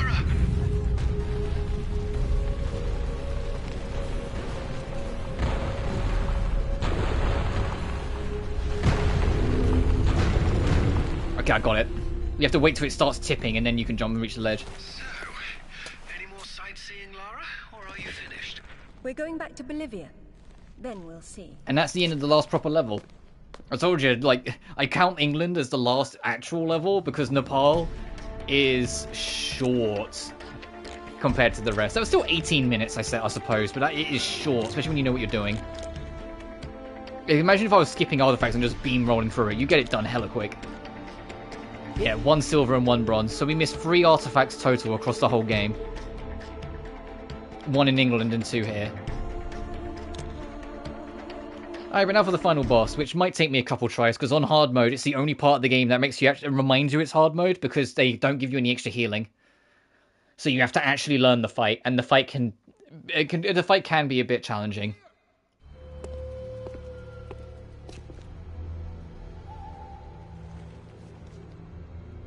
There's Rutland and Amanda. I'm gonna need a clear head for this, lads. Oh, you're gonna get no banter now. Please. Good luck.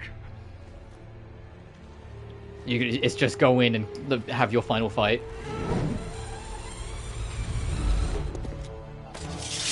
Anyone between me and that stone dies. Stop. I don't want anything bad to happen, but it will if you come any closer.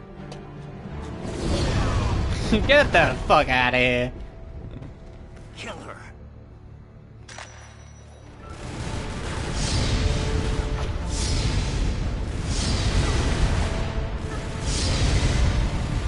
Okay, we're stocked up on med packs. Okay, we're not stocked up anymore. Okay, we're stocked up on med packs again, because you won't get any once you're in the boss fight, so you gotta make it count here.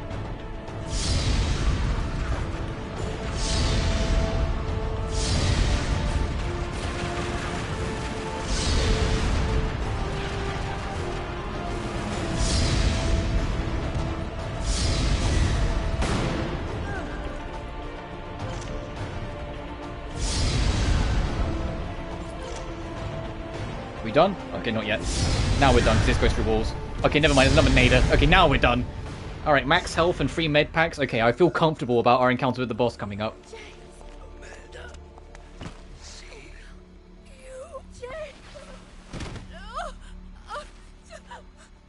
Final boss time. Sorry, Amanda.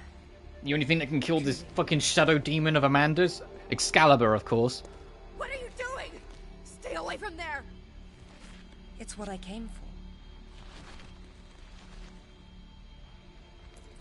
You don't need that.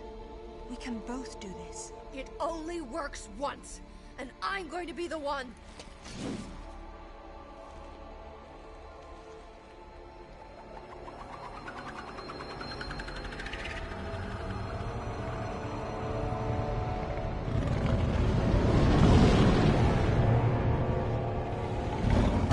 Alright, final boss time. The demon.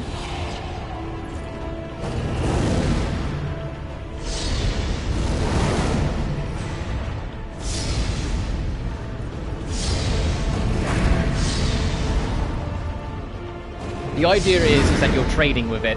You need to, well, avoid its explosions whilst trying to get your shots in.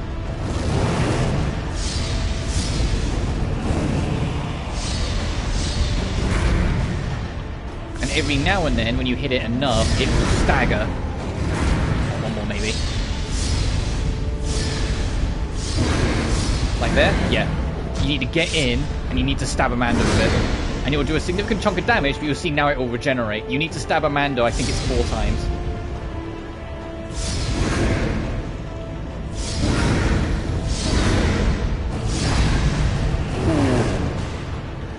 Be fucking careful, because it can combo you with the explosions. Like, if it catches you once, it can catch you again. Right, that's 2.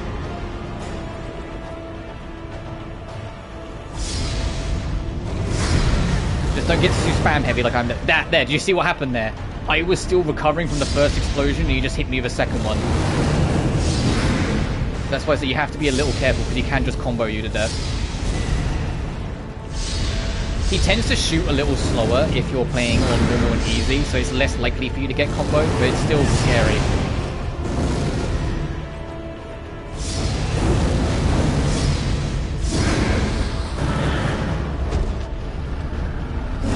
Alright, one more.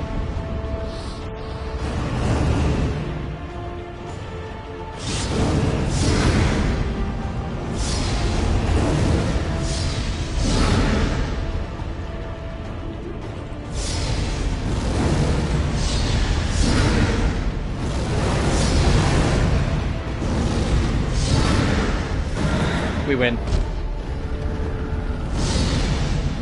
Alright, now time for one of my favourite cutscenes in all of Tomb Raider. And it's entirely because of the voice acting that Lara gives here. I forget the actress's name off the top of my head, but the voice acting you're going to get here is fucking sick. When she starts popping off and gets angry in a minute, oh, I'm going to shut up and let it play. But we're finished with Tomb Raider Legend, by the way. We finished this game in 4 and a bit hours.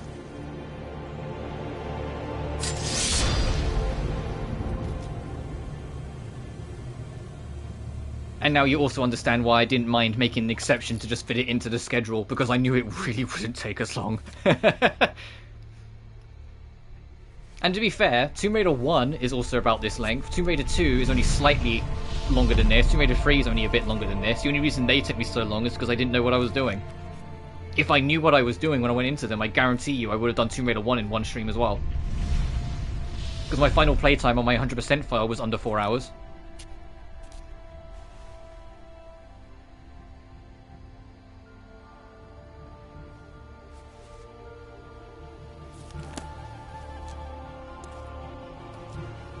This was fucking bold. Lara, the thing that straight up killed her mother, Lara decides to one-to-one recreate it in this one to see if she can try and get answers. It's like, it killed your mother, potentially. What do you mean? But now we get the big twist, which is going to start setting up the mystery of the trilogy. What? There's her mother. Mother? It's Lara, your daughter. What? What about my daughter? Don't touch the sword! She meant no harm. Take out the sword! What? No! Mother, listen to me. It'll explode unless you pull out the sword! Oh God! No! Yeah, that gate, it wasn't a portal, it was a time thing. We were looking into the past and we literally saw the event that caused her death. Idiot! And now Lara knows Amanda is the one that inadvertently got her mother killed. All these years I blamed myself, and it was you! You killed her! Killed her? She's not dead! She went where I was supposed to go, where you could have gone! Makes sense right this second, or I swear I'll execute you where you stand! Here it comes. I told you to pull out the sword. I told you. Where is my mother? Avalon. Fuck yeah. Myth. Don't you get it? But yeah, now we've been introduced. Her mother's not dead, she's in Avalon. And that is the puzzle of the whole Legend trilogy. Getting to fucking Avalon.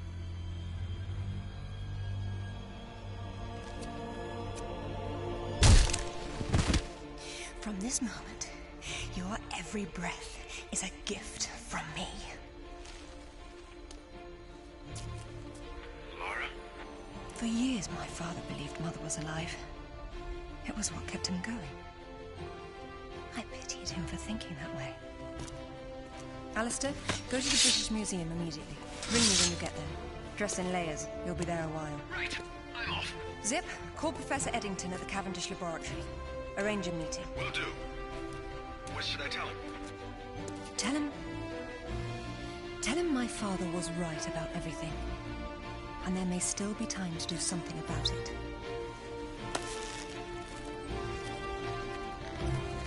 And that's how they left it to start setting up their trilogy, which continued only a year later with Tomb Raider Anniversary, even though it didn't, because Anniversary is based before Legend. If you want to see the very next chapter going towards Avalon and whatnot, you have to wait till Underworld, which was 2 years later, in 2008 for the PS3 and 360.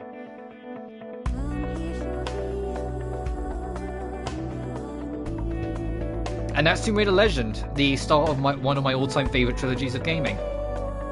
I could talk eons about why I love this game. We had a couple bullshit deaths, but I'm willing to put at least one of them down to the emulator. I think the one that we got in Nepal, where Lara just decided to jump backwards, I think that might have just been the PS2 emulator that this is running off that fucking up. The tree one was a bit weird though, but what?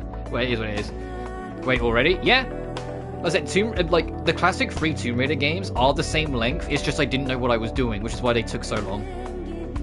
The reason why this stream was, I got this whole game done in 4 and a bit hours, is because I knew exactly what I was doing, so we just steamrolled it. And this was the first part of the trilogy. The Anniversary...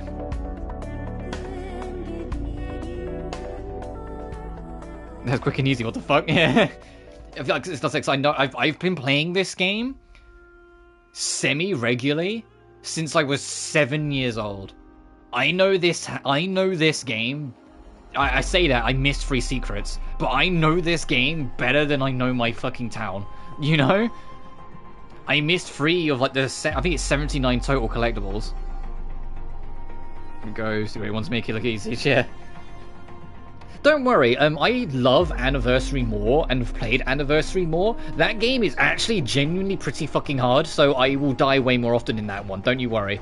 Because I'm assuming that's what's going to happen. Now that Legend has been added, I think it's only a matter of time they're going to add the rest of the trilogy.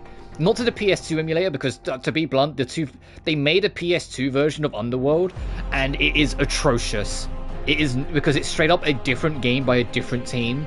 And it's like 1/5 of the size of actual Underworld. All the cutscenes are pre-rendered, yet look ugly as sin. It looks worse than Legend in a lot of ways. It's wild.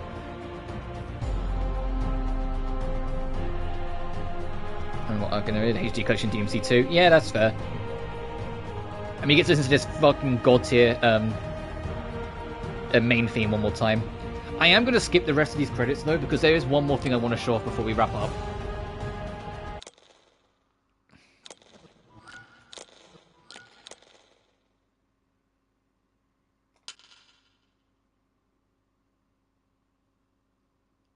And that's Croft Manor.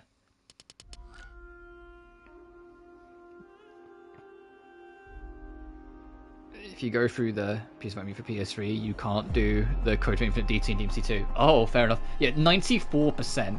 So we missed 3 collectibles. Our total playtime was 4 hours and 12 minutes. But if you go down to your extras,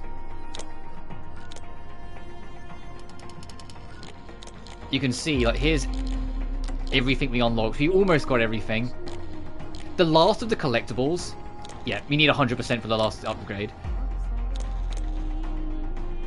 Because there's textureless mode. To get the last of the collectibles, you have to do the time trials. Which is why, even though there's only 3 things we missed, there's so many missing that you can see. Because every single level has a time trial, minus the final boss. The final boss doesn't, thankfully. Oh, and Croft Manor doesn't, at least in this game. In Anniversary it does, but Anniversary there's actually an objective. You've got Trish, you can make a joke out like Palace. Oh, yeah. Anyway, let me show you Croft Manor.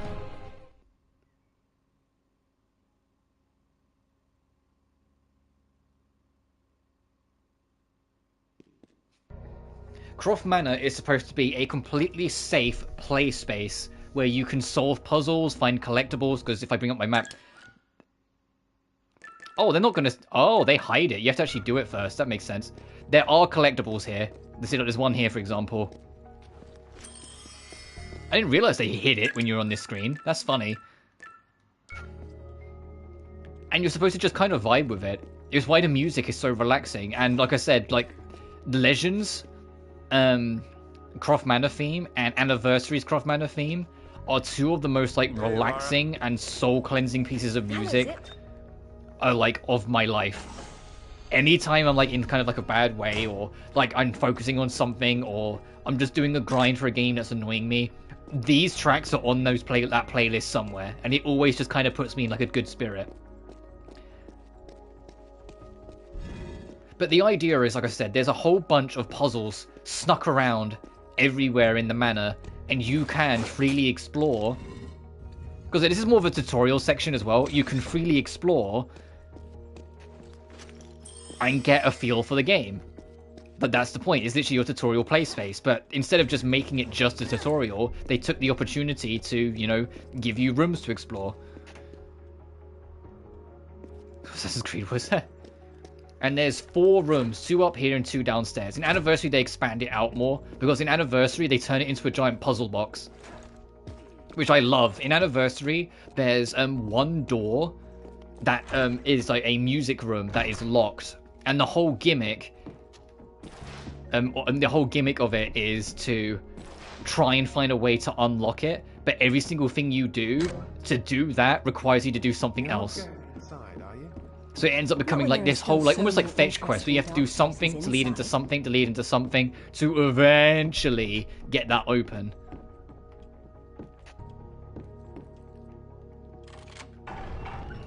I'll briefly show off every single room. I'm not going to go for the 100% of this level right now, because I'll do that in my spare time, because it does take a while for you to kind of, like, dig up everything.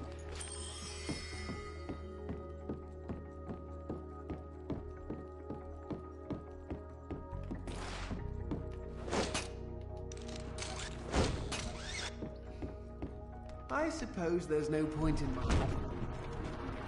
in a less calamitous manner. Oh, God, I no. didn't hear you offer in any manner at all, much less a calamitous one. But thanks all the same. Only as it needs to be. But the main gimmick of this, if you are trying to solve it, install a handle for you, but he didn't even offer the courtesy of a reply. He probably thought it was a rhetorical question. I would have. is that there is a riddle on a wall you'll find eventually when you're exploring. If you solve the riddle, it will lead you. Inspires me, Lara. Don't be sarcastic, Alistair. It's dishonest. If you solve it, it will lead you to another one, then it will lead you to a third one, and then once you solve the third one, it will, I believe, make. Where is it? That you see that circle panel on the floor? It'll make that rise up, I think. And then if you like and push it down, it makes it makes the last gold artifact we're missing technically appear. Alright, let me go finish checking up all the other rooms. But when I was a kid, I can't stress enough, I spent so much time in Croft Manor, both this and Anniversary. So the moment I realized there were puzzles to solve and it wasn't just a tutorial, and they actually like took the time to expand it and put all these little things in, I was in. And considering, you know, if you've been with this channel for a while or been with my Tomb Raider experience, you know the biggest things I love in Tomb Raider, my favorite levels, are the ones that are just pure puzzle solving, is why I love Tomb Raider 1 so much. The idea of this all secretly being a giant puzzle box was peak. It made it made me go insane as a kid. I was so ready for it, and it was great as well because when I was 7 years old, it's also a safe space. You're not like dealing with enemies. It is like me getting to explore and run around and do what I want and solve puzzles without any fear of getting fucked over for it. But anyway, we unlocked a whole bunch of costumes.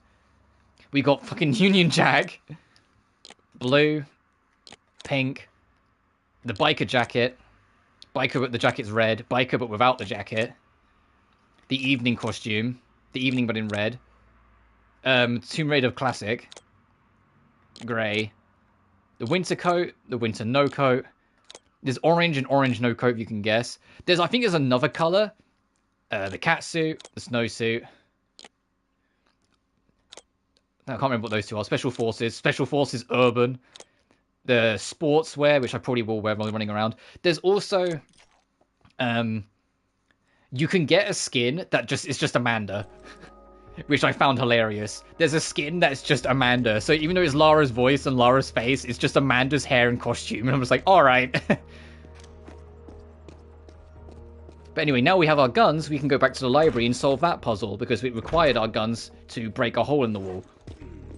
And then, like, the part that starts to begin, to get the guns from Lara's room. Yada yada.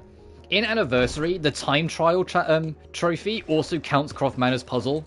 So you need to kind of actually learn where every piece of this puzzle is off by heart, so you can do it quick. It still gives you 15 minutes, which to be blunt is more than enough time. It took me 8 when I did it.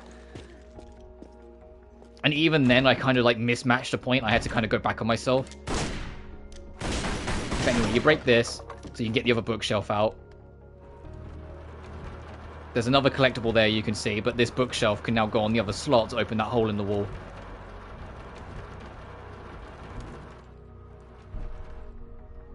Oh, and you also, if you know ahead of time what the riddles are, unfortunately, you can't solve them ahead of time. The puzzles only activate once you read the riddle. So, like, you can see that there's a book here that's clearly a different color that you can interact with. I can interact with it, it won't do anything. Because the riddle isn't active yet. Also, the reason why we picked up our light is because of here. And I like that the music quietens down when you go into the tunnels. There's dynamic music for this level. There's 3 versions of the Croft Manor theme. There's the one that plays standard, there's the quieter one that's playing now when you're here. And when we go to either the gymnasium or the swimming pool room, because they're more active, they play a slightly more energetic one. Also, here's the first riddle. Above the waters, twin sisters turn their backs. Above the waters, twin sisters turn their backs upon one another to leave the ambadges, unguarded. But if you come up the other side and touch this weird gold tongue, it actually connects to the bedroom. So now you have your link. The library and the bedroom are connected. Which kind of tracks. Like, that's something that makes sense to me, like, with Lara. Like, of course she would have it so her bedroom goes straight to the library. So if she's in the mood for a read, she doesn't have to, like, she doesn't have to talk to anyone. She can just cut across straight to it. Like, that'd be something I would do if I had more money than sense. Like, is make it so it's like a direct passageway from my room to the to a book area. Like if I was a billionaire. That collectible.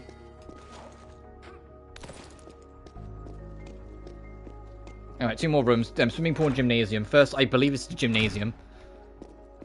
But if you listen carefully when we go in, the music will pick up a little bit when we go in. Like, you'll get some extra background instruments.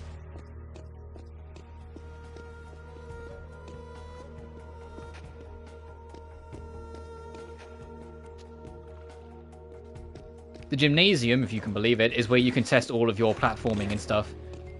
Also, if you have the grappling hook, you can alter what you can connect with.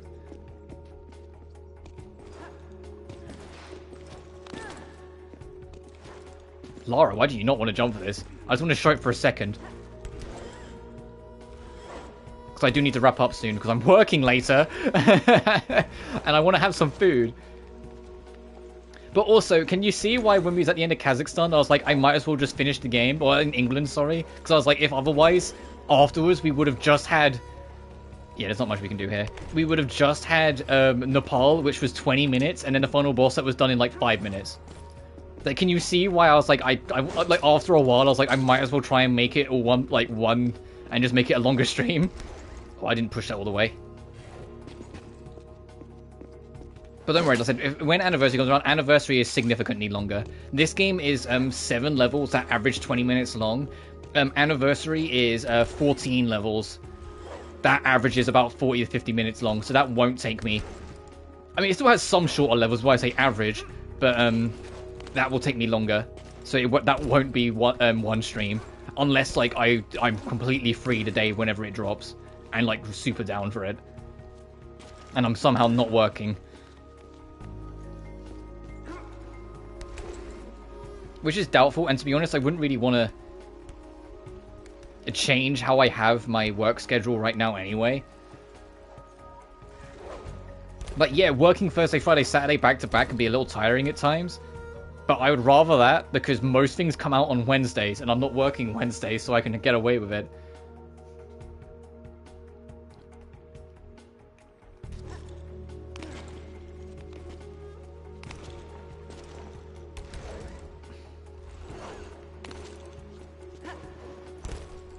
But yeah, if it wasn't obvious already, I fucking love this game. It's short and sweet when you know what you're doing, sure. Like I said, we only did it in 4 hours.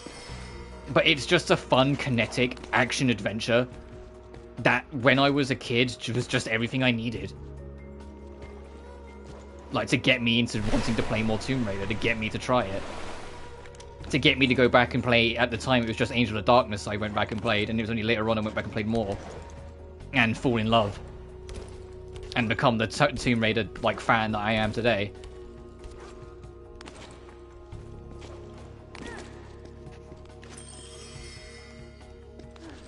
And heck, there are even some things in this game that, since playing the classic ones, I learned to appreciate differently, or learned to appreciate the classic games for what they did different. Like, yeah, there really isn't any fucking puzzles. I appreciate that the classic trilogy really commit to their puzzles. Whilst Legend, it has puzzles, but most of them are solvable at a glance, as you saw from my playthrough.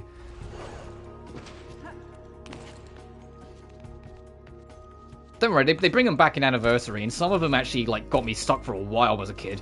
Because if you can imagine, after being sold on Legend, the moment I found out there's another Tomb Raider that's continuing off of it, that's coming out the very next year, yeah, that was like the only thing I wanted for Christmas.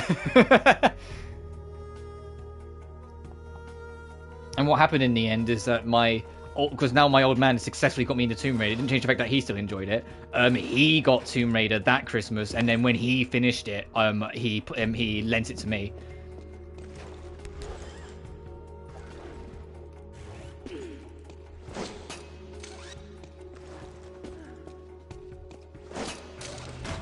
I'll do one more thing in here, and then I want to show off the swimming pool, and then I will wrap up. Because it's about to hit 2 PM now, my time, and I have to leave for work at 4:30, so I've got 2.5 hours, like, to myself afterwards. I said, the trophy list for this game is pretty easy. 100% it, do all the time trials, and then every level has a one-off specific that you need to do. And the only one I didn't do was make the Rutland boss fight at the end of level 4 go on for 5 minutes, because that's just, especially when I'm, live streaming, that's just time wasting. I think you can just grab it from here. Yes.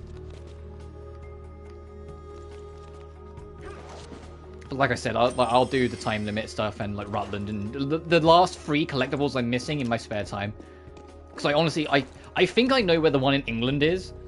I think it's like near the start, and because I was just like focused on like doing the whole myth trophy of like pushing all the swords in, I just forgot to check one of the spots. It's the 2 in Nepal that I honestly am not sure on at all where they are. Okay, no, I've done enough for a second. Let me leave.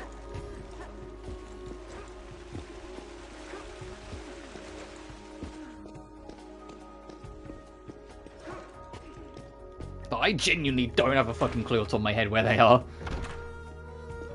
Oh, and because it's actually, last thing I should mention for those playing, because this is based off the PS2 version, starting with the 360 version onwards, they made it that you could access Croft Manor at any given point. On the original PS2, because I guess just how the save files are worked, you have to have a save file first before it will let you. And the last room is the swimming pool. So, like, just keep that in mind. Like, if you want to dive straight into, like, this, you have to at least start the game and make a save file first, and then it will let you. It's dumb, it's like, it's a tutorial, then, like, you just play the game. But, yeah, you have to do it.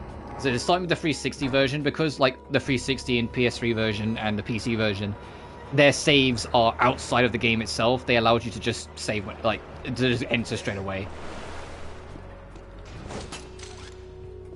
Trophy, Queen of the Bronze Age, gets 60 bronze trophy. I keep on saying trophies, they're called rewards.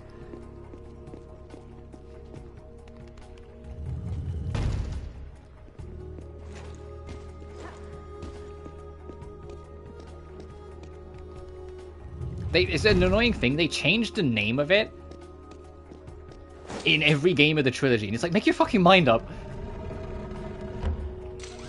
Because they have like bronze, silver, and gold rewards in this. In Anniversary, they replace bronze and silvers with artifacts and replace golds with relics.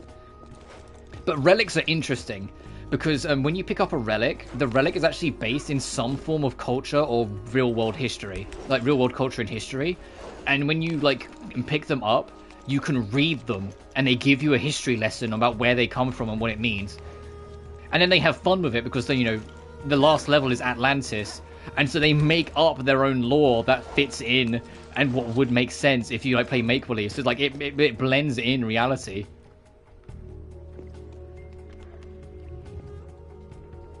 Anyway, if you make these, I think it's...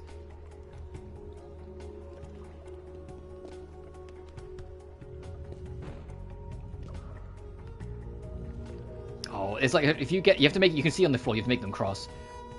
But it's a little...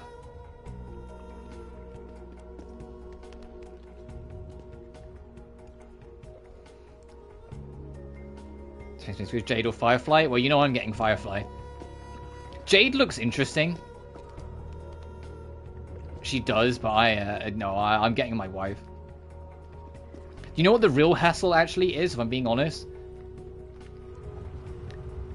For me, it isn't. it isn't that Jade is also out and like I might wanna. It's the fact that Firefly is also running with Ruan Mei. And Ruan Mei is still the best support in the game. So like it feels like there's a small part of me that's like, if I really want to like have like a comfort zone, I need to get her. Like, if I want to have a comfort zone with some of the endgame challenges, I kind of need to get her. But I don't really want to, because I want to get Firefly.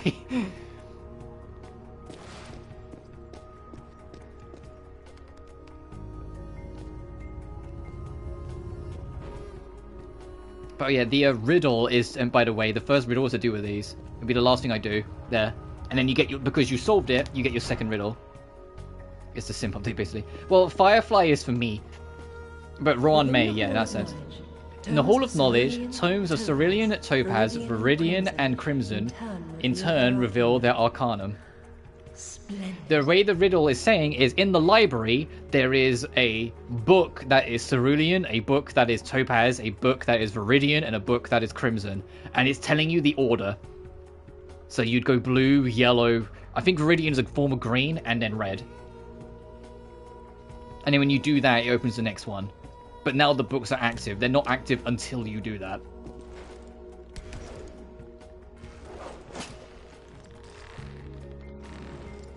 Anyone asked, but have you played Resident Evil games? There's a playlist. I have played and beaten 1, 2, 3, Code Veronica, 4, 5, and 6. And I mean base 4. Remake 1, 2, and 3, base 4. I plan to go back to it. It's just the schedule got so ram-packed with other stuff that I just haven't got around to it.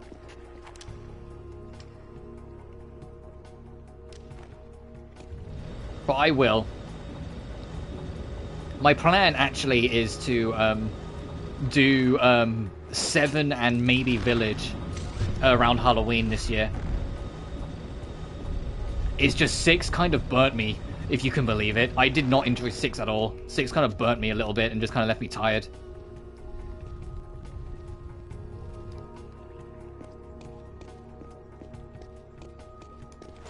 I can't remember who's on the other who the other rerun is alongside Jade when Jade drops. Oh, okay, I hit my head.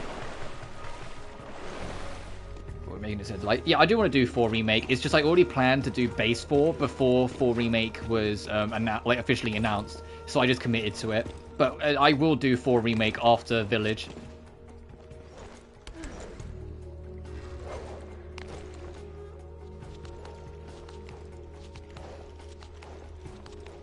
It's just there's so many other things that are... It's even like this month. Like this is just the start of this month's releases that I was looking forward to.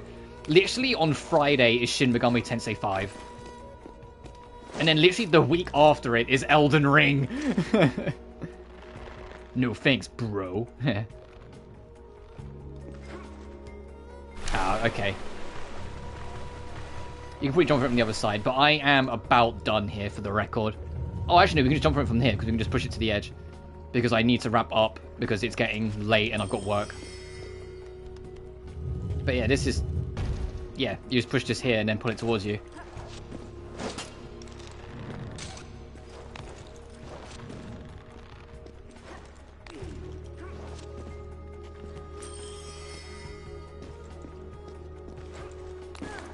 So I'm going to go back to the entrance, save... and then call it quits, and that'll be the end of Tomb Raider Legend. We got it all done in one day. Because of that, though, I will stream something else tomorrow, because I originally gave 2 days for this, just in case, but no, we got this all done in one.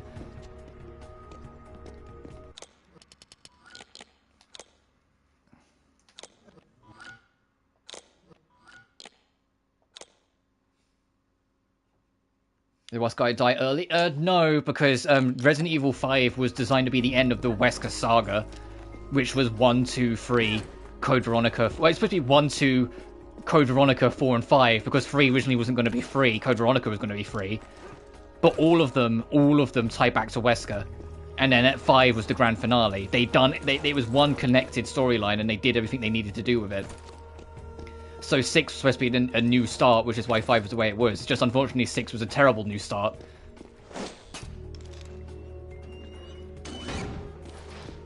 And his son wasn't a remotely interesting character, voiced by Troy Baker.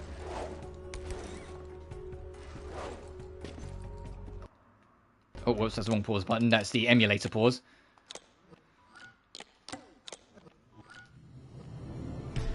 And you can see how many we picked up at the end here now.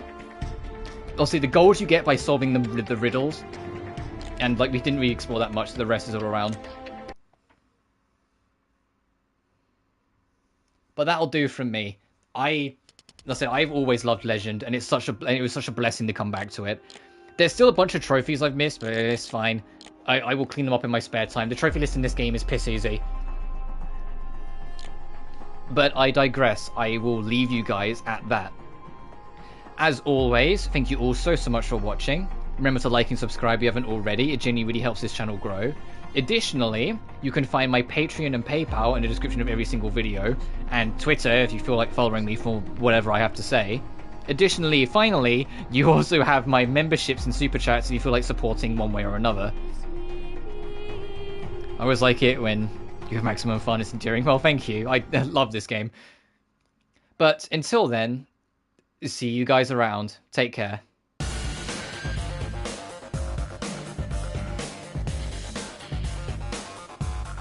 Oh, this is the original trailer. I just realized this is the original like 2005 trailer, which is why like the picture quality is so bad. Ooh. This I think it was like the E3 trailer in like 2004 or 2005. Oh shit.